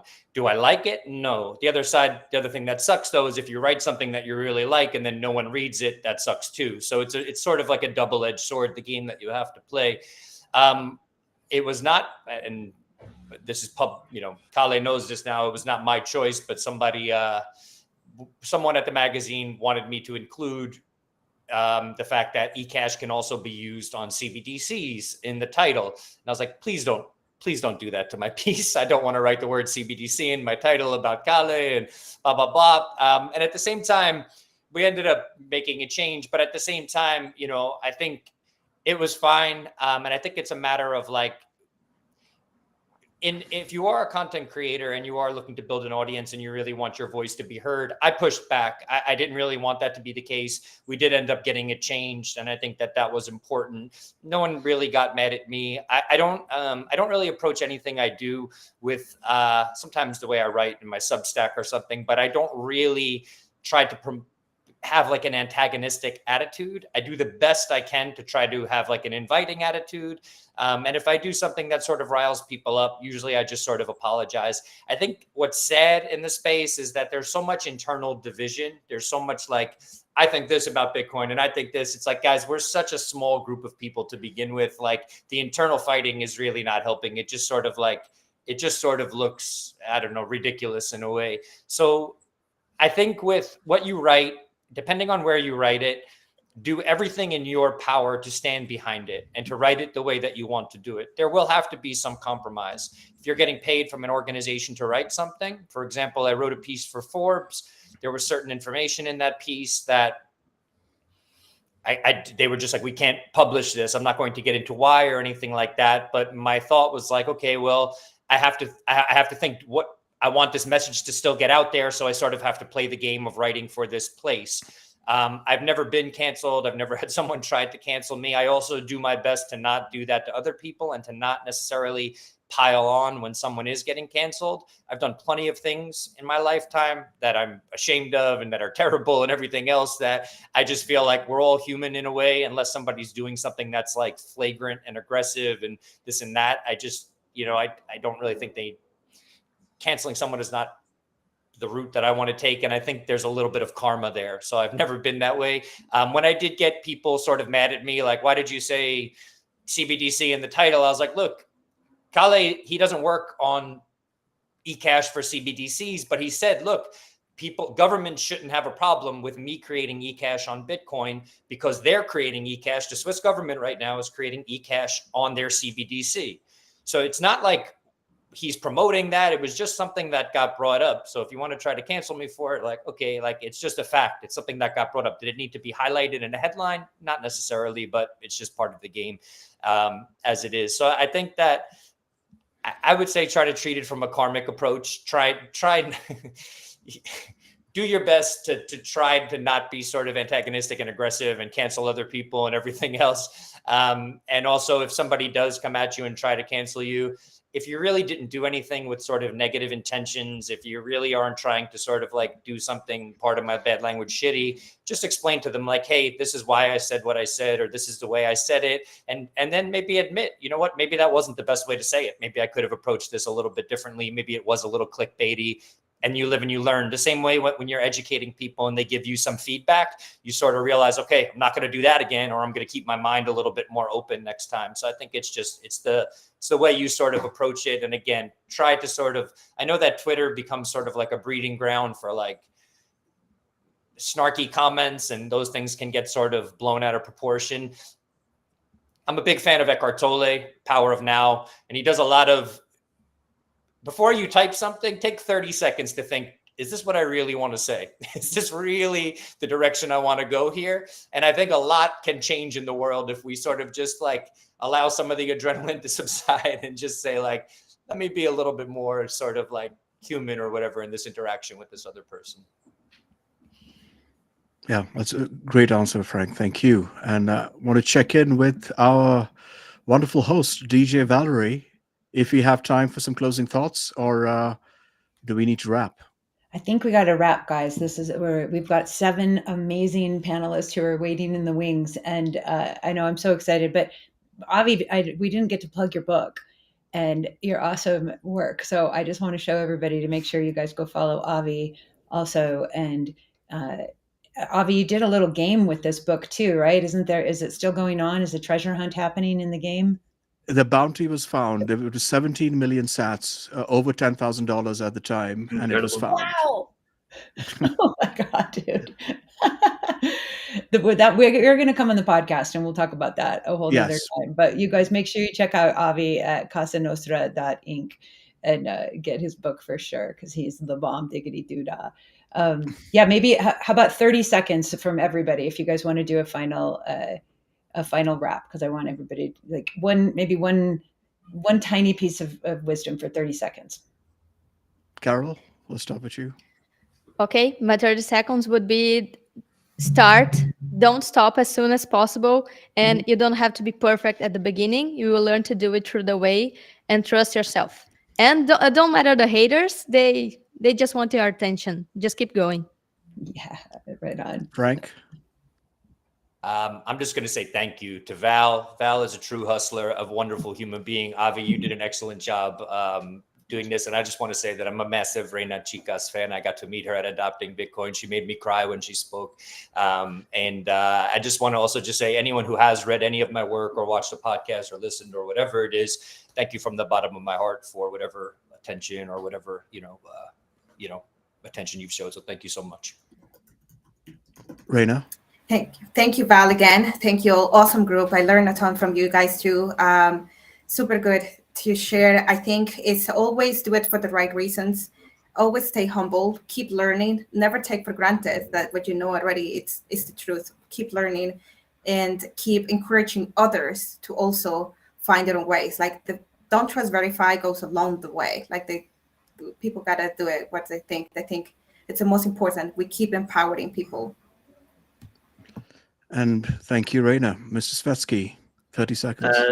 No final wisdom from me. Just do what everyone else said. Thanks for having me on, guys. Appreciate it. I'm out of wisdom. It's the weekend. Thank you all. And my 10 seconds is be your authentic self. Don't play algorithmic games. It'll reap rewards in the long term with your audience. Thank you, everyone. Love this conversation. And thank you, Val. Thank you, all of you. This is a group effort. This was definitely all of us putting this together to make it happen. So I appreciate each one of us. And you guys, we have 3,568 viewers on all these different channels. So all of you who are watching and paying attention, I hope you're getting lots of value. And make sure, even if you guys haven't signed up and you're just watching live and you want to have all the recordings, I'm going to give everybody all the goodies afterwards with all the links, all the notes, all the things that you want. And I invite you guys to join the community. You can still register now at bitcoinforpeace.org/summit. And then we'll have you in the system. And then we can start creating more community together and continuing to rock this. So while you guys are jumping off stage and exiting, well, we've got the next panelist coming up. Thank you again, everybody, so much. Totally appreciate you. We're going to watch a little video from Caleb at Decentralized Consciousness, and we're going to talk the next panel about self-care and wellness for creators, entrepreneurs, Bitcoiners, activists, and all of us on planet Earth who are on a mission to make the world a better place. So check this out. So give me a second and I'll get it queued up. Yay, let's go. Hello, everybody. My name is Caleb, and I am part of an organization called Decentralized Consciousness. We are a community of spiritually minded people, many of which came to spirituality through Bitcoin, and our chief aim is to live authentically by embodying our highest self, or our inner node, as we like to say. Living lives not out of fear, but out of unconditional love and authentic action. My piece of advice is to understand the role of your emotions and what they are telling you in every moment. This is a little unorthodox compared to the fiat way of thinking, but our emotions are just as powerful as our rational, strategic minds when utilized to their fullest potential. Now, when we feel the good emotions, it's easy to build, create, and connect with other people. But it's just as important to leverage those bad feeling emotions too. When they come up, don't push them away, just sit with them, meditate if you can, and feel them, and don't be ashamed. Eventually they will pass, and on the other side you will find inspiration, clarity, or confidence like never before. Thanks for listening. From my node to yours, enjoy the rest of the summit. All right, that was cool. That was a cool little interlude, getting ourselves ready for the next awesome panel here. Radical care, self-care for creators and more. I'm going to let you guys take it away. Monica and Holly and Roger and Tali. I think we still might have a couple more folks who are going to be jumping in. Yep. Tom and them. So I'll let you guys up on stage. And yeah, and Joey's here. Yay, Joey. I'm so excited. I'm going to let you take it from here, Monica. If you need anything, Don and I will be in the backstage here. And here comes Tom. Yay. Awesome. Sorry. Yeah, no worries, you guys. All right, we can't see or hear you, Tom. Oh, There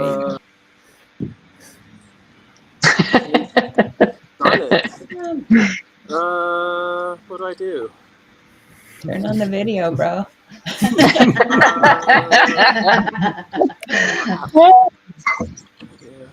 Here, Tom, I'm going to let you kind of play around. I'll let Monica get going on this panel, okay? Wonderful, wonderful. Tom, you can, if there's issues with connection, you can turn off your video and we'll hear you better. But let's get going with all of this. I just want to welcome all the beautiful, divine Bitcoiners, artists, entrepreneurs, creators, and earthlings. Welcome to our unique panel on mindset, self-care, purpose, and wellness. Thank you to DJ Valerie for creating this magic and for highlighting these aspects, which are really important in addition to everything else. It's been wonderful so far. My name is Monica Bora, and I'm a transformational psychotherapist and a co-creator of two healing modalities, my Masters of Creations and Soul Learning. Both of them help you to let go of that which no longer serves you, step into your higher potential, and help you to become the change you wish to see in the world. So I have this amazing honor to moderate this beautiful panel with these remarkable people. We have Tali from Orange Hatter Podcast. We have Tom, co-founder of Plant Medicine Retreat in Colorado. We have Joey from InfiniteSelf.com. Holly from Blissmark.com, and Roger 9000, a musician and a master of cacao ceremony. So I'll let you to go around and introduce yourselves. Why don't we start with Tali? Go for it. Okay, can you hear me? Yes. Okay, cool. Hi, everybody. My name is Tali Limberg, and I'm the co-founder of Free Market Kids. And after being orange pilled by my husband and the game Huddle Up, I began the Orange Hatter Women's Initiative, first starting with a podcast, which quickly rolled into a weekly reading group, then rolled into a mastermind group, and then a retreat, and now a very fun experiment on intention. So that's me. That sounds wonderful. Roger, say a few words about yourself. Hi, everyone. I'm a musician. I'm also, I guess you could say, I'm trying to research the concept of how energies are moving through us through Bitcoin, and cacao is one way. I'm sort of developing. Music is definitely an energy that moves through us as well, and it's music brought me to Bitcoin. Bitcoin has brought me to cacao, but I'm developing a new way which we can experience cacao, and I think it's a very much a Bitcoin experiment, a Bitcoin experience that I'm sort of getting more involved in now. But I love the concept of balance. I love the concept that Bitcoin is balance. Bitcoin balances our good and evil within us, if you want to call it that. And I think that was the story of cacao as well, very much a balancing tool in the world. So exploring balance is kind of the trajectory I'm on at the moment. So I'm really privileged to be a part of this experience with all of you. Wonderful. So glad you made it. I'm so happy to see you here. Why don't we go over to Holly? Holly Berkeley, why don't you introduce yourself? I am a consulting firm called blissmart.com, and I've been spending. I'm not sure if. Oh, can you hear froze me? for a little bit. Can you repeat the last few words? Sure. Yeah. Yep. I have a consulting firm called blissmart.com, Bliss the Smart Way. And I've spent the last few decades using advanced bioenergetic methods to help creatives and entrepreneurs and business leaders clear negative beliefs and emotional imprints so they can stop driving with the internal brakes on and fully embody their authentic creative expression. So Bliss the Smart Way. And there's a global shift happening that's elevating consciousness that's taking place. So we're seeing this everywhere we look. And Bitcoin, of course, aligns with and supports and provides a foundation for that. So there's this wonderful meshing of creativity supporting Bitcoin and vice versa. So Bliss the Smart Way. I love that. Bliss Smart. That's so wonderful. Next, we have Joey from Infinite Self. Joey, take it over. Oh, we can't hear you. I turned it off. There we go. Can you hear me now? Yes. Wonderful. Great to be here with you all. So I like to call myself a specialized generalist. I kind of started my educational journey with automotive technology and then moved into psychology and a lot of natural method healing modalities. And so the practice that I mainly share is called emotional resolution. I'm an emotional healing practitioner. And then I've also been doing that for about the last 12 years or so, and then found Bitcoin. So I've kind of moved that into the Bitcoin realm. Throughout that time frame, I was also a bookkeeper. And I also work with Joe and Satoshi Pacioli, who came on earlier today, and kind of integrate all of those different aspects together. More recently, out here in Denver, I'm the secretary for the Space, which is a Bitcoin community hub that we're building out here in Denver. And then also chief lightning officers on Telegram, which actually assisted in getting us to be able to do the value for value lightning splits that we're doing here today. So kind of mixing all of these natural medicine technologies, sovereign technologies with finances, as well as anything in between. So great to be here with you all today.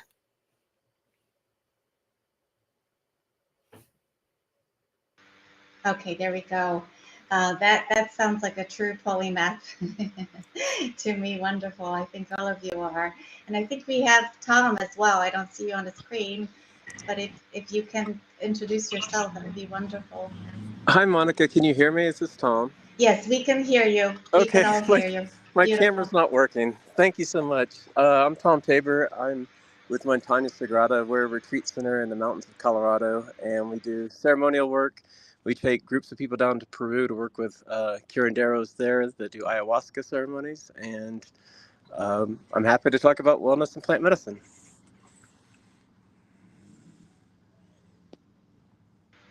Wonderful, wonderful. I think can you hear me now? Okay, because I'm seeing muted, unmuted. I know I apologize for the voice quality my iPods are making. Hopefully, can you hear me well? Okay, wonderful. All right, so this is a question for all the panelists. Since this is a wellness, self-care, mindset, purpose panel, can you share to provide the biggest value to our audience and Bitcoiners, creators, entrepreneurs? Can you share the tools that you utilize yourself to help you regain your alignment to step into your best when you're feeling a little out of it? So I would like maybe Roger can go first. Would you like to answer that?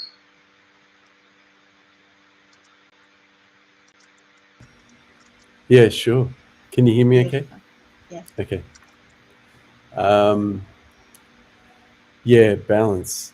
So when I'm not in alignment, I guess I'm feeling like something's unfair, or feeling something's not right, feeling like the universe is somehow not helping me.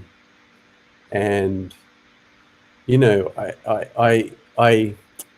come from this fiat mindset, which is about privilege, and it's always this attitude we have of, oh, somebody else gets to experience something that I'm not, or somebody else is getting to have something that I don't have. Somebody else is better at something than me. And that concept is very much driven from this idea of privilege, that somebody gets something that I should have, or somebody has something that I wish I had. Somebody is better at something that I wish I was. And at the end of the day, Knut Svenholm, I love his work, and he was the one that first introduced the idea to me that privilege is it's a fiat construction. It's a mindset of the fiat mentality where we think to ourselves, I don't have everything that I deserve. I don't have everything that I need. I don't have everything that I am. I need something outside of myself to be complete.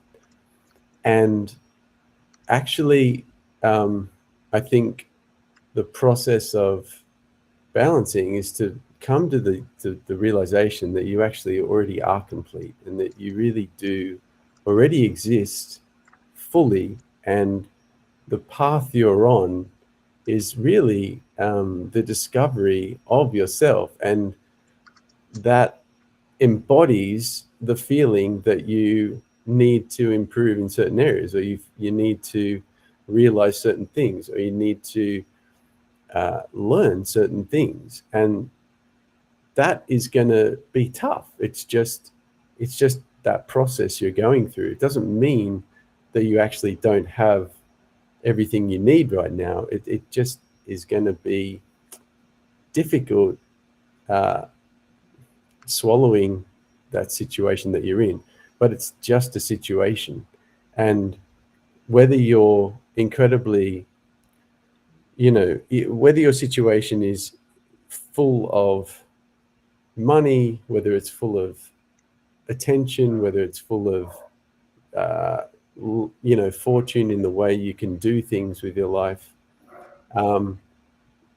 it's just a situation, and you're going to go through an up or a down within your life. So whether you're incredibly fortunate and you have all the things you think are a fortunate thing to have, you're still going to feel very you're still going to get to a place of feeling very desperate and very down. And that's just a concept. That's just the fact of being human. It's not actually a privilege. It's just being human. So I think realizing that actually you have everything you need right now, it's just a situational thing, is a very comforting thing for me, because I know that this is the path that everyone goes on, and this is such a it's such a balancing, beautiful feeling to know that this is the path that everyone has to, that there's no such thing as privilege in this world. So yeah.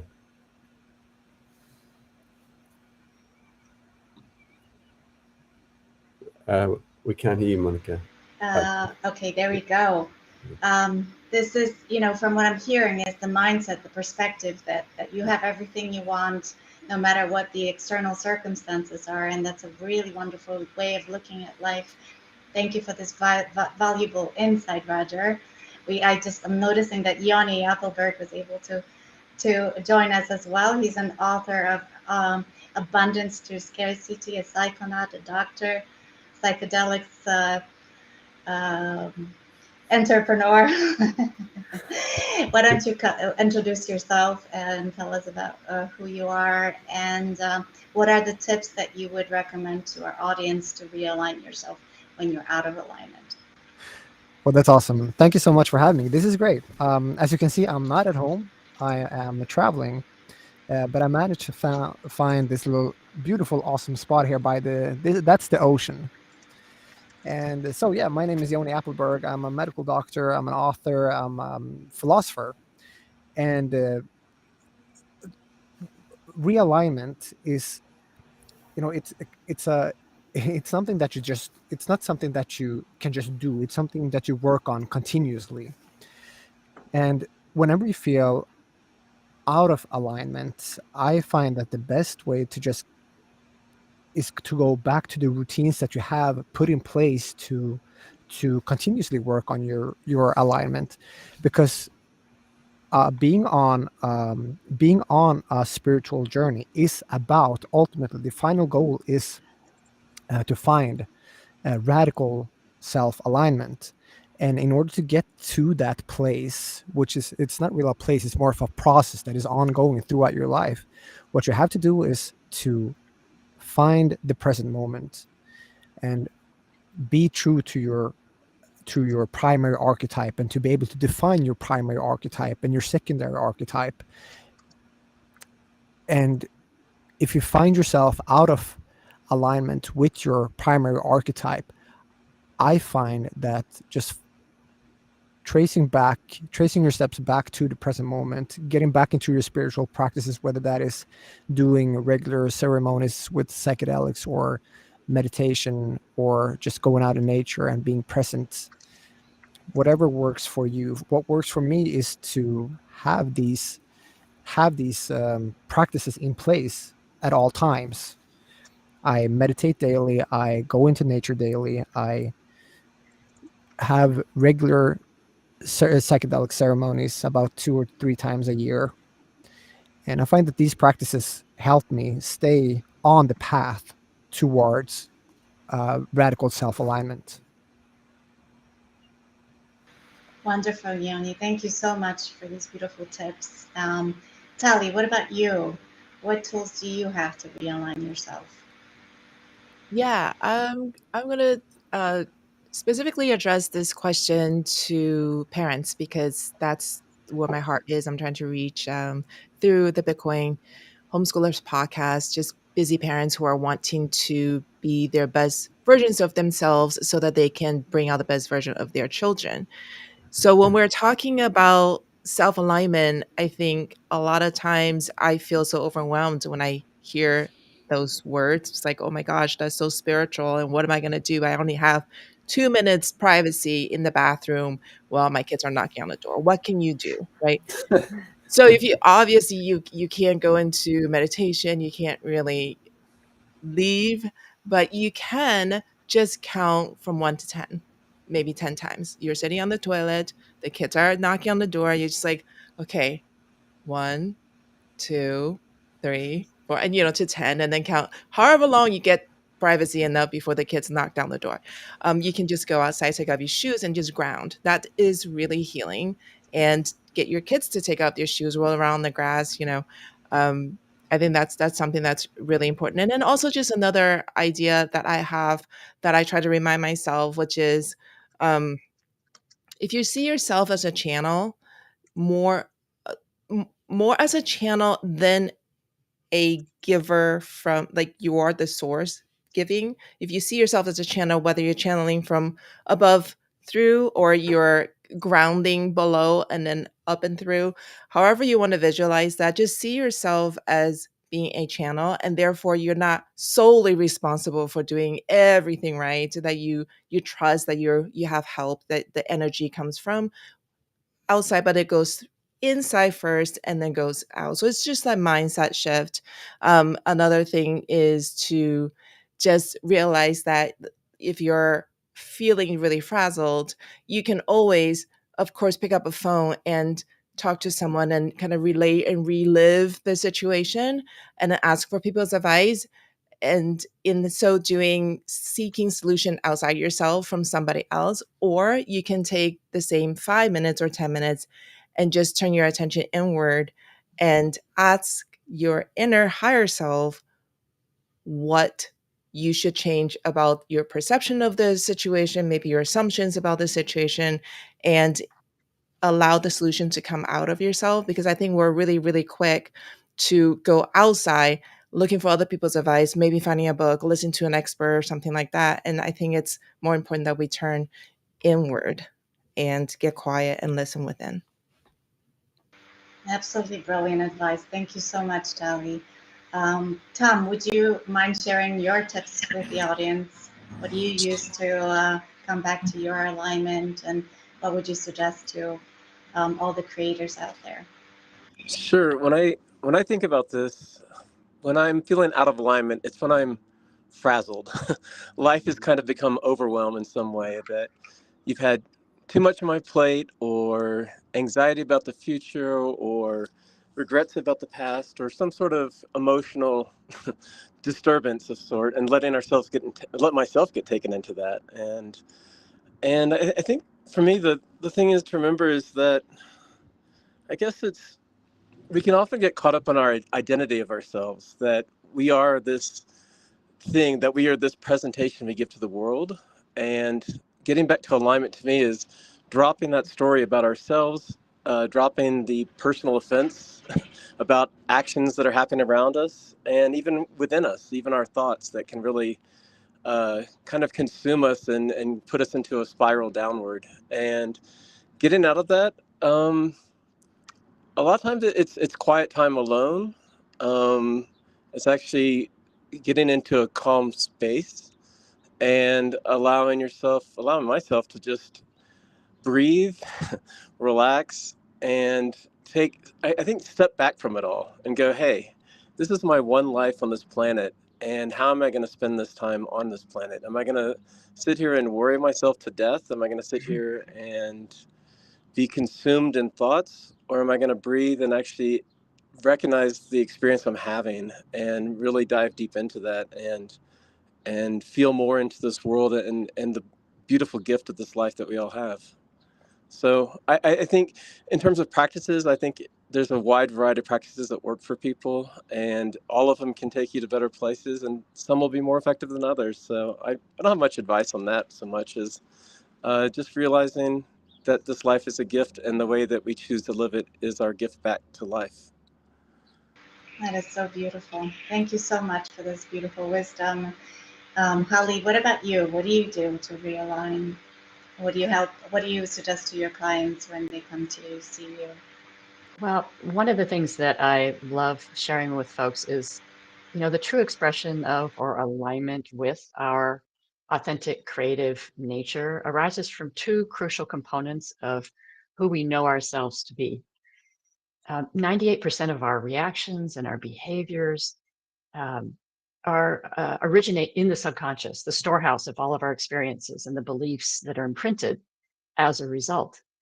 And these beliefs originate from the imprints of societal and familial and religious experiences and teachings. And no matter what your conscious mind thinks, the subconscious is running the show.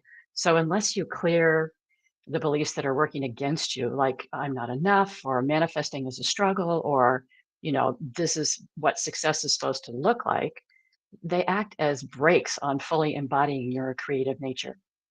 So that's one thing of these two crucial components. The second one is true creativity arises from our connection to our greater consciousness, Atma, and everything resides in this consciousness. It's the core element that frequently is missing from our perspective of what's needed to really fully express ourselves. And every artist, scientist, and other creative has shared that their greatest epiphanies have come through this connection, not from the linear thinking conscious mind. So how do we access that aspect of ourselves? Practices like those in Julia Cameron's The Artist's Way, or various meditation practices, stilling the thinking mind, being in the present moment. That might be through listening to music or listening to Eckhart Tolle, to bring you into that energetic frequency and space. So those two crucial components, clearing the human, social, and family imprints that are impediments to the free and full expression of that greater self, that who you are, that creative nature of who you are, and accessing your connection to that greater consciousness, that Atma, to allow it to flow through you. Those feel like the two crucial things to really pay attention to. And there are many different ways to both clear those imprints and then access that wonderful, larger Atma sense of yourself. Wonderful, wonderful. We have this logo that right now we can't really see on the background, but in the middle Can you tell Val, us more about that? I'm curious if Val can pull up, because she's got the screenshot. Val, can you show that on the, can you pull that up? Let's see.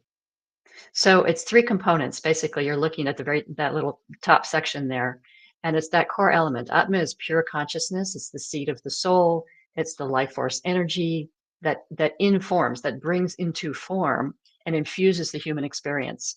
So you have the yellow mental, the teal colored emotional, the red physical, and in the center is Atma. But really, it encompasses all of it. It holds all of it. So Atma is infusing our mental processes, our emotional things that are coming up, and our physicality. And if when you tune into that pure consciousness, that's really the core of who you are. All this other human stuff is kind of imprints, and we're having this human experience, this 3D human experience. But Atma is the core nature of all of us. That is the oneness that we're all connected through. And it's a little bit like Bitcoin's decentralized nature. Atma is the decentralized consciousness that we're all a part of. We're all fractals of. That's wonderful. That's definitely true. When you really identify yourself as that, there's really no limitation, and it's a quick realignment, right? To just know who you truly are. Know thyself.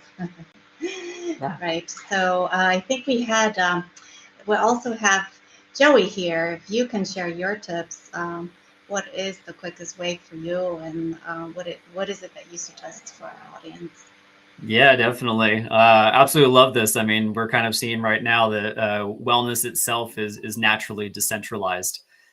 We can, talk about this forever, all the different ways in which we do it. We all have different methods of doing that. I think one important point to start at is kind of defining what is out of alignment. We all kind of have different senses of physically inside of our bodies of what it feels like to be in alignment, what it feels like to not be in alignment. And that feeling has a physical sensation imprint in the body. And so that's where I usually bring my clients and myself to work with, is that if we start with that piece first, as to how does your body physically feel when you are in alignment, which I would call contentment. That contentment is actually our natural state as humans. And when we have an environment around us that we have different things outside of that will change that emotional state of contentment. And then we have a stress, we have a fear, we have joy, we have excitement. All of these things are outside of that natural emotional homeostasis, which is actually contentment and peace. And it's kind of the same way that right now, as we're sitting here, our bodies are naturally self-regulating to the environment. Our temperature is changing. The rate of our heart is adjusting. Our blood pressure is adjusting. All of these things have these natural states where they move outside of that normalcy, and then they move back to that normalcy. So really the question is, how do we get back to that contentment and that peace and get back in alignment? And so more practically, basically, what I like to say is the easiest way to do that is to first notice that you're out of alignment. Notice that you're no longer in contentment. And then once you notice that you have that emotion that's arising, that natural state of balance is no longer there, then it's closing your eyes and feeling that physical imprint inside your body. And this is what we call emotional resolution. It's something that we're actually doing all the time. And it actually starts out where the video began, is that started our presentation here, is to feel the feeling. And when we feel the feeling and we do nothing and allow ourselves to simply feel it, our body will naturally self-regulate that physical sensation imprint of that emotion. And then it eventually comes back to that contentment again. And what I've noticed with myself and my clients is that that's how we actually resolve emotional triggers for a lifetime. And the proof is in the pudding for myself here, because I used to have a fear of public speaking, as well as a lot of social anxieties, being in different social environments. And when I applied this methodology of notice that I'm having a stress or some type of emotion, Number two, to close my eyes and feel that imprint and do nothing until it goes away, usually in 30 seconds or less. And then after that, it doesn't come back. And so that's usually the methodology that I like to share with people, because it's very fast and effective. And it lasts for a lifetime. It can resolve many things that in conventional medicine are considered unresolvable. Wonderful.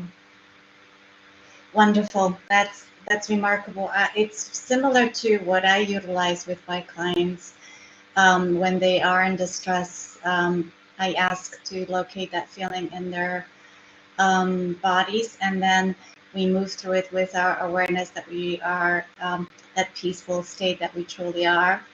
And there's a breathing technique, breathing through the nose and breathing out through your mouth, that naturally activates the vagus nerve and the parasympathetic nervous system. So if the distress is lasting a little longer, you can just be with that feeling and it will dissipate. You can sometimes listen to it. It has some messages and validate it, and from that self that, once you realize who you truly are, like Holly pointed out, we are consciousness, we are Atma. We are that confidence, we are that clarity, we are that calm. We can be there with the parts of us that show up that have disalignment, and we allow ourselves to move through it with our breath and with our awareness. It will shift back into pure awareness. So breath work is amazing. Meditation is wonderful. Nature, like everyone pointed out, shift of perspective, counting to 10, like Tali mentioned, knowing that you can channel, right? It is from within, it's not outside.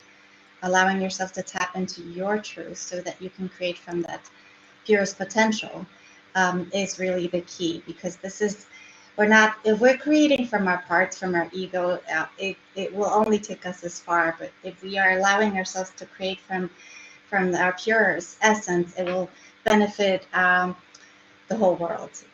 So that's definitely something I also recommend.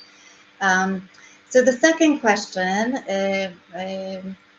this is about Bitcoin, because I know Bitcoin has a transformative quality. I actually had a dream yesterday about Bitcoin's vibration. It was very high, very alien-like. And I wanted to ask you all, how did Bitcoin inspire you towards all this, like wellness, mindset, self-care? Did you come into Bitcoin from spirituality, or did Bitcoin move you towards spirituality? So why don't we start with Holly? Yes, good. I was hoping that would come my way. Way back when, I used to trade fixed income arbitrage on Wall Street, really technical background, and moved into advanced technology. And then I had an experience that really awakened me to heart, soul, consciousness, who I was beyond this human 3D incarnation. And I've studied and worked in that realm ever since. And I was saying before, I was spent the last few decades using these advanced bioenergetic techniques, and I've come when I let me back up. I've been in this space, this energetic space, for a really long time, and then Bitcoin came in, and I could just feel that it was vibrationally the very same thing that I'd been working with for years. So there was an alignment there. So it wasn't like I was in Bitcoin and then discovered wellness, and like a lot of folks are seeing now. They're eating better, they're taking better care of themselves, they're getting more sleep, they're more conscious and aware. I've been in that realm for a few decades, and then all of a sudden Bitcoin came into my awareness. It's like, oh, this is vibrationally the exact same thing that's here to support the entire globe. There's a global shift of elevated consciousness that's taking place. We're seeing it everywhere, and Bitcoin aligns with and supports and provides a foundation for that. So it's like I had already spent, a number of decades in this realm of wellness and health, and working with, bioenergetic fields. We're bioenergetic beings, we're bioelectrical beings. So working with energy fields to quickly clear things that are in people's way. So, and Bitcoin is an absolute meshing with that at the vibrational level. I was really astounded when all the pieces fell into place, and I realized what Bitcoin was. It's not just a store of value or a medium of exchange, unit of account. It's this vibrational. I'm calling it conscious money. It's conscious money. It's the same frequency that we're talking about here. Wonderful. Wonderful. What about you, Yanni? How was it for you? Was it spirituality first or Bitcoin first? It's difficult for me to answer that. I have been flirting with spirituality for quite a long time now. I remember reading The Power Out Now by Eckhart Tolle when I was in my early 20s. I think it was 20 or 21, out traveling, and that book actually helped me wake up the first time. But I can't really say that I started practicing spirituality until much later, but I was open to the ideas. And I didn't find psychedelics until my early 30s. But so I still would say that I sort of found spirituality, started practicing via Bitcoin. So, so I'm one of those that Holly refers to that actually found spirituality through Bitcoin. And what I did was that I started to use hardware wallets. I started running a node.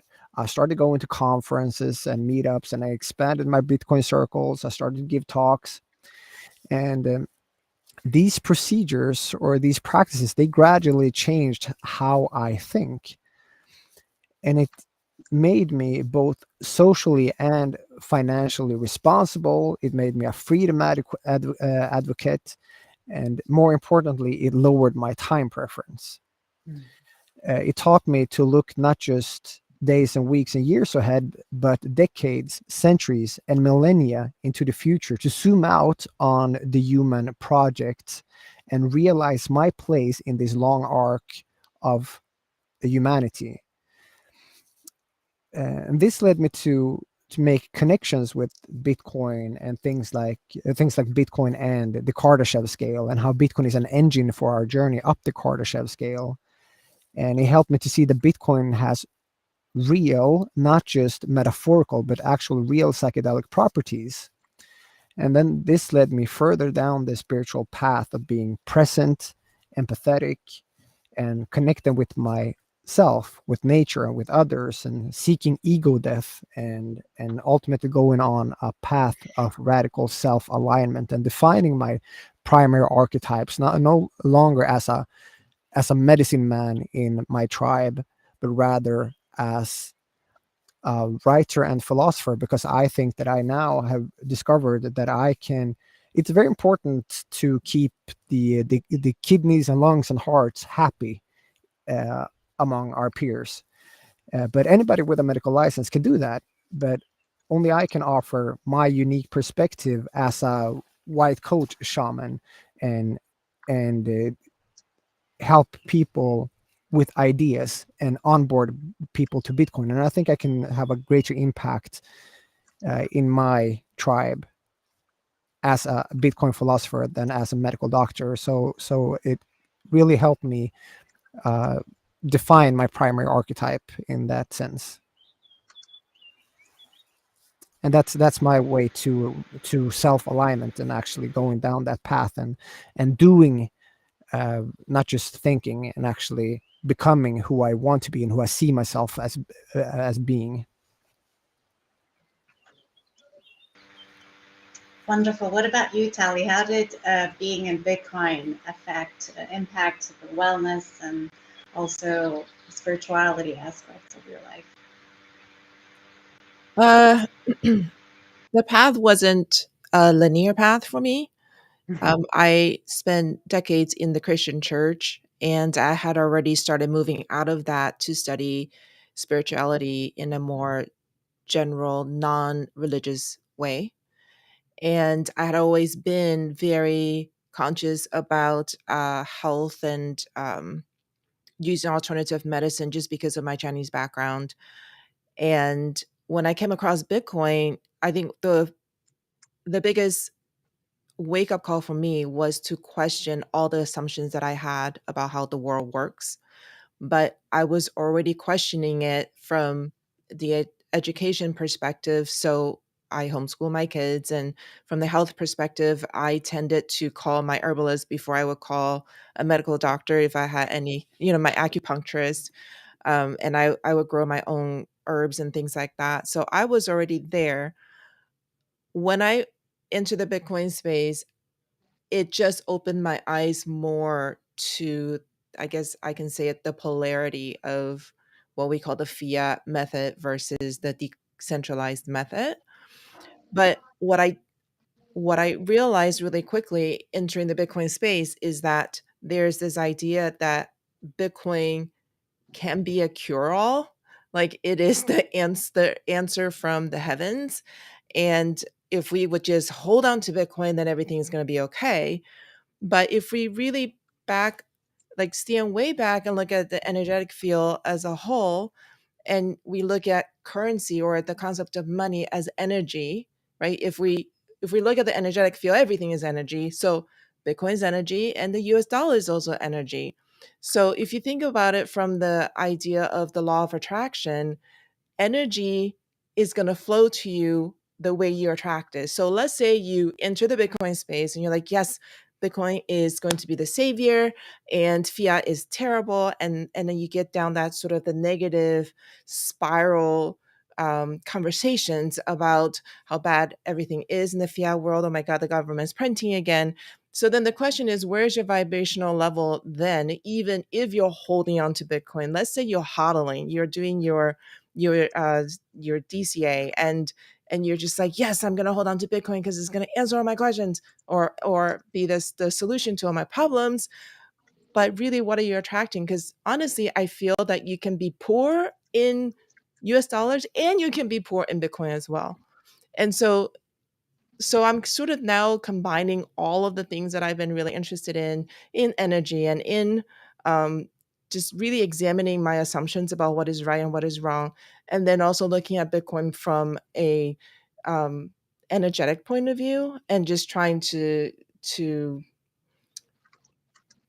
make sense of all of those topics. And that's the journey that I'm on.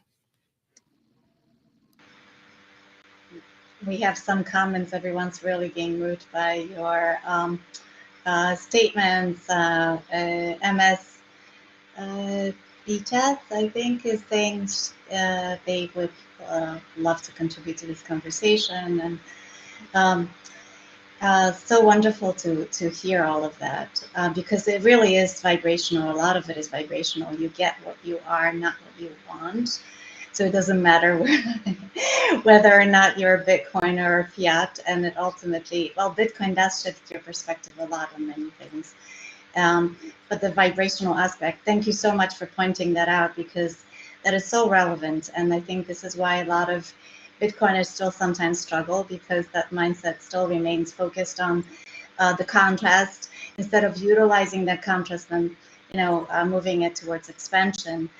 What about you, Roger? I know you talked about perspective. How did Bitcoin shape your mindset, approach, self-care, anything, or in spirituality, or was it the other way around? Tell us more about that. Yeah, that's really good. I really like what Tali said.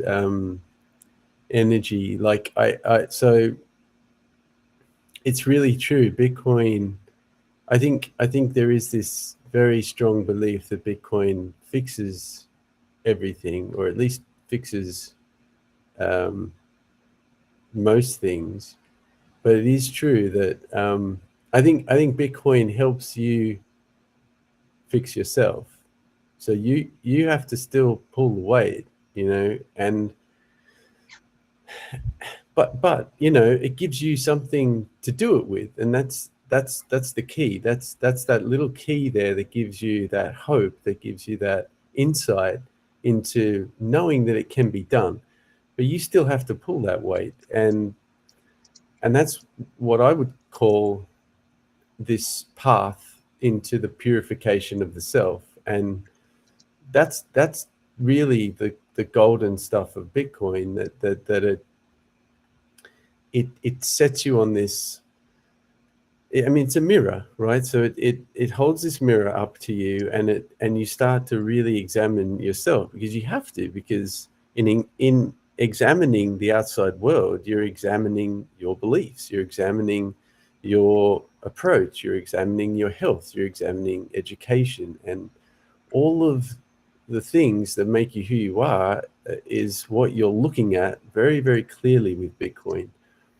And so it's a very powerful thing, and it's a very, very disturbing thing for some people, because they actually finally see themselves very clearly, and it's not what they expected maybe, and so that's why it can be very confronting.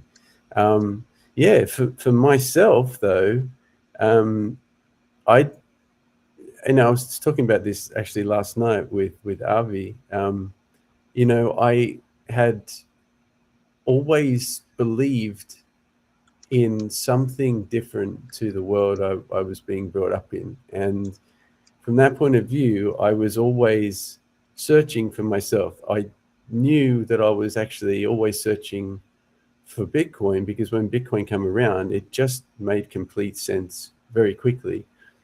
I was trying to understand, why is it that all of these things don't quite, and so music, being a musician, was always that one little area that I could sort of say, this allows me to be myself. At least this allows me to be myself. I still don't understand the world very well, but this allows me to be myself. So I was able to generate self-healing, a lot of self-healing, just by doing my music, which I thank God for. Otherwise, I who knows what could have happened. It's a dark world if you don't have any hope at all. So music definitely helped me there. And then Bitcoin came along and put everything together, watching. So before Bitcoin, I'd seen things like the Zeitgeist, and I'd read about the Illuminati and all of these conspiracy theories, and I never understood economics. I did have a resonance with Jung, Alan Watts, Joseph Campbell. I had a very strong resonating feeling for them, and I still, up until Bitcoin, could never understand why. I was thinking to myself, what is this thing mythology? What is this thing alchemy? What is this thing spirituality? And actually, through Bitcoin, I've been able to realize that actually these words just have so much more meaning now. So Bitcoin brought me to a place of meaning for so many things, particularly informing my music and bringing to me a place of meaning for the world. And it brought me to a place of peace now. So I highly recommend Bitcoin for a journey to discovering the self. Yeah.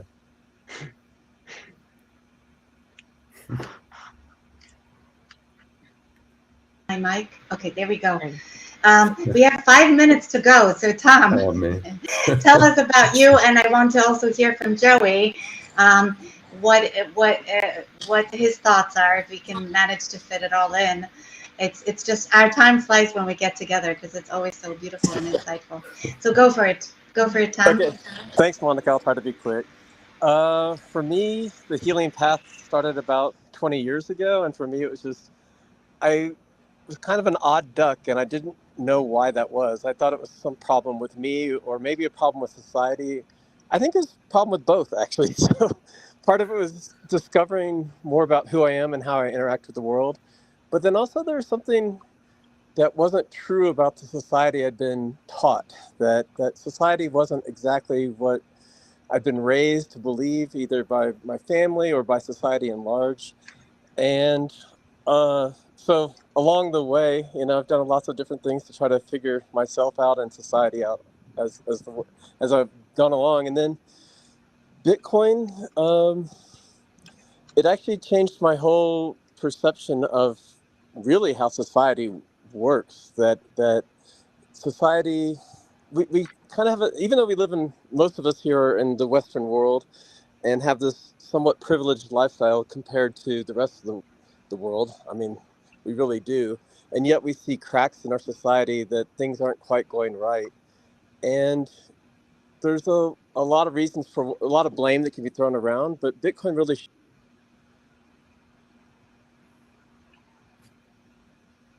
just created out of thin air, and they can create as much as they wish, is actually a base layer of evil in our society. And Bitcoin being a truthful money, a money that's actually requires work to produce, that actually stores value, and actually can actually be transformative, not just for the Western world, but for all people on Earth, that's a profound and spiritually important thing that when 100 years go past and people look back at this time that we live in now, this will be considered a form of the Dark Ages, I believe, truly. And that we're moving into a new age of enlightenment, and that Bitcoin is a base layer of that. So if that's not spiritual, I'm not sure what else could be. So that's my take. Absolutely love that. Thank you so much. What about you, Joey? Yeah, so I mean, my entry point was wellness, decentralized wellness technologies. I had my own health concern with scoliosis. Couldn't find any resolutions in conventional medicine. They wanted surgery or pills, and I wanted neither. And so as I tapped into these wellness technologies that are really ancestral for thousands of years of ways in which humans have been able to self-heal themselves, I found sovereignty through that. And I did that for about 10 to 12 years. And then found Bitcoin. And I realized that Bitcoin had the exact same properties. These properties, even though Bitcoin is relatively new, the technology is 30 plus years old. And I can argue that it's actually longer than that there's many properties of Bitcoin that we as humans have tried to do in different ways. You could think about clay tablets that have tried to keep a time chain of truth. Different accounting methods like a double entry accounting, and now with Bitcoin triple entry accounting, these things are naturally decentralized, wellness and Bitcoin, and they provide this ability for us to have a platform to come against our fears and to find this ability to have sovereignty over our health and have a long-term horizon as to how we want to live our lives. That freedom that comes of that. And then Bitcoin is very similar. It gives us this long-term horizon because we have sound money and we have a sound body, a sound mind, sound wellness. And with those things, I think we can create a community of people that are naturally, innately good, but have a society that has misaligned incentives. And so if we can change that with Bitcoin and wellness through these ancient technologies, I think we can have a more sound society because we have people that are sound and we have money that is sound. So lovely to be on here with y'all. Likewise, thank you so much to all of you. I think basically summarizing all of it is consciousness and Bitcoin is the answer to the panacea to all the world's problems, and everything that you're looking for is within all these wonderful words that were shared by these beautiful panelists. Thank you so much to all of you. Thank you to DJ Valerie. Hope you enjoy this as well. Yeah. Oh my God. You guys are awesome. I know we could go like for hours on consciousness and, how to become the best versions of ourselves, and Bitcoin changes us. We don't change Bitcoin. Obviously, that's his phrase a lot of folks talk about. And so I love hearing these conversations, and it's our crew. We had a lot of interesting comments in the audience from burners and Burning Man folks. And I really think that, the ethos of Bitcoin and the ethos of Burning Man are very similar, with radical self-responsibility, full expression, community. How can we be more collaborative and not competitive? And so I think there's a lot of gorgeous alignment there. And I think we have a lot to learn from each other. So yeah, it's really, really cool. So you guys are the best. Thank you. And everything's going to be in all the notes, and you guys can, I put everything in the Telegram and in the show notes, but you guys can definitely check everybody out with all their links on Linktree, Bitcoin_ATMA at Atma. And then we're going to make some room for the next panelist to come. And we're going to be talking about creative process. And while we do that, we're going to get to listen to one of my dear buddies, Seb Bunny, and he's going to share about his creative process. So again, thanks everybody for tuning in. You guys, we're almost at 4,000 viewers right now. I mean, how cool is that? Like, thanks everybody who's listening and watching. And we really, really appreciate you. So yeah, this is so fun. All right, cool. I'm going to turn it over to the video and we'll catch you guys later. And we're going to let the new speakers come on. Thanks again, you guys. Aloha. Aloha. Yay. Aloha. All right, let's get Seb up here. Yay, Seb Bunny. Hey guys, Seb Bunny here, author of The Hidden Cost of Money. If I have one tip for educators and creators, that tip would be just start. I think many times we have these grand visions and ideas that we want to bring to life, and we do everything we can to try and bring them to life and create this perfect product. But in doing so, we hit kind of two hurdles. First, we can often find ourselves with option paralysis. We don't quite know where to start because we haven't done this before. And second, when we're trying to bring our ideas to life, we're not actually in relationship with the community. We don't know whether the community values what it is that we're doing. And so I urge you to just start small and put yourself out there, because in doing so, not only will it help us hone our voice so we can find out what it is that we'll find out how we want to teach and how we want to educate and how we want to create, but secondly, we're going to be in relationship with the community. So we're going to find out very quickly what it is that the community values. And so by honing our voice and being in relationship with the community, we're able to create better products, better creative pursuits, and better endeavors. And so more than anything, I urge you to put yourself out there, and I'm more than happy to help you along your journey. Feel free to reach out, find me on Twitter at SebBunny, but more than anything, put yourself out there. Just start. My best advice for building a Bitcoin economy is to know that it takes time. It's a slow process. You have to get out there, you have to create awareness, you have to start conversations, and then you have to identify opportunities to show that Bitcoin is a solution with practical application. Bitcoin education is very much important. Encourage collaboration and innovation within the community by engaging people from the community and give them live events and open discussions. If you want to open a proper Bitcoin circular economy, you must first do maybe you can meet the guys with they already doing the soccer team, they have a soccer team, so just talk with them. So it's easy like that to build a circular economy with something that is already exists. Also you have to know about Bitcoin, so you can share that knowledge with those guys. They don't know about Bitcoin. You can't just build something but you don't know Bitcoin. You have to know everything about Bitcoin, so you can explain with those people you want to introduce them to Bitcoin. Yay. Oh my God, you guys, that's amazing. Here, I'm going to let everybody get up on stage. Hold on a second. Yay. Oh, yeah, we'll have Roger jump off. We've got Tomer. Who else? We got everybody up here. Where is everyone? Hi, guys. Yeah, there you are. Woo-hoo. Hey, everyone. Excellent. So, Roger, you're going to be, if you want to, you're on the next creative panel, brother. So, you can hang out here if you want. There's room, but I think I've got you scheduled for the closing panels, my friend. Okay, so we've got all of us here. Yay!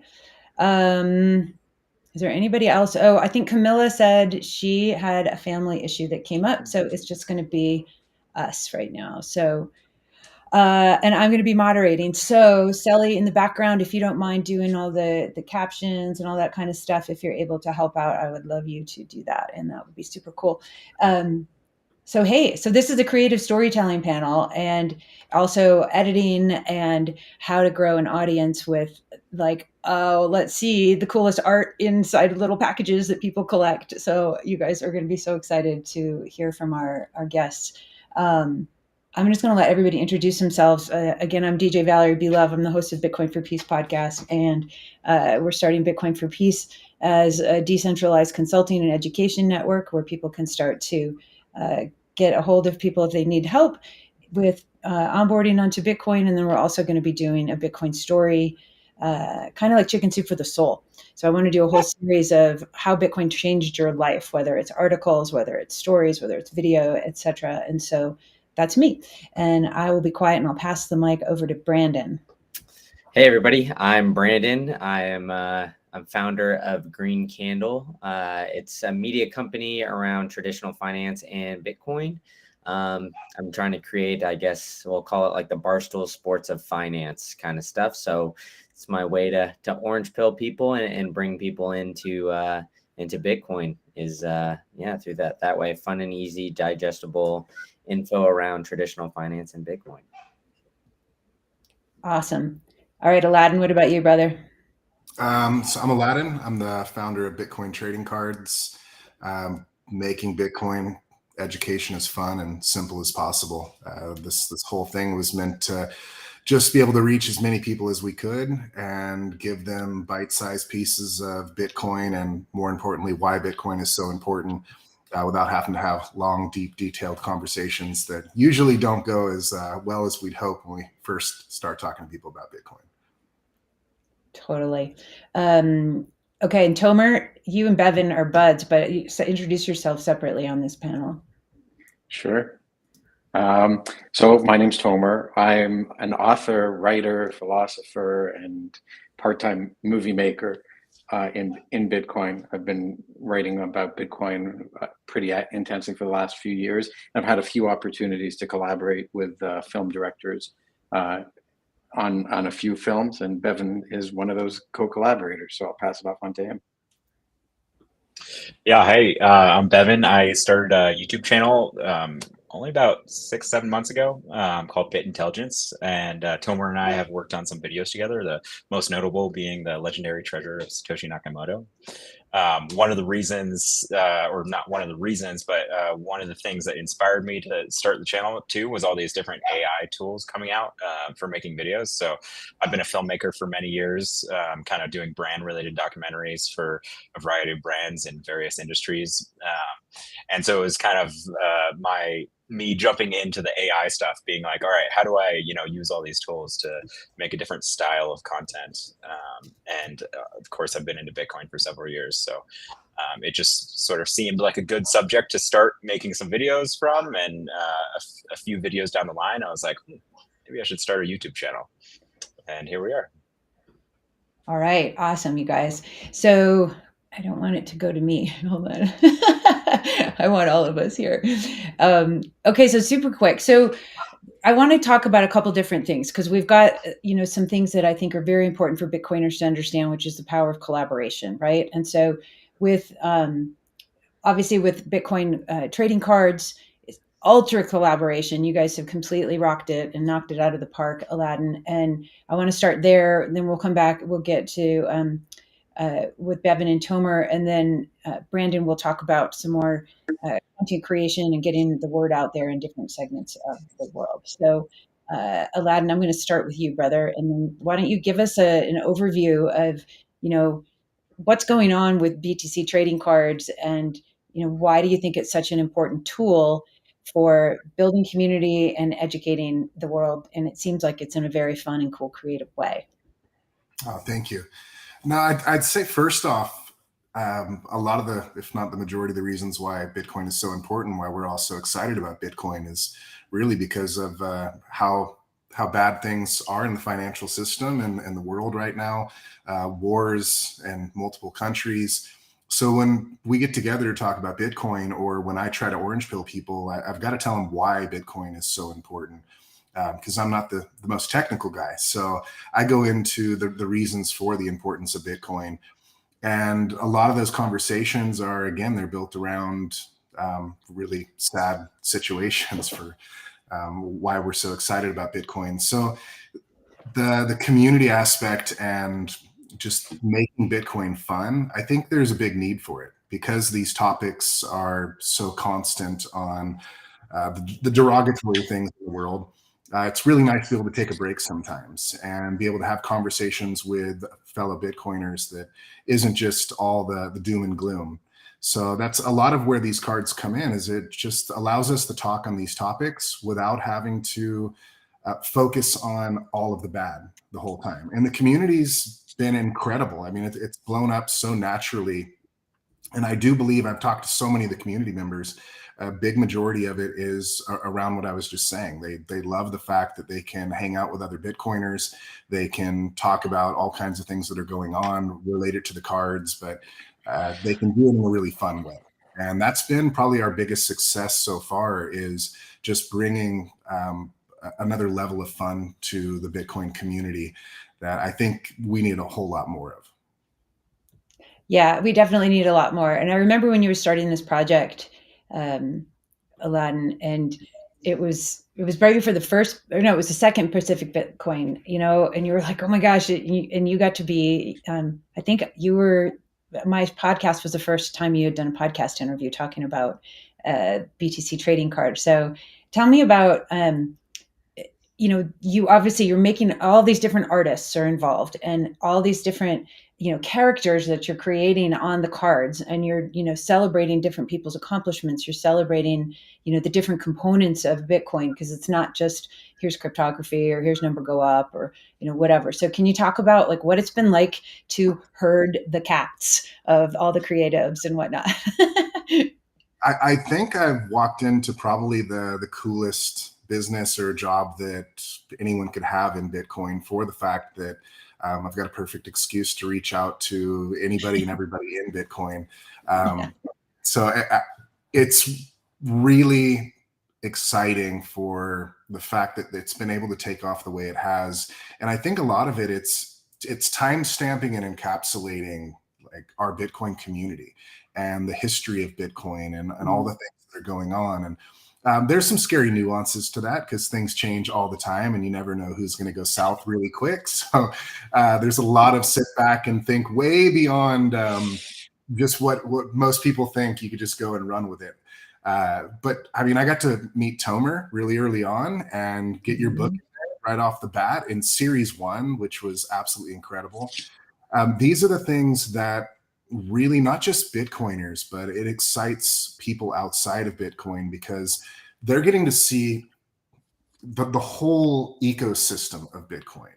And it's the speakers, it's the educators, the creators, the artists, the musicians, the brands. There's so much going on in Bitcoin. And to try and give someone a 30-second elevator pitch is really difficult. And I think that's a lot of what these cards do. It gives you that 30-second, 2-minute, 5-minute, however long people are willing to dig into them. And you get to learn so much about the ecosystem of Bitcoin inside these cards.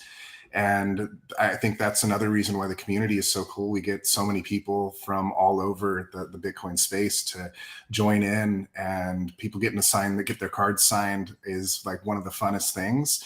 I know a lot of people have reached out and said, I don't know how to approach, like Tomer. If I run into Tomer at an event, how do I approach him without bugging him? I know a bunch of people are up your butt trying to talk to you all the time. So the trading card's a perfect way, because they can walk up and they go, hey, Tomer, I got your card. Are you willing to sign it? And boom, the conversation started. So I think there's a lot of different things that come into it that, again, just brings a different level of fun for the whole community.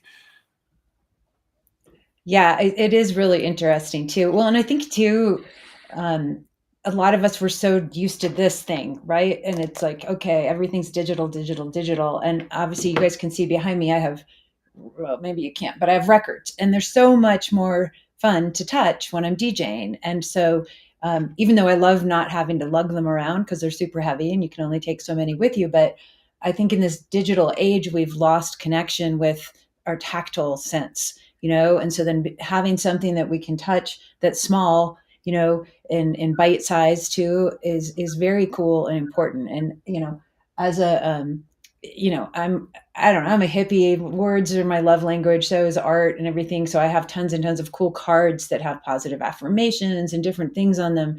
And it's just so joyful to just pull cards and be like, yep, that was a message I was supposed to get today, you know? And it's just something that you can't do on your phone, you know? And so I think it's really, really wonderful what you're doing. And I love how many artists and people that you're celebrating and lifting up. So it's not just about, okay, it's me and my art, which is totally fine, but you're taking a whole different tact. And I think it's paid off like 1 billion sats fold So congratulations. Evolution in human history. And if someone isn't documenting it, all of the books and all of the videos and everyone here that's creating this, if we're able to do what we really hope we're able to do, and I think we will, we're going to change the culture of the world.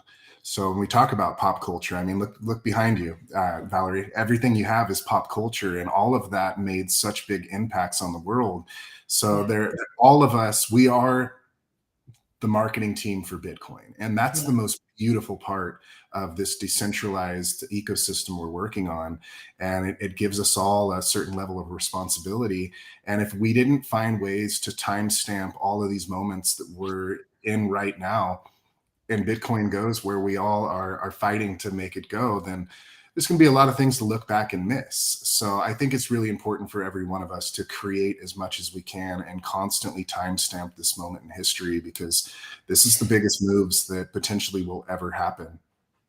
I love it. And I think too, like, I like that you keep saying timestamp this, and it obviously is in alignment with Bitcoin and what happens on the Bitcoin blockchain. I think a lot of people, like, I'd like to ask you, for those listening who may or may not be creators in the Bitcoin space, who may be creators outside of the Bitcoin space, a lot of, conversations in our heads as artists, as writers, we're like, oh, someone's already done that. I'm not that good, or what if they don't like my flavor? What would you say to people who might have those conversations in their head? Again, if we're successful in the mission we're on, this is the biggest pop culture movement that will ever happen in human history. There's plenty of room. There's more room with this than probably anything that will ever be created. This is the Renaissance times 1,000. So just get creative, get out there. And the biggest advice I could give is just make sure you pour your heart and soul into it. Because if you don't, the first people that are going to look at it are Bitcoiners. And we're on this mission with so much passion, and we can read through a lot of shit. So if the passion isn't in what you're trying to create, we're going to see through it really quick, and you're probably not going to have much of a chance. So just make sure you take your time and put your real love and passion into it, and do it for the right reasons, and people are going to love it. I love it. Thank you so much. That is excellent, excellent advice. Okay, so Brandon, let's talk about what you're up to, brother. You want to tell everybody, like, what you've been working on? You've got Green Candle Investments, you've got a newsletter, you're out there shooting videos, you're rocking and rolling, brother. Let's hear it.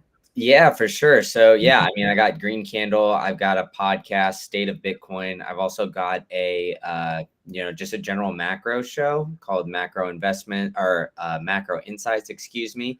So I got a couple podcasts. I've been making a lot of short form videos too. Just most recently, I've been I got a great sponsor, Stampseed. I've been trying to crack those plates and just destroy them in any way I can. So I'm unsuccessful so far. So, but yeah, I'm trying to bring a different flavor and kind of have fun with Bitcoin. Living on a Bitcoin standard, traveling around, going to all these conferences, and interacting with great people like yourself. So amazing. What's been your biggest transformation since you've become a Bitcoiner, just personally? Yeah, that's a great question. I think it's more, I guess, like living with intention. I kind of, my orange pill story, I was in grad school at the time. I was listening to podcasts.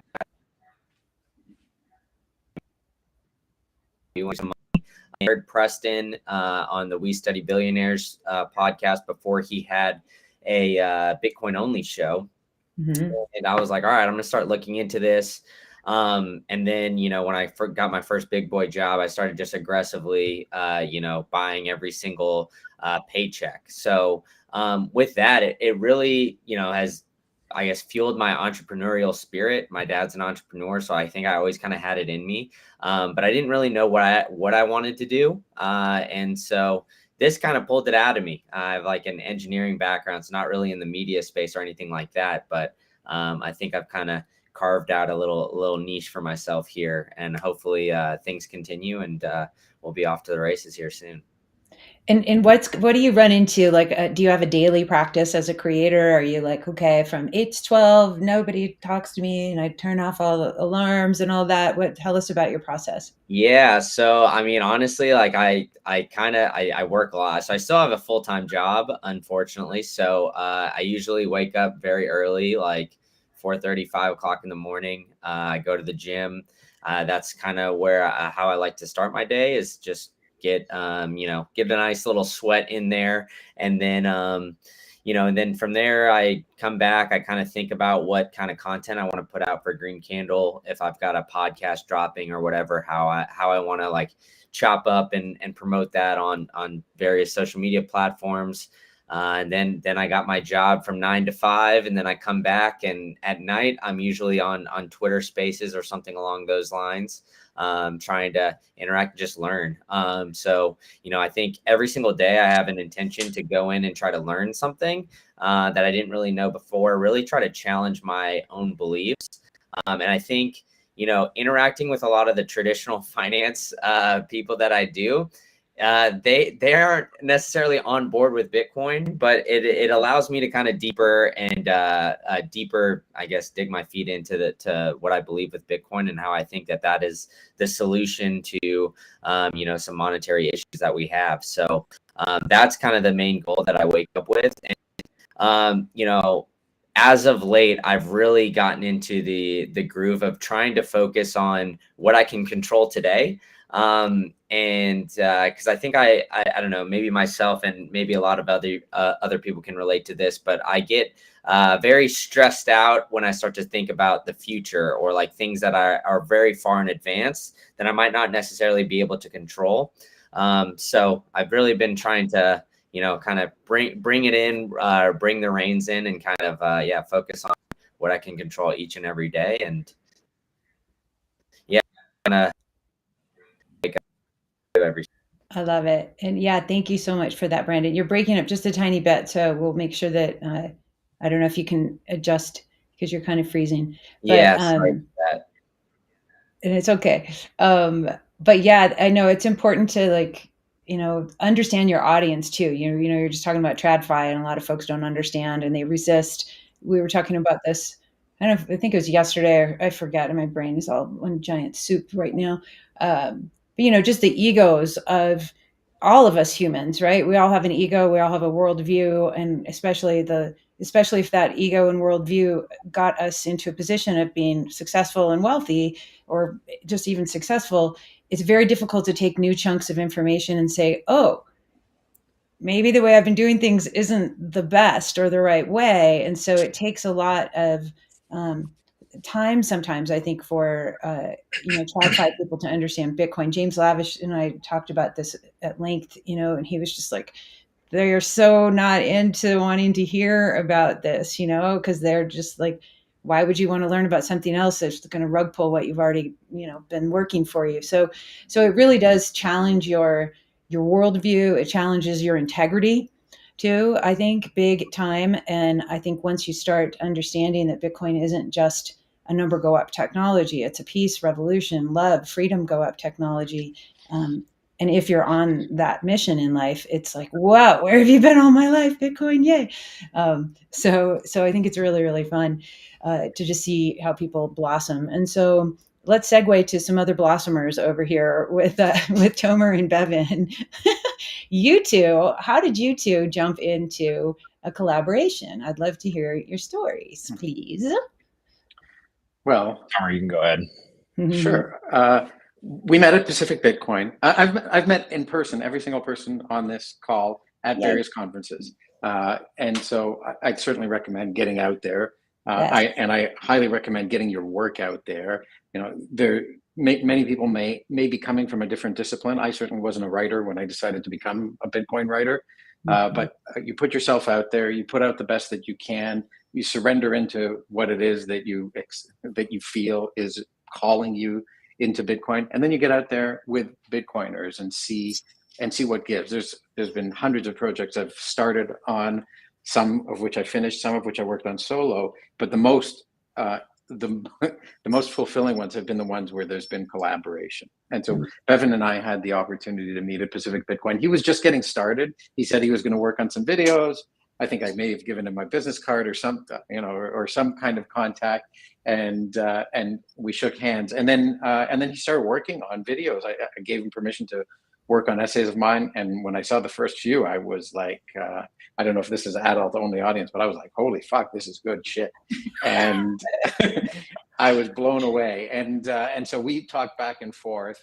And I think the thing once you start creating content is like one thing leads to another, which leads to another, which leads to another. And so he was working on creating video essays of some of my works. And at some point, the most popular of my essays came up, The Legendary Treasure of Satoshi Nakamoto.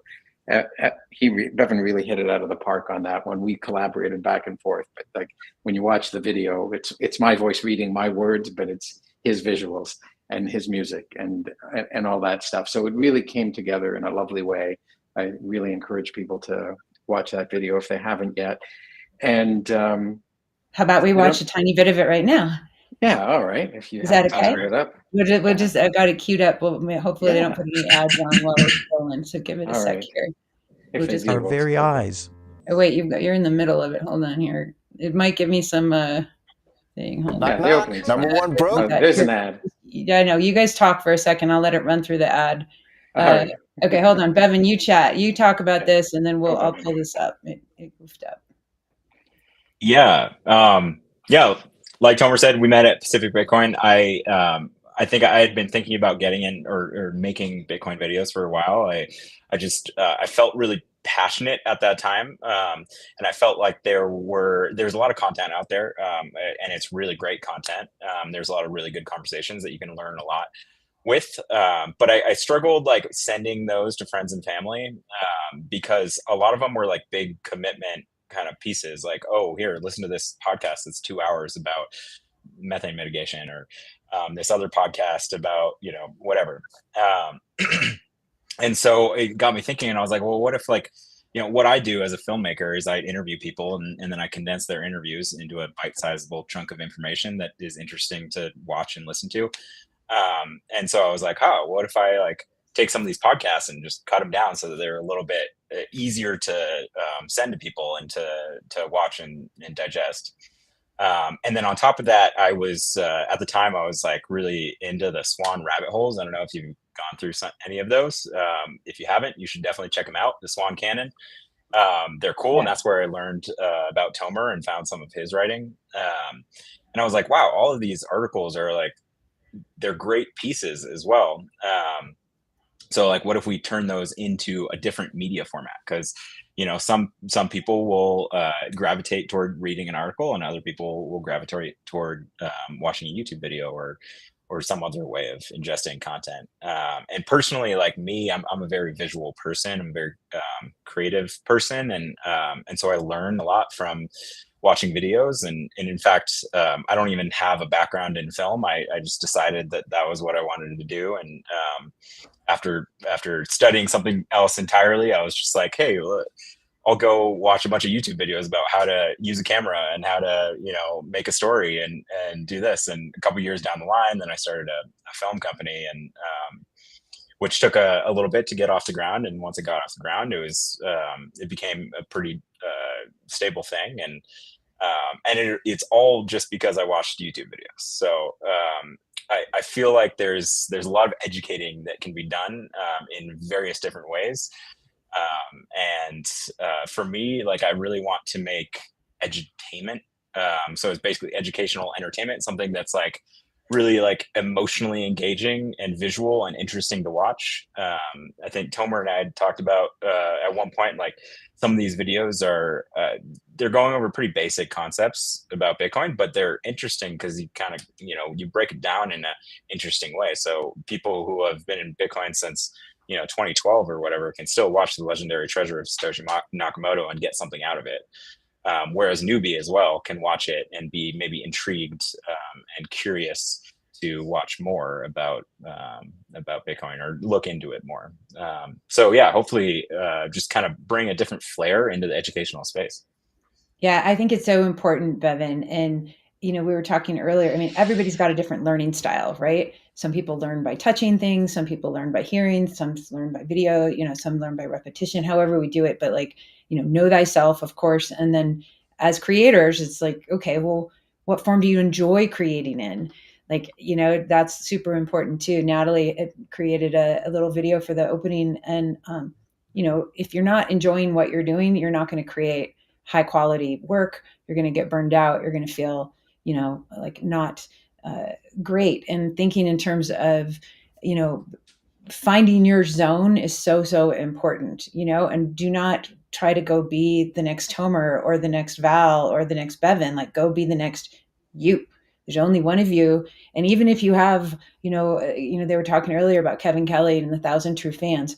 It's not about, oh, I need 1 million followers or I need all of this. It's like, how can I be my full authentic self? How can I have conversations with my audience that make sense to them, that's meaningful?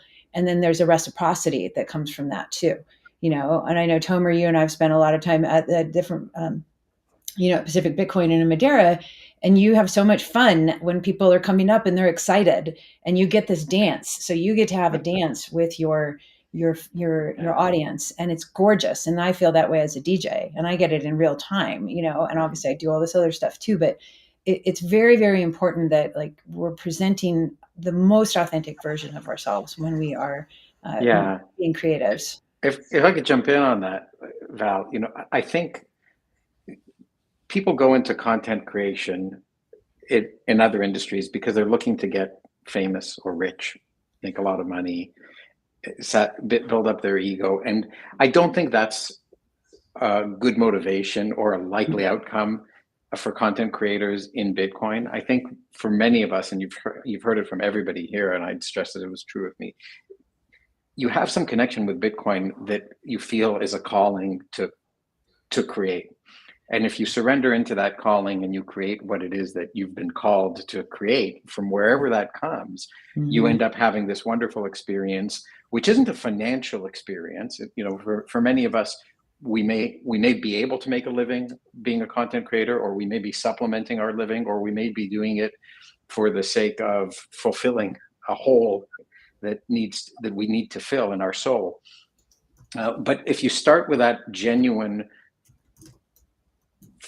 need to put out something that you feel called to do, you won't regret it, and you'll end up finding the people who truly connect to you and your work. And I think we've seen a fair amount in Bitcoin of the people who are in it for the money. They're not really in Bitcoin. They're in something else. They're often in other coins, and they quite often need a spectacular and sudden end to their popularity if that is the case. So I really encourage people who are called to this to not worry too much about, well, how do I monetize?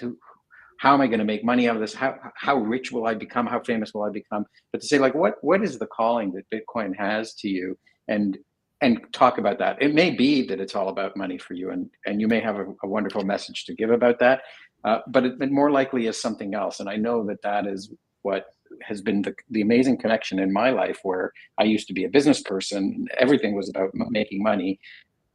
Being able to become a content creator, creative person in Bitcoin has opened up a whole new world for me that you can't put a price on. It's something that money can't buy. Yeah, it's super true. And a lot of times I forget who said this, but it might have been Dan Coe, but he was just like, don't make content, make art. And if we think about all the things that we're putting out there, rather than just, rinse and repeat, copy, paste, let's go do the plastic throwaway junk stuff. Like, how are we upholding something that we consider to be valuable, a piece of art, instead of just, replication of content? I want to know if you guys have, I wanted to grab these because they're on my altar. Has anybody heard of this, Stephen Pressfield, Turning Pro, The War of Art? Oh my gosh. Turning Pro, I think you made me read once. So. I might, yeah. It's so I don't good. want to say you made me read it. You shared it with me. I whipped you into it, Tomer. Yeah, or someone else did. But someone else did. But these are two really interesting books. And I just, you open it up and you get the message you're supposed to for the day. But he talks a lot about the inner battle that we have. And it's just like, as artists and as creators, and he really goes over like, why are you here? And it's not about, oh, I'm in the mood to create, or I'm, whatever. It's like, if you're going to be a serious artist or a serious musician or a serious filmmaker, a serious writer, you don't have the luxury of the muse showing up every day at 9 o'clock and going, yay, the muse is here. Guess what? The muse shows up when you show up. It's not the other way around. And so when you create a practice that works for you, what works for you guys may not be the same as for me. That's when you start to get that juice, that flow, right? And it's like, oh, there it is. Like you said, Bevan, it took a couple of years, and then here you are making these killer films. So speaking of a killer film, shall we see it a little bit? You guys want to check it out? There we go. There Yeah, you hopefully go. no more ads. You're like, okay, what? I know. I put it up. Hopefully we don't get whatever in the middle here. Okay, we'll just watch just a little tiny bit. Satoshi Nakamoto. I do know the one person on the planet that can find the true identity of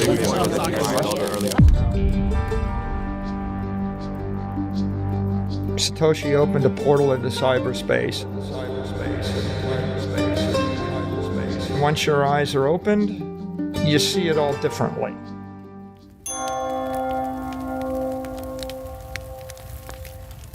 Money has not generally been regarded as having anything to do with journeys into the non-material realm of the spirit.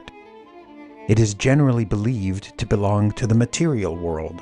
It can buy certain things, but it cannot buy friendship, love, intelligence, or the answers to deep and eternal questions about the mysteries of the universe. In fact, money is accused of leading people away from these. This, however, takes us to the curious matter of Bitcoin. In 2009, a brand new form of money was created and released to the world. It was called Bitcoin. Ooh, awesome. Suspenseful, mysterious. It's called Bitcoin. Oh my gosh. So I want to come back, to Aladdin and to Brandon in a minute, but I want to talk about, like, how did you two go back and forth, like, with this collaboration? Because obviously it's your words. Did Bevan, you just took charge and you're like, dude, see you later. Here's what I've got. Like, I'm just curious, what's a creative process to do something like this? Well, initially, I took one of Tomer's articles before I met him at Pacific Bitcoin, and I turned it into a film. It was Bitcoin is Breakthrough Technology, and I felt a little I felt like I was stealing, and so I rewrote it. I took the whole thing and I rewrote it in my own way, and I made this film, which was still named Bitcoin is Breakthrough Technology. Inspired by Tomer Straylight. And then after I did that, I kind of realized that I was taking the power out of the words, I was essentially taking the idea of the article without, the words that Tomer wrote. And so the next one I made, which was still before I met him, I just took it verbatim.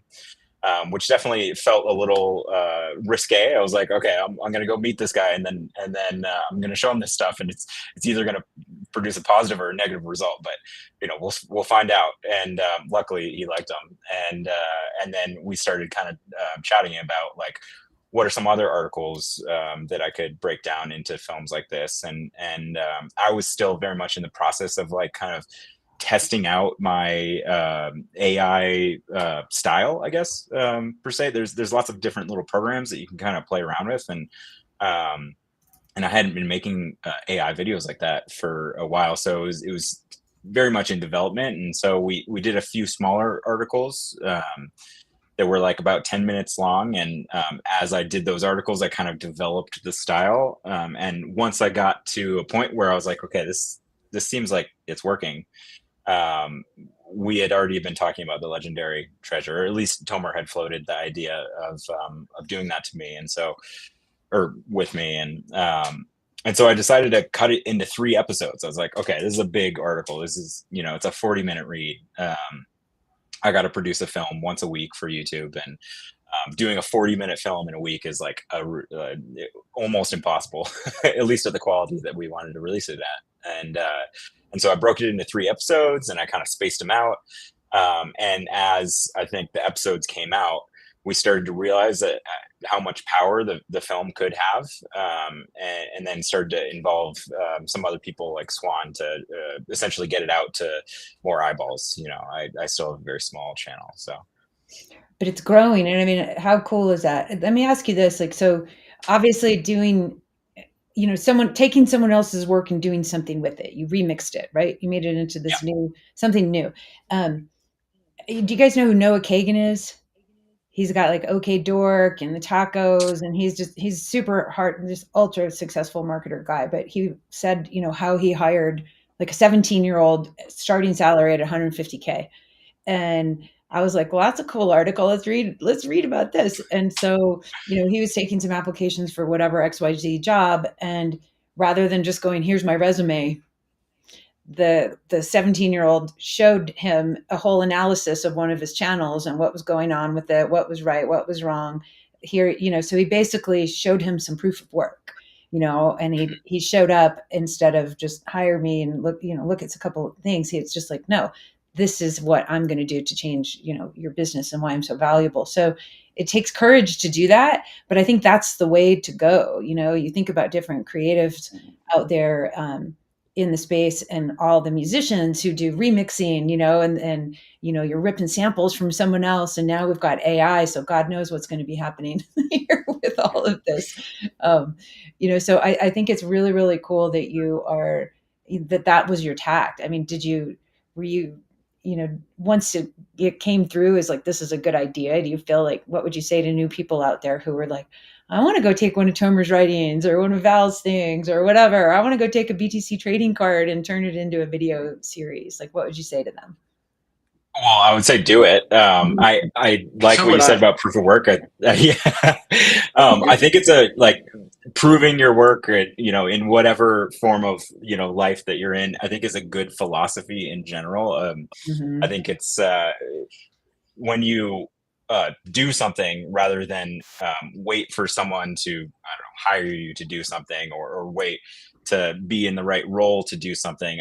I always think it's better just to act.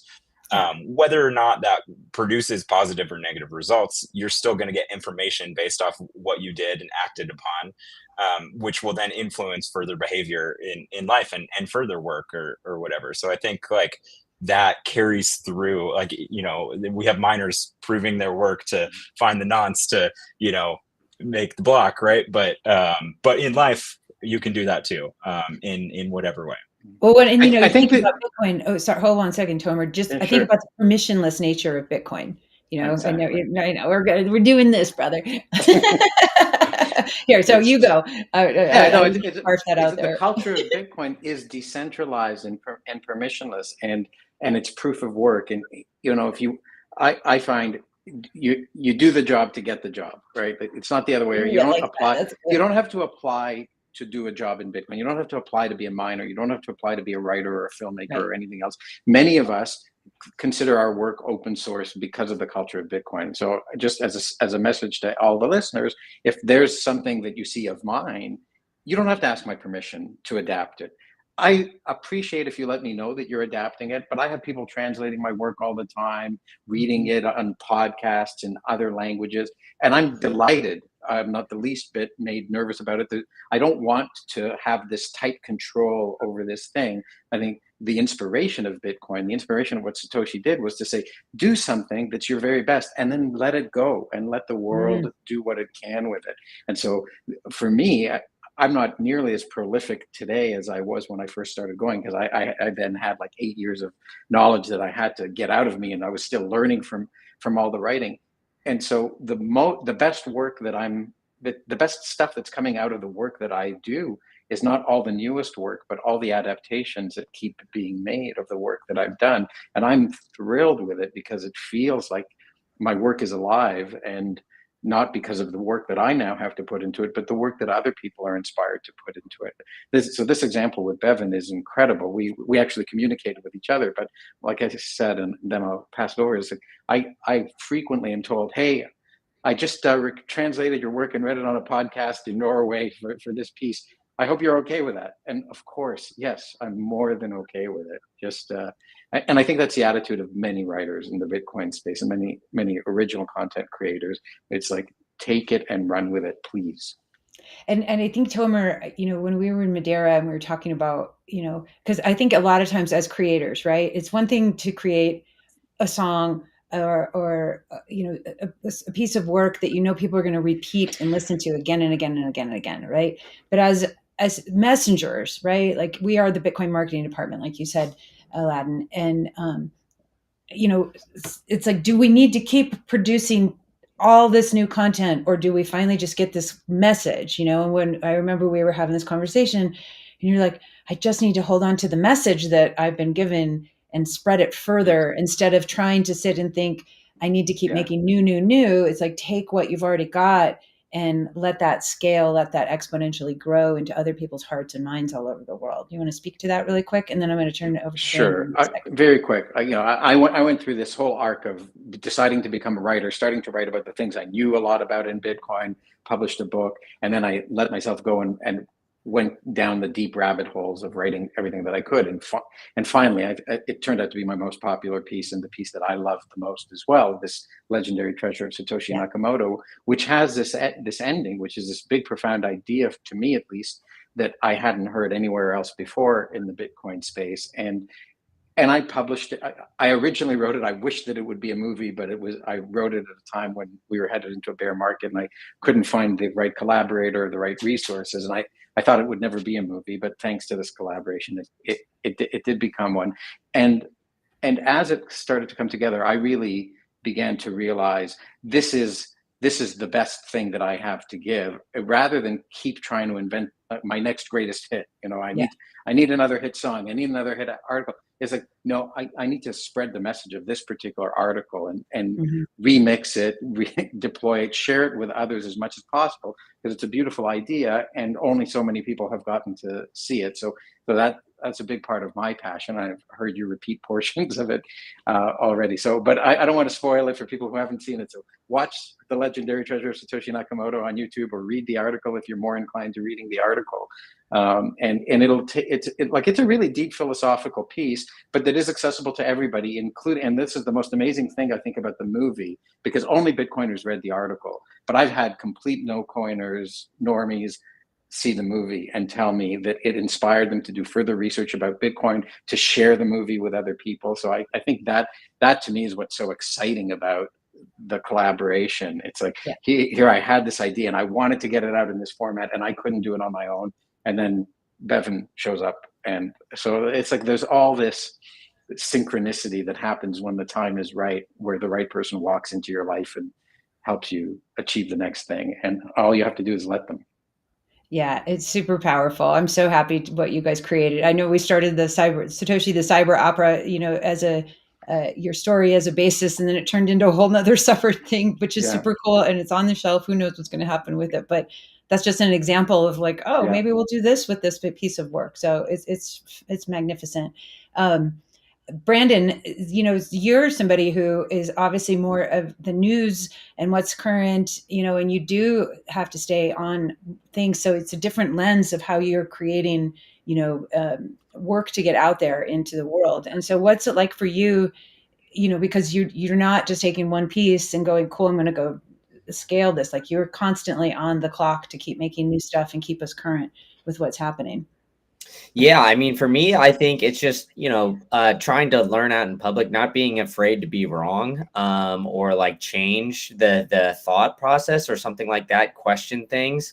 I think that's just been the biggest thing for me, and not try to be like, I guess, a perfectionist when I put things out, because I'm putting a lot of things out. So it's a little bit of a different approach, where you guys are, making more of a series, doing like a documentary or and things like that. But for me, it's the one thing that I do focus on, like the editing and making sure it's nice, is when I put out the podcast, like really trying to grab people's attention and try to keep them engaged. And I think everybody kind of experiences that from a content creator perspective.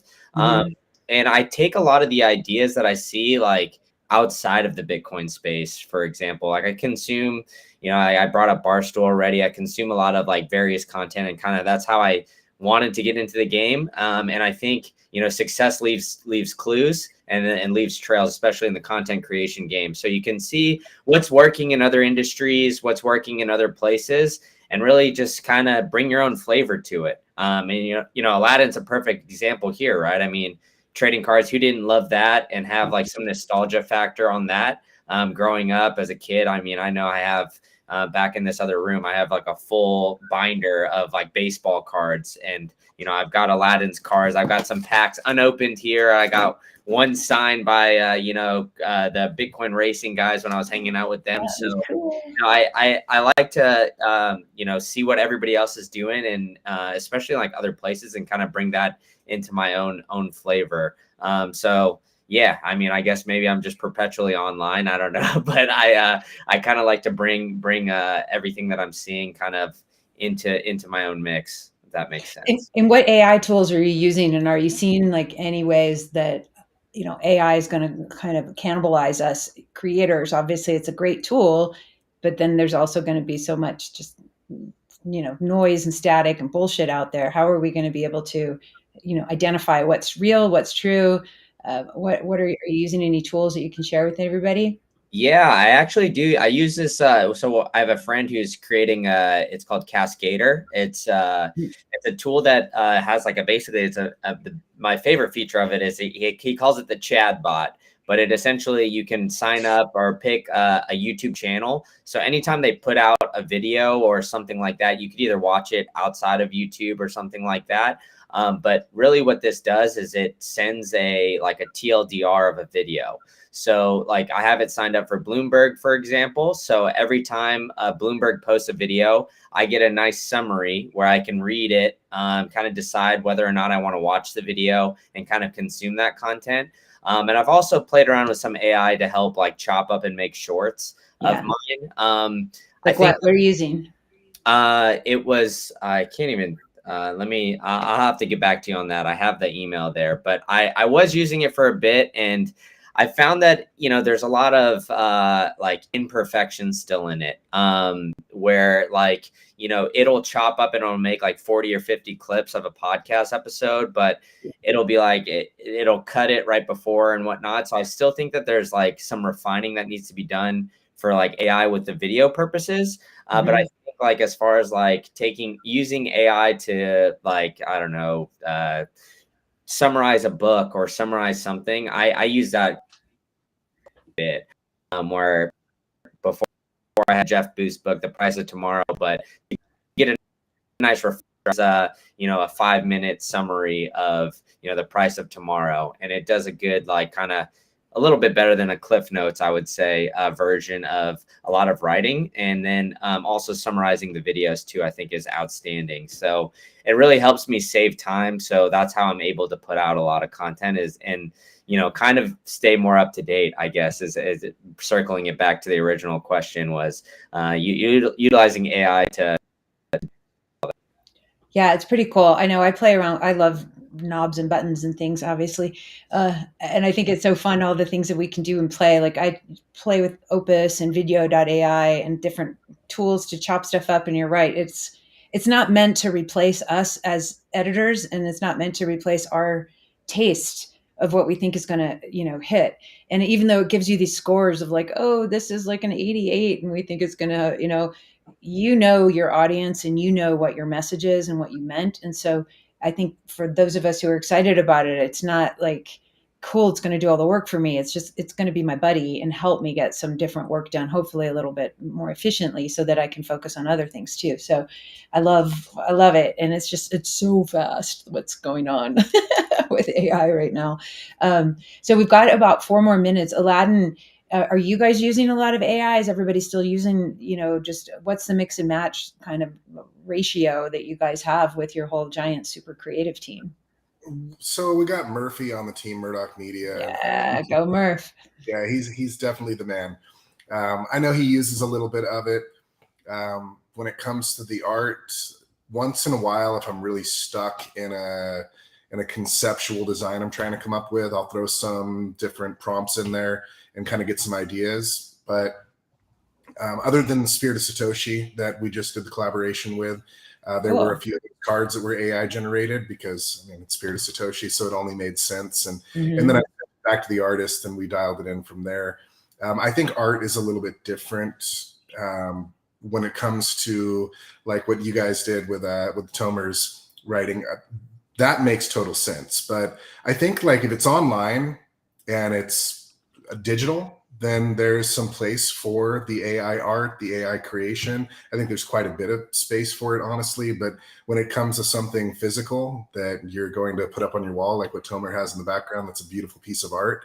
It's a totally different world. If that piece was done by AI, it would still be beautiful, but I bet it would not have nowhere near the same meaning as it does being actually created from a human being. Their heart and soul went into putting the ink down on the paper. So I think there's a balance for it. And I also think it's a tool, and you want to build a house, it takes people to build the house, but the better tools you have, the quicker you're going to be able to build it, more efficient, and possibly do a better job. So as long as you use it as a tool, but you don't let it take over, then I think there's a place for it. But at the same time, I'm scared shitless of it. I know we should all, with great caution, enjoy this technology. I know it's interesting, and I think that's what's interesting, having the panel that was on just before. And I know all of you guys are, also into development and growth. Is just because we have these tools doesn't mean we don't have to work on what's going on in the inside. And so I think it's super important as creators not to just pump content out, but it's like, what's the essence? What's the soul? What's the way that it impacts us and connects us to the outer world? And so how about, we've got just like 2 minutes left. Do you guys want to do just a wrap up? Brandon, you're frozen, sweetheart. Oh, now you're not frozen. You're just sleeping. Do you guys want to do like a 1 minute, like maybe let's do 30 seconds. So because we've got a little bit of time here. So just do a little 30-second, and I'm going to have everybody's contact info and everything in. So if you've signed up, we'll have it in the show notes, and then we'll have all these recordings for you guys. So Tomer, why don't you start? 30 seconds. Oh, 30 seconds on what in particular? I'm going to ask you a question. What's one piece of advice you would give to a future creator, like somebody who hasn't started yet and who's excited and wants to maybe give it a shot? Yeah, in addition to what I've said, is do promote yourself. Don't just put your work out there and wait for somebody else to find it. Reach out to the people who you respect, and let them know, I've written this. Will you give me some feedback on that? Do you mind sharing this? It's a very generous community, and you won't hear back positively from everyone. Do not let that discourage you. Some people will share your writing. Some people will say, or your art, whatever it is. Some people will say, you know what? I have some feedback for you, some constructive criticism. And some people you'll never hear back from. Some people might be rude and tell you that your work sucks. But but don't be shy, because if you want to create something that others consume, make sure that they know. And there are people with audiences who've spent their time building their audiences, who will happily share their audience with you if they like what you're doing. And there's just so much love in the community. So don't be shy.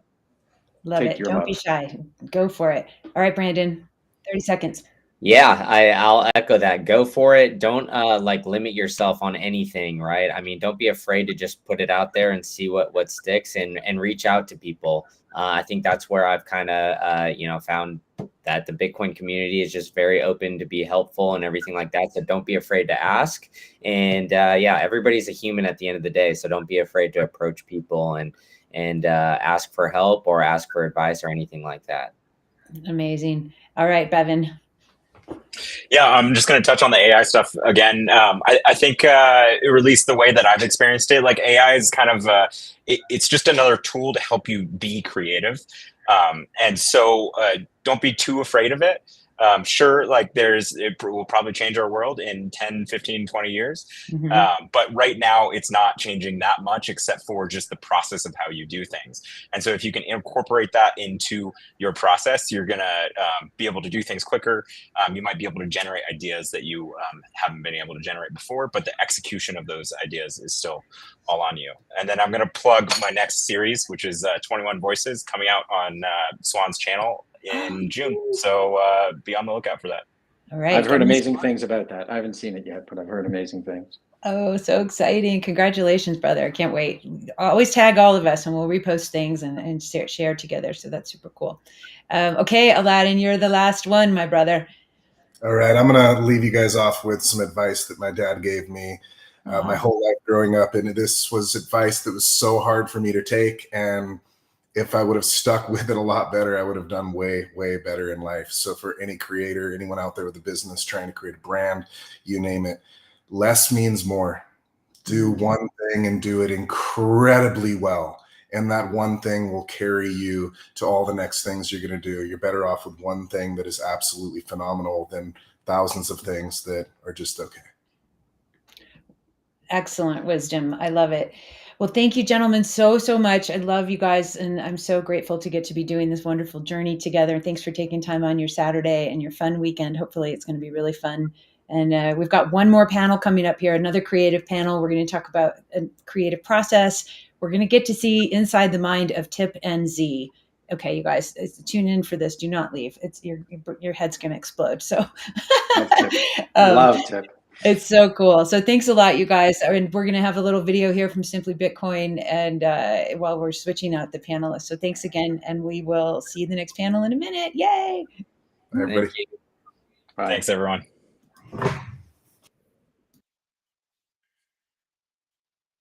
Yo, I'm Nico from Bitcoin. This is my legendary co-host, Optimus What's up? What's up? All right. So what's this video submission? Tips and tricks for building an audience. Oh boy, Opti, where do we start, man? We got about a minute 30 left. Okay, I'll start with the easiest one, guys. Stay stupidly bullish. Always be bullish on Bitcoin. Always be bullish on optimism, how Bitcoin will change the world, how Bitcoin fundamentally changed your life. People love this, especially in the face of all the nihilism in the world right now. You need to break the echo chamber. No, break the matrix with pure positivity. This is how we win. People realize that there's a problem, but they do not know what the solution is. And that's where Bitcoin fits in. All right, I got my minute. All right, guys. So how do you build an audience? Grit and determination, consistency, and posting the content. That is the hardest part for you as a content creator, to try to build an audience. You can come out with one great video, but what's really going to grind at you is doing it every single day on a consistent basis, because that is the only way that you will iterate enough for you to improve your content, therefore gain more of an audience. So you got to do it consistently, and that is one of the most difficult things to do. But that will be my tip for growing Can an I audience. add on that, Nico? Be consistent. Guys, do not just sit on a video, just press the send button, let the content fly. And hey, it doesn't have to be perfect. Like the first video doesn't have to be perfect, but you will get better at it, and just keep sending the videos. 100%. All right, I'm Nico. This is Opti. We're Simply Bitcoin. Hope you guys find value in those tips. Catch our live show. Go to simplybitcoin.com, or you can find us on YouTube, Rumble, X, anywhere. Anyway, we love you. Bitcoin or slavery. Peace out, everybody. Hey guys, this is Johnny Delgado with Delgado's Fuego. Just wanted to share with you some tips and tricks about small businesses and artists in the Bitcoin world. As you may know, we make delicious Peruvian hot sauce and been taking Bitcoin for a long time. I would suggest some things about engaging with your community. Definitely join all your local meetups as much as you can. If you're somebody that is pretty private, join your online communities. Find where Bitcoins are hanging out. Especially Nostr groups, you can hang out, as well as Twitter. There's still a lot of people that hang out over there and share a lot of knowledge with Bitcoin businesses, as well as you can educate your customers. It's always good to educate customers that come to you trying to pay with normal payment methods. You want to introduce them to what Bitcoin Lightning is and other vendors as well. We started a Bitcoin vendor market here in Charlotte, North Carolina by just doing that. reaching out to vendors and showing them how easy and effective and cheap it is to take Bitcoin payments. So don't forget to share the wealth. Have a good day. Hey there, I'm Flo Montoya. I've been creating Bitcoin art since 2020. I'm also working with Lobby's Bitcoin and Panties for Bitcoin, where I work in marketing, creating content, advertisement and stuff like that. And there is one thing that these three activities have in common, and that is the importance of collaboration. I think that this is the biggest thing that I've learned in the Bitcoin ecosystem, and I would encourage you to try this out. If there are other brands you can collaborate with, other creators you can collaborate with, this will not only help you grow together, this will also make the road we have to walk through much easier and friendly.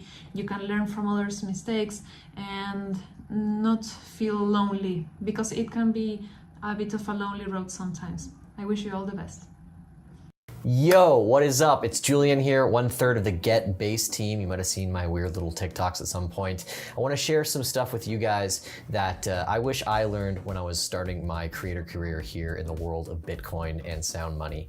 Number one is that audio is so much more important than video when it comes to the tools that you need to pull off the video ideas that you have. So if you're going to invest money into gear, and I wouldn't recommend spending a bunch of money on gear, that can be a really long trap, spend it on audio over video. Number two, experiment. You're not gonna get it right on your first try, and if you're gonna get into this game, you've gotta be willing to take those L's the first 3, 6, 12, 24 months before your videos are considered good. It took me 2 full years of experimenting, having a ton of videos go out on Twitter and Instagram with less than even 500 views before I had one video go viral, and I was never able to predict which one it was.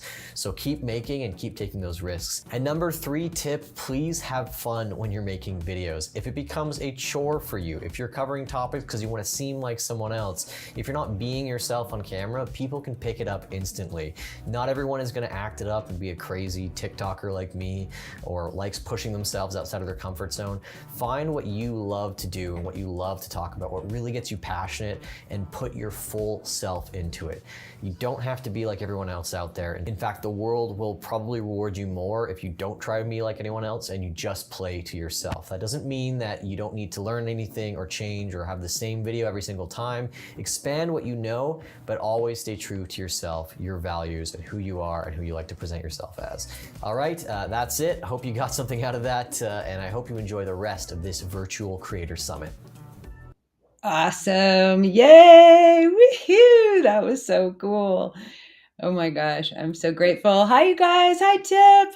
Hi, Dred. Hey, Rob. Hey. I know Roger was going to come on. I don't know if he's still coming, but hopefully he'll come back on.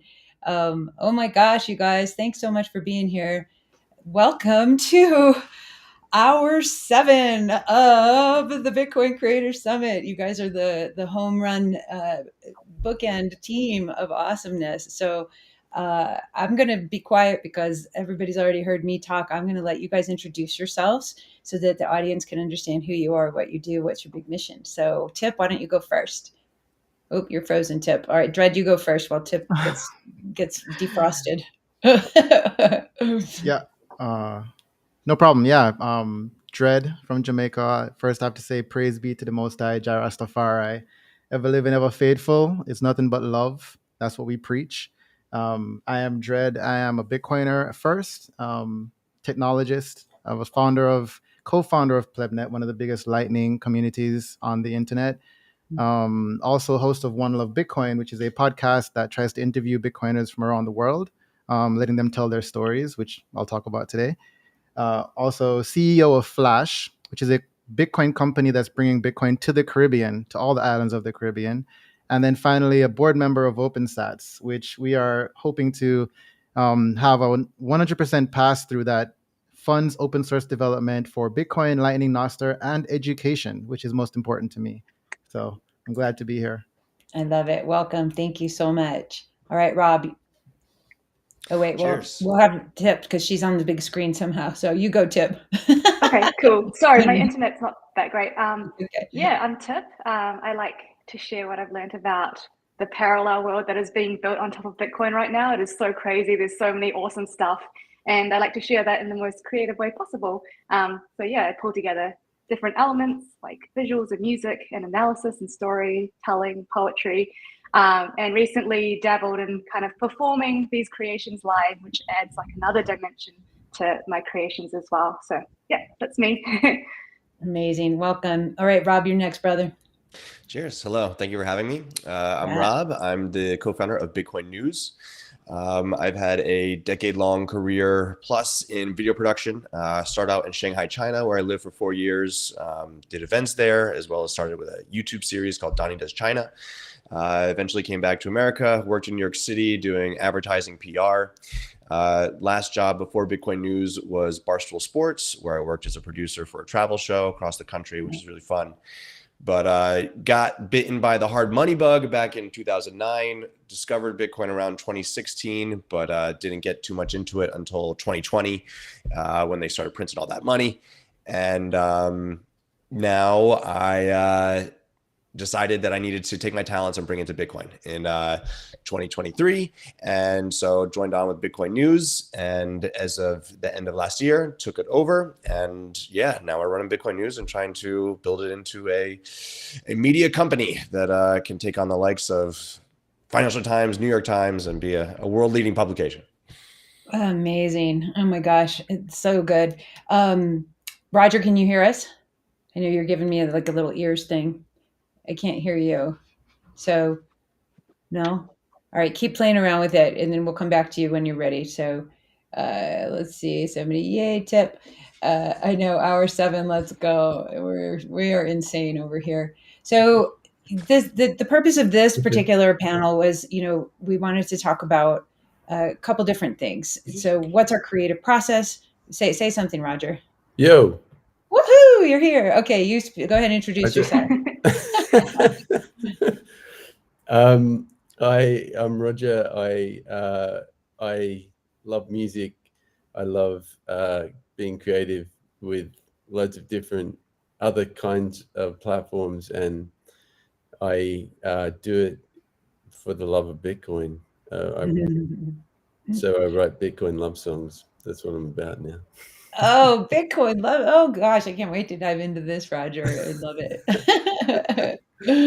Well, why don't we start with you since you're talking? Let's hear about your Bitcoin love songs. What do you have going on, and why love song? Yeah. So, philosophically, Bitcoin has just been my informer. Like I feel like Bitcoin has just informed everything I do in life, and up until Bitcoin came into my life, everything was about music. But I didn't actually realize what I was trying to say with music until I recognized what Bitcoin was. And then all of a sudden, I had something to say with my music. I literally was looking for something to say with my music. And I think, I don't know, when I look at the music industry, and I know this is a very blanket statement, but there's a lot of things I see about the music industry that make me think, what's being trying to be said here? And I think, for me anyway, personally, a lot of what I was trying to say was I didn't understand the world I was living in. And Bitcoin really taught me so many things. It put together so many things about the world that I couldn't understand, and now I can put it all into my music. I in a spiritual, in a peaceful, in a meaningful way that I think is the movement and the community that Bitcoin is, because it's so much fucking more than just money. And I think the cultural aspects of Bitcoin are just going to be, just infinite, So really glad to be here with all you legends as well. This is Can awesome. I play? I want to play something. Like I got to, when I was emceeing down in El Salvador, I got to see you perform, and you like flattened me. I was like, "Who's this dude up on stage?" I thought I had some energy, and you are just like, like nuclear love on stage. And so I was like, "Dude, I got to know this cat." Let's see if I can pull a song up here. I'll just play a part of it. Which one do you think I should hit play on? Well, the last gig in El Salvador was fun. That was This one, the sound was Volcanoes? pretty. Maybe the Madeira one is probably better. Let's see if we can see just a minute or so. Can you guys hear it?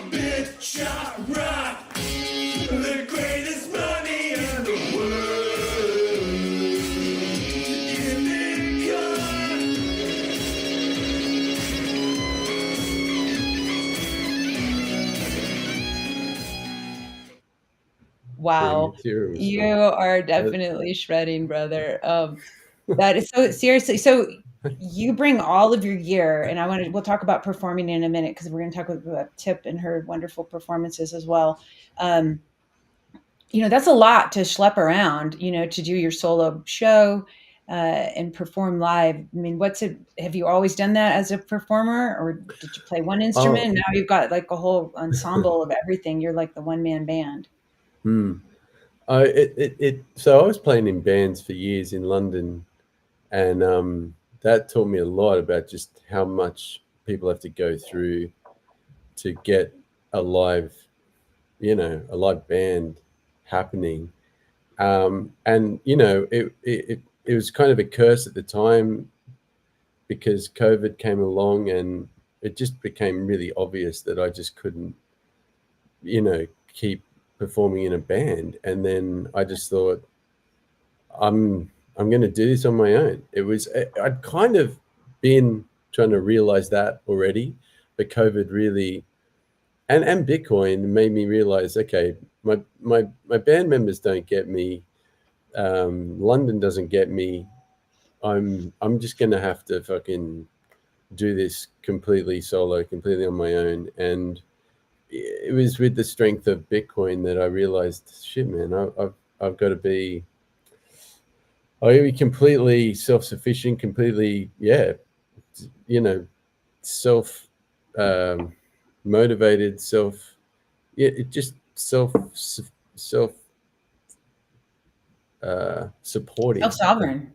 Yeah, you're self-sovereign. like a That's the sovereign word. musician. Yeah. How has Bitcoin, like, have you done anything with value for value? You want to tell everybody just a couple minutes about have you played around with any of that yet on Nostr? Bitcoin. I've thrown stuff around with ideas. I'm completely out of my depth though when it comes to all that stuff. I feel like I actually really got to sit down and try to utilize all these. Yeah, because Nostr is just killing it. It's fucking blowing my mind. And I either I don't have the time or I don't make the time. It's one of those two. So I've got to learn from everyone else in all those respects. Wave Lake seems cool. Yeah, Nostr is just something else. So I know it's definitely. What would you say before we move on to the next question for, a lot of people who might be listening, you may or may not be a Bitcoiner yet. And, a lot of us are, as artists, musicians, DJs, healers, entrepreneurs, a lot of us, we don't really care what's the underneath operating system of how value is transferred. That's not exciting or interesting to us.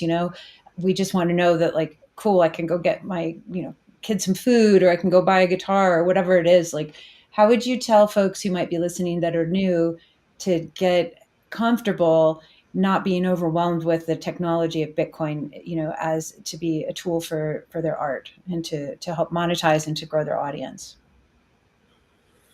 How to be comfortable. I mean, I don't. I'm beginning to realize that expressing yourself is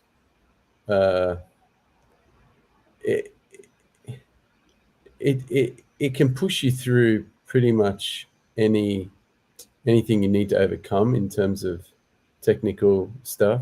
Like, I hope that technical stuff can never be too much of a boundary at some point, because it's, yeah, I guess it's our want and our drive to communicate with each other that will hopefully, yeah, push through all that. But yeah, I don't have any specific advice to the tough stuff is just tough. And it's just, yeah, I think we've got to go slow. And if we're not Yeah. technical, Bitcoiners are ultra generous with our time, Yeah. and we want to support each other, you know? So if you're new to the space and you're curious about what's Nostr, what's Zaps, what's streaming, what's a wallet, like, don't be shy. Like, we'll support each other. And, you know, the 100%. ethos of Bitcoin is really like, when we win, you know, it's not a zero-sum game we mentioned before. And, you know, I think the spirit of each person that I've encountered so far has been beyond generous and beyond intelligent and beyond caring. And so I would just invite folks who might be a little like, I don't want to ask stupid questions. There's no stupid questions, and it takes time. And I've been at this for 3 years, and I'm still feeling like I'm in preschool of level of understanding, you know, about what this Yeah. does, you know. And so it's just be patient, and I think that's going to be super important. Can I just add one thing, actually? Yeah, go 'Cause for it. I think most people know, or if you don't know, a fellow called Bitcoin Mechanic. And he said something profound, and he's very technical. And he literally just said, this is Bitcoin. Get used to being the new kid in the class. And then, like, it just blew my mind that this could come from such a legend as Mechanic. So, like, no one is above a question. Absolutely. Yeah, it's true. And we all have something to learn, even if you know, if you've been an OG forever, there's still new things popping up.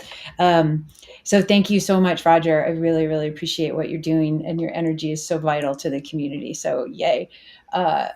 Tip, I want to bring you up next, because I want to keep into the spirit of the creative process. And when I saw it, I was so excited, you know, and I had been following your work digital. Hold on. I want to make sure that because somebody keeps coming on. Sally, what are you doing? No, hold on. Can you hear me? Yeah. Okay, good. Yeah, Sally was just in the background doing something. So, you know, digitally, it was really, really neat to see you, you know, with what you're doing. And then your first performance last year at Pacific Bitcoin was so powerful. You know, everybody was standing, they were cheering, they were applauding. You know, let's tell everybody about what your journey was. And I'm going to show, I have your giant mind on the screen that I want to bring up. And this, this post freaked me out so much. Will you talk about this, please, Tip? Yeah. It's done on Miro.com, which is like a mind map. And yeah, most people kind of see the end product of what I create, not necessarily the process. And the process is a thing that takes months, whereas the end product is only 5 minutes. But this is part of it. I like to brainstorm a lot of different ideas. There's a lot of different layers to the videos and the performances that I create. And so this is just a way for me to kind of tie them together. If I can't say it in lyrics, I try to involve it in visuals, or I try to create a storyline or a story arc, or kind of a logical flow using music as well to kind of lead the audience to, this is the, you know, the mind-blowing thing right here and stuff like that. So it's just kind of putting pieces together, and that's just like a one way that I tie or like connect all the dots. But yeah, that's just part of my process. I've got other like sheets and sheets of notes and handwritten notes and spreadsheets and all these other crazy things where I tie my ideas together. And you don't see that, you don't see the ugliness, you only see the beautiful videos at the end, because you don't need to see that. That doesn't make sense. Did you get inspired by anybody that does this, or did you just because of your history, or like how did you learn that like this is a cool way for you to process your creativity and your imagination?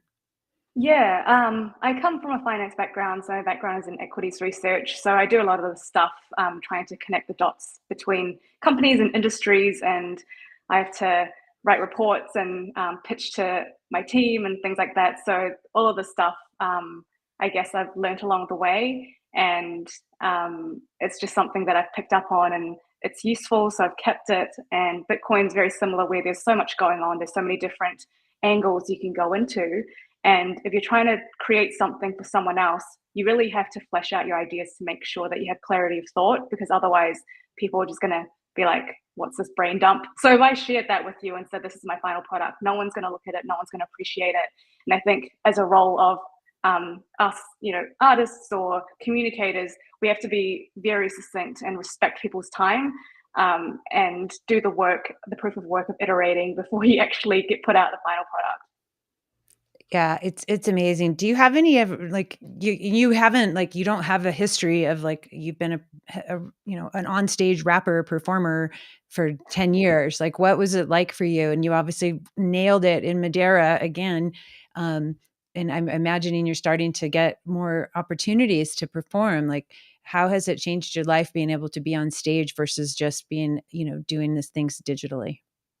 Yeah, I think in my past life, I did a lot of speeches as well, and have given presentations on stage. So I've done stuff on stage before, but this is the first time where I get to truly be creative and crazy. And frozen. Everything was Let it all. go. It's okay. Go ahead.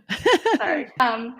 Yeah, so it's the first time I'm not doing anything to someone else's mandate, essentially. So I get full free reign. So that was awesome to be able to have, no, this is your slot.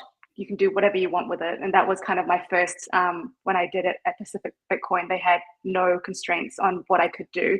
So I was like, I'm going to be the most craziest and creative as possible. But yeah, performing is completely different to creating. They require very different skill sets, very different mindsets as well. When you're creating, you're in your room alone most of the time, researching and writing and kind of orchestrating together all these different pieces. And so the process there is really it's really patient, it's very intimate, very intellectual, and you are not seen at that moment. Yeah. But performance is the exact opposite. It's like you're in the spotlight, you are an athlete, you are on the podium running for president. You have like all these kind of eyes on you, and so you have minutes to convey your message effectively to a room of thousands and hundreds of people.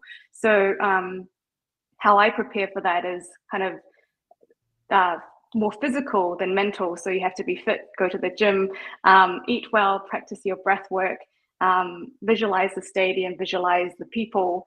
And when it feels a little bit overwhelming, I kind of bring it back to just be grateful for the opportunity. Like this is not something that you have to do, but it's something that you get an opportunity to stand in front of so many people and gift them a beautiful gift of the experience, and you get to touch people's hearts and minds, and so see it as a privilege and not a challenge, and then that kind of stress goes away.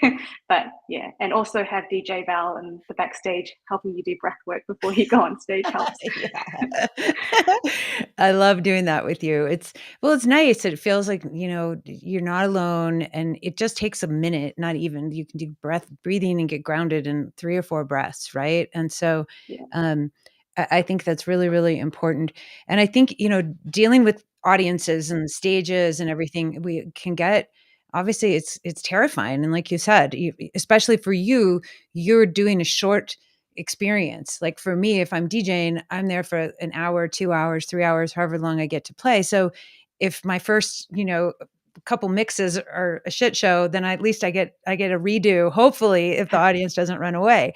But for you, and Roger, too, your sets, you don't have 3-hour sets. You're a little bit more condensed with your set. So it's like, you've got to be tight. And I have them on my little affirmation cards, but one of them, it says, when you get nervous, focus on service. And I love what you just said, Tip, about thinking in terms of like, how am I serving the audience? This is a privilege. This isn't something scary. And then it's like somehow divinity shows up in the experience for all of us, and then we get to be in that flow state. So I think that's really, really powerful. I will play some of your music towards the end, and I will probably wrap it up with one of your videos if that's okay, because that's going to be super fun. But I want to go to you, Dred, and let's talk about Flash and OpenSats and why should everybody understand what this is. I was looking for what's Flash's website. I'll pull it up. Oh, it's getflash.io. Getflash.io. Okay, cool. So which one do you want to talk about? OpenSats, Flash? What would be the best for you? I'll just Or One flow. Love podcast? Like, tell me Yeah. let's talk about your journey as a messenger. Yeah, I think I'll just flow as a messenger because honestly, it all kind of flows together as one thing for me. In the beginning of this, like everyone else, that I've been watching the stream for 7 hours now. So Oh, wow. it's all like kind of, one message, just like multiple religions are all kind of condensed into one message. And it's the same thing. Like everyone has a why, everyone has a passion for what they're doing. And everything that I've been doing, my own mining, Plebnet, One Love Bitcoin, Flash, OpenSats, all for the same passion that I have for Bitcoin that Bitcoin changed me into. So the way I like to describe it in summary is that Bitcoin has shown me something that I've never seen before in the history of humanity, regardless of what books I've read, of what scholars I've listened to, and it's the fact that history cannot be changed from 2009 onwards. Before 2009, especially from my ancestors, history was changed, wiped out in some situations. Like I don't even know who my great great great grandfathers are and where they're from because history has been wiped out. Right? I'm from Jamaica and we've been conquered by the Spaniards and the English and whoever else along the way. And who I really came from genetically can only be told through 21dna.com or something like that, but it can't be told through a story and told from historical books. Some cultures do have that privilege, but most cultures don't actually. Like it's not just my plight. And this is one of the things that the time chain has solved that I thought was seminal in history of humanity, is that for once now, the history of a people, the history of a culture can be stored and told in accuracy from this point forward. And that's something that just blew my mind. And I'm just like, okay, that's one thing. This is an elephant. There's many things, but that got me passionate. And then property rights too. We've seen across the world property rights being taken from people because the man with the bigger gun can take it. And this is the first technology I've ever seen that allows people to have equal rights to their property without anyone being able to take it via force or coercion or any other way except cryptography. So I say that to say there's two of three things that create a soul, in my opinion, of people, of a society. And it's, truth, the history of truth, property rights, being able to own yourself. And then the most important thing for me is love. Like Bitcoin has shown that you can love yourself. And by loving yourself, this technology allows you to prosper. And people call it selfishness. A lot of people say, oh, Bitcoin is selfish. And if you're selfish, then Bitcoin allows your selfishness to grow the network. And I don't think it's selfishness. I think it's self-love. And self-love creates love externally as well. If you love yourself, you for the first time in your life are able to have true love for everyone else around you. If you don't love yourself, all the other love is fake. Like, oh, I love this person, love that person. It's not real if you don't love yourself. Yeah. Self-love is first, and then everything else expands from there. And that's kind of where my intellectual mind happened. And then I was like, okay, I'm going to do everything in Bitcoin. All right. So that point, I started off by doing Plebnet, and it was just a Lightning community that grew amazingly well, and everybody was learning how to create nodes for themselves. And then I moved on to One Love Bitcoin, which is a podcast telling stories.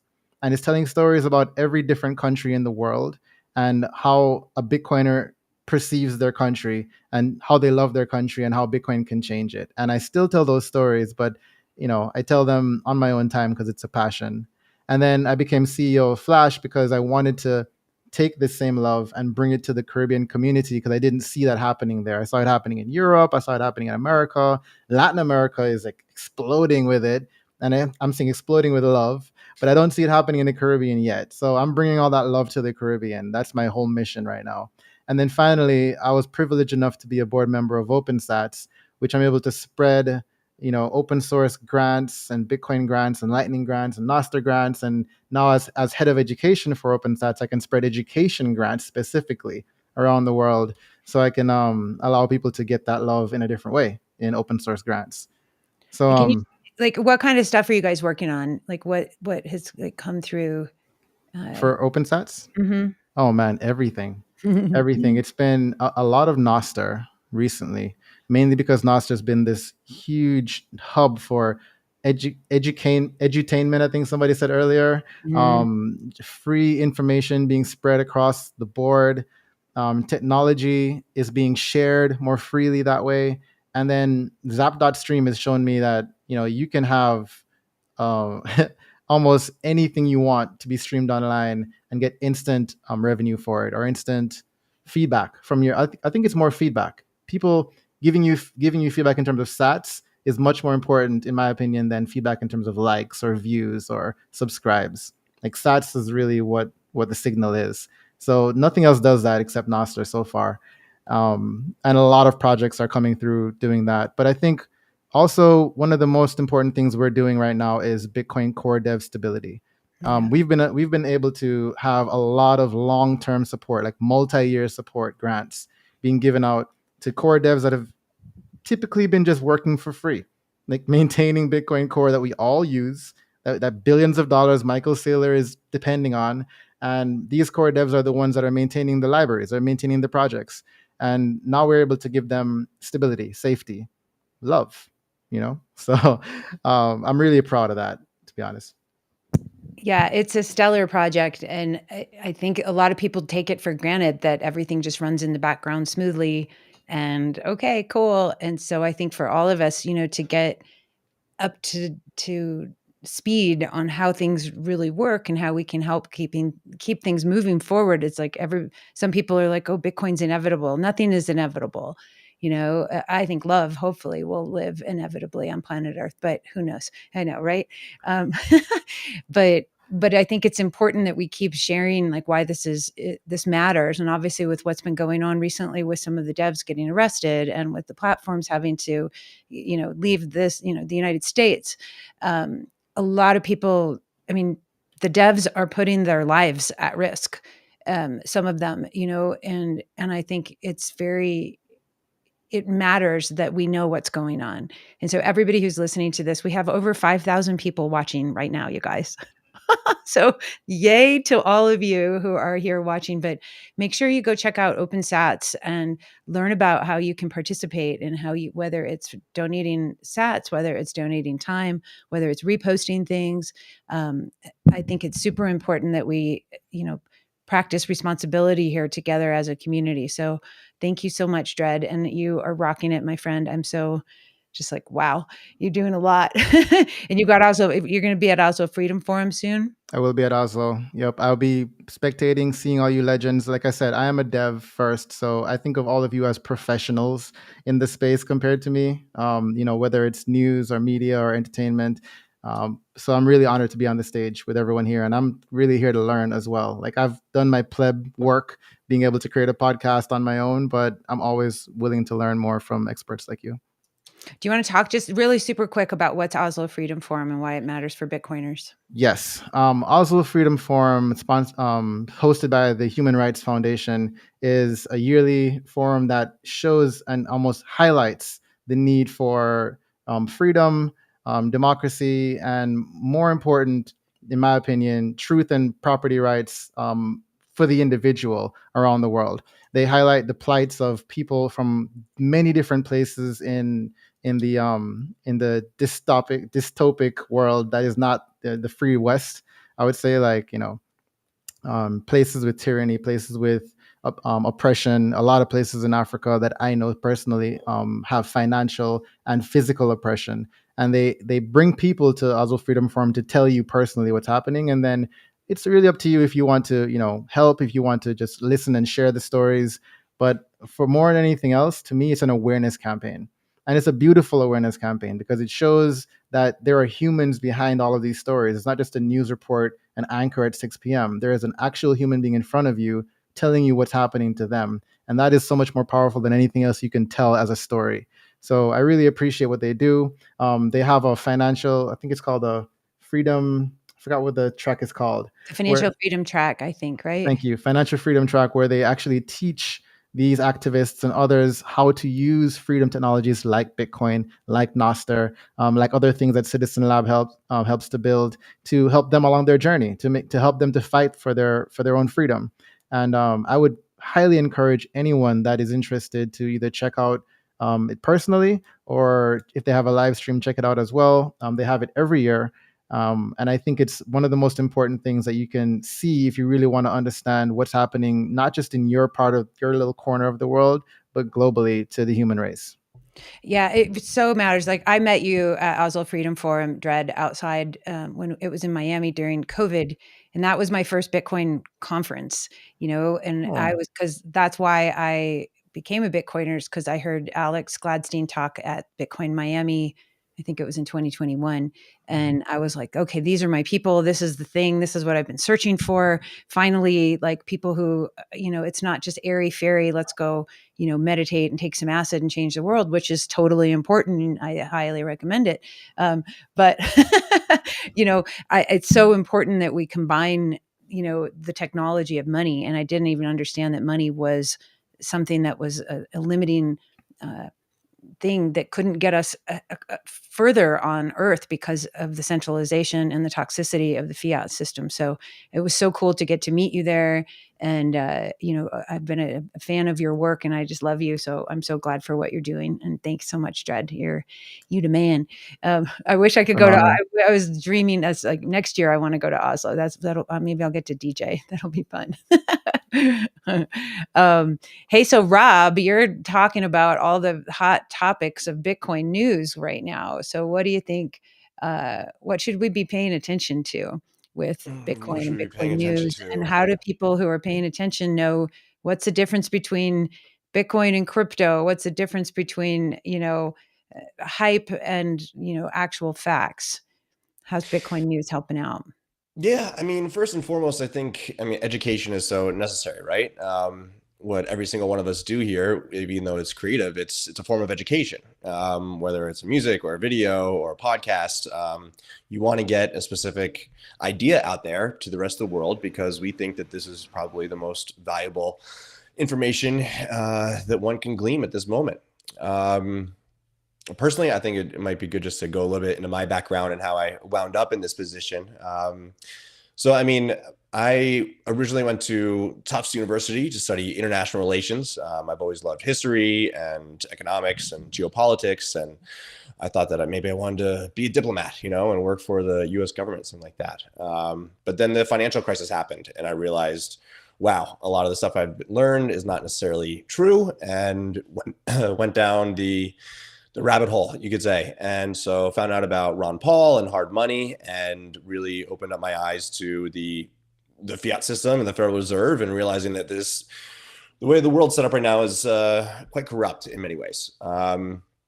So I left school. I went to China. I was living in China there and pursuing my creative interests. And I as well did music. I had a band there and performed live all the time.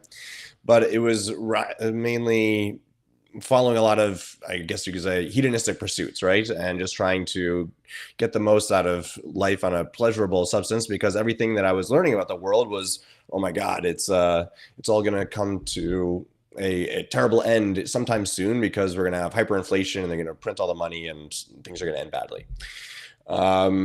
But eventually over the 2010s, hyperinflation didn't come, right? And so I had a career in video production and PR and ad agencies. But I still knew that fundamentally something was wrong here, right? And so it wasn't until 2020 happened and the world stopped that I realized, oh my God, they're doing this money printing thing again, and we've got to figure out some sort of solution. So I think my story is pretty similar to a lot of people in Bitcoin. 2020 gave them the space, both mentally and physically, to be alone with their thoughts and figure some new stuff out. And Bitcoin was thankfully the solution that emerged to me. And so the beautiful thing about Bitcoin is that it goes along with all of my philosophical beliefs that I've held for over a decade in the hard money camp and libertarian leanings. But it offers hope, right? And once you have that hope, you want to spread it and share it with the rest of the world. And combining my video production and my love of history and economics and whatnot, I saw that Bitcoin News needed a video editor back in the beginning of 2023. So hopped on joining with that. And at the time, I knew I wanted to get into the Bitcoin media world somehow. So I was making sort of lyric videos out of podcast clips, right? I would take 60 seconds of a podcast clip and put the lyrics or the words of what they were saying up on screen, and they'd move around and have animations, and just try to make it something that would be visually entertaining and draw in new people, hopefully, to these ideas around Bitcoin. It was through that I got this video editing job, and then quickly took over the Twitter for Bitcoin News. And yeah, I mean, that's been quite the journey, right? Growing the account from around 20,000 to 140,000 today, and just being on there every single day, just working really hard to make sure that the right news is put out there, right? Some of the stuff is not always positive. You got to show that there's both sides of the coin here. Like when Venezuela is going after Bitcoin miners, I think it's important to get that news out there and share it. It's not all just positive, but it's it gave me hope, and I hope that by presenting factual information on a daily basis out to the world, I can help give other people hope that I found through Bitcoin. Congratulations, by the way. And it's so fun to see the evolution of how we jump into something and then all of a sudden it forks, quote unquote, and we're like, I'm going to go over check this out instead. So there's no one, like, as anybody in life, whether you're a creator, an entrepreneur, a developer, anyone, a mom, you think like, okay, there's the end goal. I'm going to go there. And it's like, okay, it's going to go all over here until we actually get there, you know? So I think it's really neat to hear your arc of this journey. How the heck did you grow to over 100,000? So for folks who are listening right now, who want to, learn how to grow an audience with integrity, and not just get a whole bunch of bots, like how do you grow an audience, a meaningful audience? Yeah, I mean, I think a lot of these same points were echoed throughout the day here, but it's number one is showing up, right? Rain or shine, sleet or hail, you gotta be there, and because you want to become a part of someone else's routine, right? You want to be something that's viewed as reliable and stable, and something that people say, okay, I need to check that before I can get my day started. By becoming something that is trusted, you are able to integrate into people's lives, and then they are your greatest evangelists and fans, and they help spread the word of your account and help you grow that way. One advice I have in terms of if you're starting off from new on Twitter, get in the replies, right? If you're just posting on your own page, it's going to be sent out to the abyss. Nobody's really going to see it. It's by interacting with and replying to larger accounts, and also accounts your same size. But yeah, just being there and adding something to the conversation and making sure that it's relevant, adds a different angle. And that's how you get people's eyeballs on your account and can help it grow that way. Yeah, and different kinds of content, right? We have articles, videos, podcasts, infographics, everything that different people like different things. And so if you're able to offer a certain level of quality for different kinds of content, I think it's important to be able to show that on your page there. I think so too. Yeah, we were talking about this on, I think, the last panel, just about all the different, we're multi-sensory learners, right? Are we listening to stuff? Are we touching things? Are we, hearing things, or, seeing things, etc. So, and again, still staying in our zone, like what gets us excited. Some people don't want to do talking. They don't want to hear their own voice. Okay, don't do that. Do something else. I loved what you said about making what you do a part of someone's day. Mm-hmm. Like, that's really cool. Who and what is a part of your day? Yeah, I mean, I definitely, I mean, Bitcoin Twitter is my day. You know, I'm there's of course a lot of accounts that I check on a regular basis. In terms of news outside, Bloomberg is a good source for economic news that I check on a daily basis. And I mean, YouTube, I'm a YouTube addict, of course, as well. And so, yes, I mean, it's a varied allotment of content that, of course, we consume to form our worldview. And hopefully that is one that is that aligns with truth, and other people resonate with that. Yeah, it's important to have a well-rounded worldview. And I think certainly as Bitcoiners, we keep seeing our worldviews shatter as we become Bitcoiners, because the things and the ways of thinking and understanding the operating system from within and what's going on around us is getting called into question, you know? And so we can't just sit and rest on our laurels and go, well, here we go. This is Bitcoin, off we go. Like, we constantly, every time we turn over a little rock, it's like, oh God, that was a lie. That's a lie too. I've been duped over here. Okay. And so it can be a little exhausting sometimes, and it can be a little, I can, you know, I think for me, sometimes I don't feel defeated, but I'm like, is it ever going to get better? And it's like, yes, it is. Focus on this, you know, and stay connected with people who are interested in focusing on love and focusing on the future and focusing on community and collaboration versus competition and power over. And so I think that's a very, very unique, a unique thing for you. Like not this panel, the last panel, but the panel before, Monica was asking everybody about, you know, Bitcoin obviously changes us, right? We don't change Bitcoin. Were you all into big, like kind of personal growth practices and creative practices? Like, you know, did you have a spiritual lens that you were looking at the world through before Bitcoin, and then Bitcoin accentuated it, or did Bitcoin open that up for you? Also, I hope I've said that the right way. Tip, I'll let you go. Can I just jump in and talk about the previous thing that you were talking about, where you're kind of reading the news and getting pretty angry and stuff? I, over the past couple of months, have spent less time on Twitter, more time on Nostr. And it's not just because it's different technologies and one's building on Bitcoin, you get zaps. It's actually a different group of people. And the Nostr group, I found, every time I open up Nostr and all these different apps, the content is really about, what are we building? Like, these are the things that we're building on the new parallel world. Like, can we make this happen today? Can we build this new feature today? And people get stuff done really fast.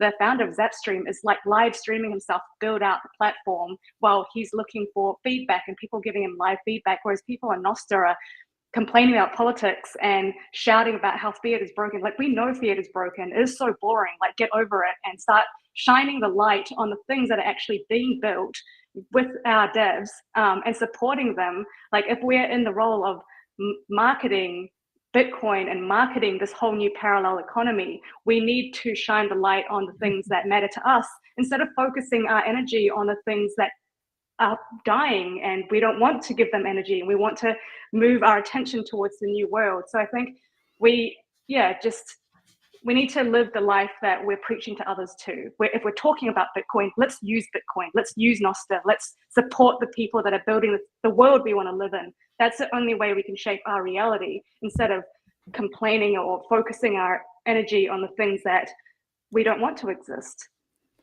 I love that tip. Yeah, it's so good. And I think, you know, we've been noticing, I don't know about you guys, but I've been noticing some gossip happening in the last several days about some of our fellow Bitcoiners. And it's like, I just personally am like, wouldn't your time be better spent like doing something constructive and productive? And, you know, when you're sitting behind a screen and you're on, you know, with your thumbs, it's you think like, haha, I'm going to be so funny and I'm going to make this little, you know, smart ass thing. And I'm like, you're so smart, make something smart, you know? And so I would invite people who are out there. It's like all this time that we have that we're consuming content and not necessarily creating, imagine even if you took 10% of that and turned it into creative moments in your life. I know, I'm guilty of it, but my morning practice, I meditate every day. And a lot of times I consume before I create. And that's not the order of things that I should be doing. I want to create before I consume. And my day is totally different if I adopt that mindset and if I keep that practice going. And so, do you guys want to talk a little bit? We've got 10 more minutes left. Maybe we'll take 5 minutes to just kind of go in a circle here and share, like, what's your creative process? Like, how do you guys come up with your content? Obviously, we saw Tip and her cathedral drawings for a beautiful, beautiful song. How do you guys create each day? Like, what's the positive process that you do? Rob? Yeah, sure. I'll echo off of what you were saying is one thing that opened up to me when I found Bitcoin is that, as I was saying, is just that hope, right? That things can get better. And that gave me the motivation to add more consistency to my life, right? And I think that morning segment of the day is so important. Waking up every day for the last almost 3 years now and meditating on a daily basis has been so important. And so being able to find that quiet time before you look at your phone, your computer, or anything, find that space to go within and connect with yourself. And I think Bitcoin helped motivate me to make that a daily practice that I dabbled in before, but hadn't made such a foundational part of my life. So yeah, and I mean, I think that having that reason why, and then being able to turn that into actual practices and routines on your daily basis is something that Bitcoin opens the doors for a lot of people. Amazing. Thanks, Rob. But what about you, Dred? Yeah. So first, I'll start off by saying two things. One, I really agreed with Tip on the talking about people and gossip. I think you said it actually, Val. And I think average minds discuss people, great minds discuss ideas. The majority of Bitcoiners are discussing ideas, especially on Nostr. I think we're majority of great minds. Also, you talked about changing how Bitcoin has changed you, and I think there is some science that says every 7 years, every cell in your body changes, right? You're a brand new person. And I think also spiritually and consciously you become a brand new person. Yeah. But if you find Bitcoin, all your models are destroyed. That changes. Like you suddenly are becoming a new person at an accelerated rate as you learn. And that happened to me too. So I think it happened to everybody. Like you have this change that gradually happens over time, but Bitcoin is this accelerant, to the fire that really changes you quickly. And then finally, my creative process has been, oh my God, ubiquitous almost. Ever since I started thinking about Bitcoin, I couldn't stop. I stopped a lot of my professional career to continue to think about Bitcoin and create new things that were in the space. And it was almost something that I couldn't help but do. So the creative process is 24/7 for me, to be honest. I wake up, go to sleep, think about it. But the things that become productive out of that are a little bit, less often, I would say, because a lot of conversations happen. You throw a spaghetti against the wall and you see what works and what doesn't, like any creative process. So for me, it's really the way I like to say it roughly is banging my head against the wall. As a dev, that's kind of what I do anyway. So I'll just look up everything myself, challenge myself to do it all myself, and figure out what tools I need. Like, for example, the podcast, I'd be using things like Adobe Creative Cloud, Envato Elements, which is a godsend for templated graphics and videos, stuff like that, and give myself a blank canvas to just create. That's the main thing, in my opinion, that if you really want to create something, don't go into your creative process with any assumptions. Just put a blank canvas out there, clear your mind, smoke some weed, take some psychedelics, whatever, clear your mind, and then start your process and see what happens. And that's kind of the way I do it. It might not be the easiest thing to do. And I would refer to a Nostr post that Gigi has out there called Fuck Easy. Sorry for your pre-13 audience, but it's a really good post. And it kind of tells you philosophically, like, we've been living in this world of nerfdom, of easiness, for a very long time. Even before Bitcoin, I was very nihilist, and I was successful enough to be able to live a very easy life and a very, protected and not very intellectually satisfying life, but it was easy. It was simple. It was mind numbing almost. And you really have to tell yourself that's not the right way to live. You know, if you really want to experience the human, you know, life that we have here, you have to experience the hardships too. That's like the most important part of it, is to experience the hardships, because that's what we're here for. I think that my creative process is really about finding those hardships and diving into them and seeing what comes out the other side. Yeah, I've heard people say, like, have tea with fear, you know, or if you've got something going on, a lot of times we push things away that are seemingly difficult or painful or scary. And then we don't ever get the gift of what's on the other side when we dance with it, you know? And so I think that's very, very important that we feel comfortable because, you know, everybody's experiencing the same thing. So that's amazing. Thanks, Dred. And Roger, you're next, my friend. It brings to mind a saying from, I think it was Bob Dylan, who said, he not busy being born is busy dying.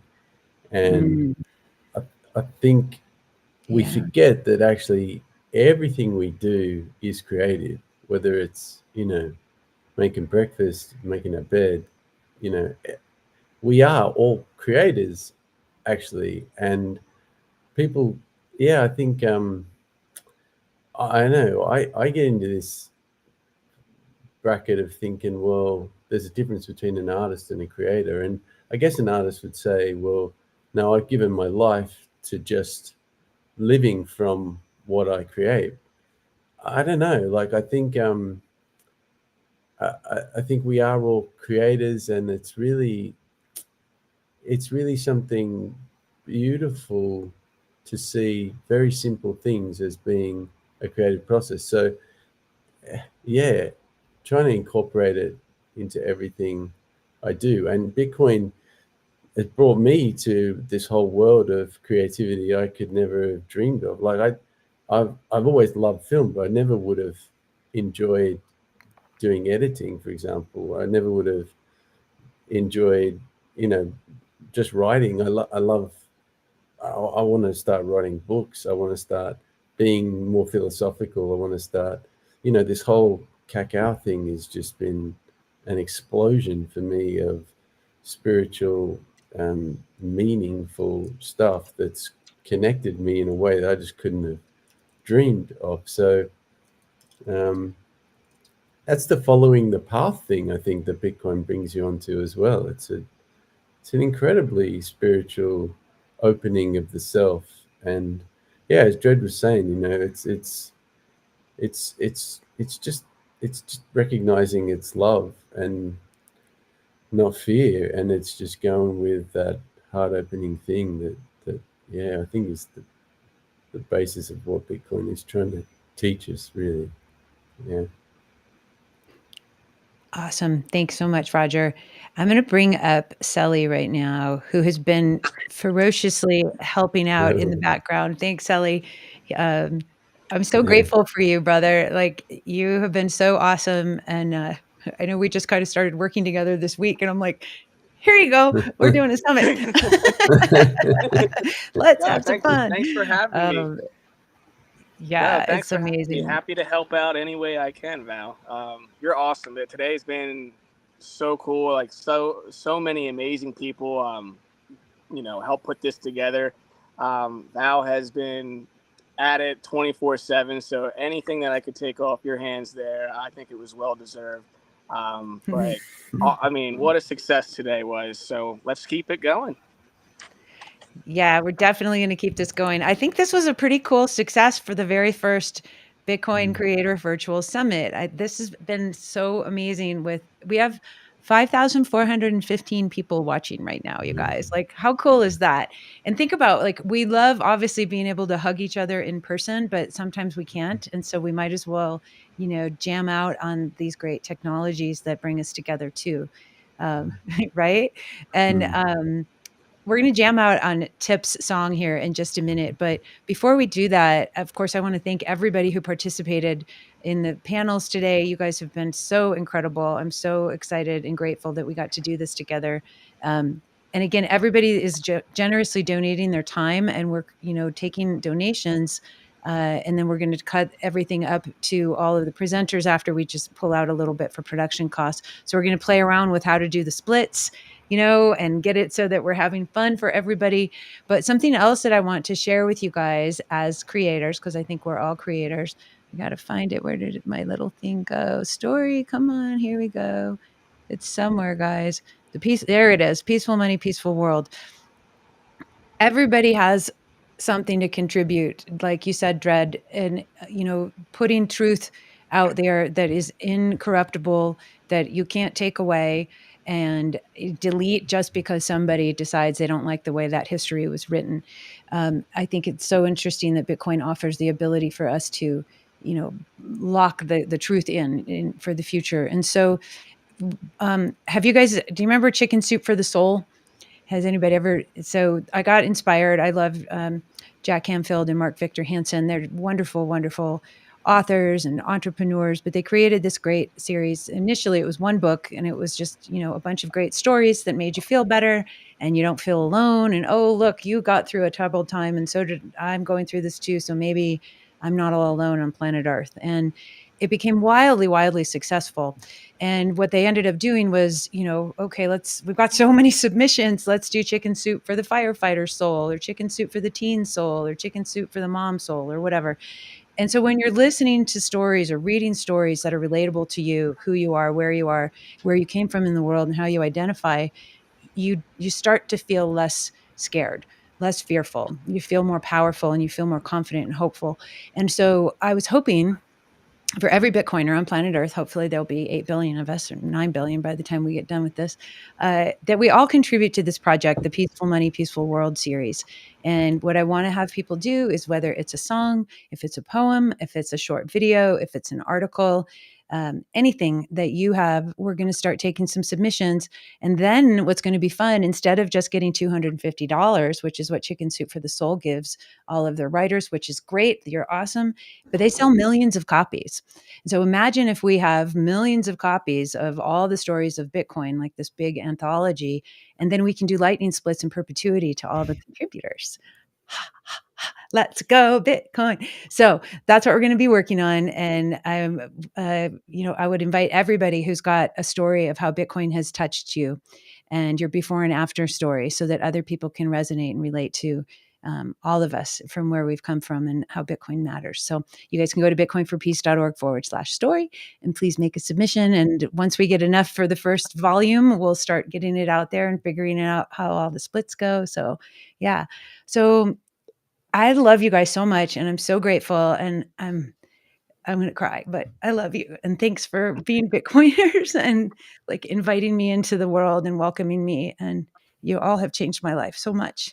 So thank you. And thanks for everybody who's listening and watching. And the world's just shitty and crazy right now. And it doesn't have to be. It doesn't have to be. And we've got each other, we've got this tool, and we've got this deep, deep, deep soul connection with love and with the earth. And when we can focus on that, then we can really make the difference that we're meant to make on this earth. So I would invite you to just remember that. And if you ever feel alone and you're scared, you can reach out to me and DM me. Been there, done that. You're not alone. And Bitcoin is definitely a tool to bring us all together for love. And I do believe Bitcoin is a tool for a more peaceful world. And thank you guys for showing that to me. And I would love to wrap it up with Tip's performance at Pacific Bitcoin last year, right? And so we're going to play this. Dun, dun, dun, dun. I'm going to take this off the screen so we can see you. Let's make sure we can hear it, guys. So are you guys ready? This is going to blow your mind.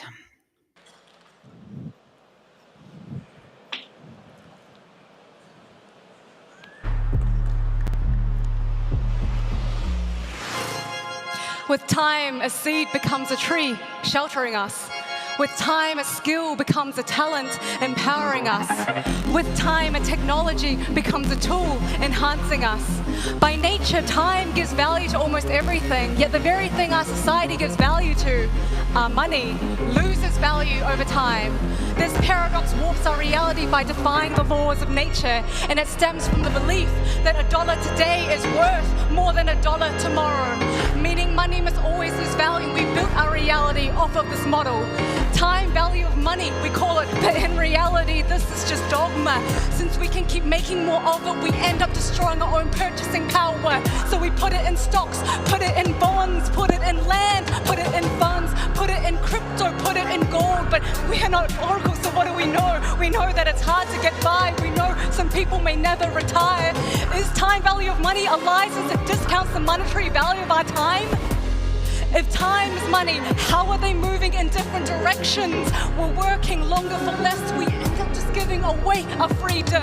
Give up liberty for policies. Give up our agency to the authorities. Because when our foundation is built on complexity, we simplify humans by giving up our humanity.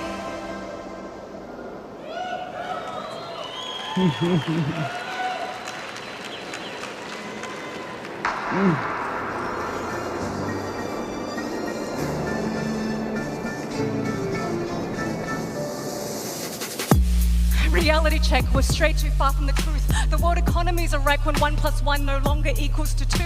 And if life's created from the truth, along the way something got screwed. And we let our own dogma subjectify value. We divorce action from consequence. We defy the law of physics. We make scarcity infinite. We disregard the language of mathematics. So our systems are built on a fallacy. Our society's based on a fantasy. In the absence of truth, we're living in the shadows of our own reality. And that's the root problem. Man-made rules can be broken. As our trust crumbles, so does the progress of our civilization. But one thing remains constant: no one can cheat nature. So why not use it to architect a stronger base layer? The most beautiful buildings engineered based on these consequences. Natural law drives rigor needed to build something enduring, uncompromising on principles that accounts for the flaws. Because when our lives are at stake, the gravity of truth cannot be ignored. So our monetary systems were designed like structures. It would embody energy and matter, so the money itself matters. An unbreakable limit enforced by costliness of creation ensures the structure holds value for many generations. A rule-based system governed by maths builds a transparent ecosystem that can self-error correct. With no one in charge, no words are taken as fact. Only work from computation can actualize truth of timestamps, and like water flowing off a cliff down the path of gravity, computational energy makes time flow one way only.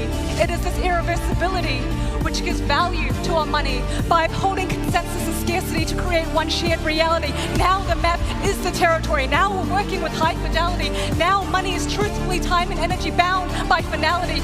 Now we have the ability to manifest each of our dreams and build a world that is much more reflective of all of our needs. And that's the purpose of money. Merely a tool to shape our reality, merely a function to harness and express individuality, just a way to live freely, just a means for possibility. Because when we build on integrity, we enhance the beauty of humanity. The most beautiful societies are built from diversity of our thoughts that come to life when we're empowered individually. Because when money tomorrow is worth more than today, we shift from predicting to creating the future ourselves. And when our money grows in value, we grow thoughtful in how we use it. Natural law drives rigor needed to fund something enduring, something truly worth it, something that pushes the sky's limit, something only possible now real value and consequence exist in boundless virtual dimensions. Imagine potential creations, fueled by monetary life force lasting for many generations. We will venture into new territories and unleash these possibilities once we learn to embrace the truth of our reality.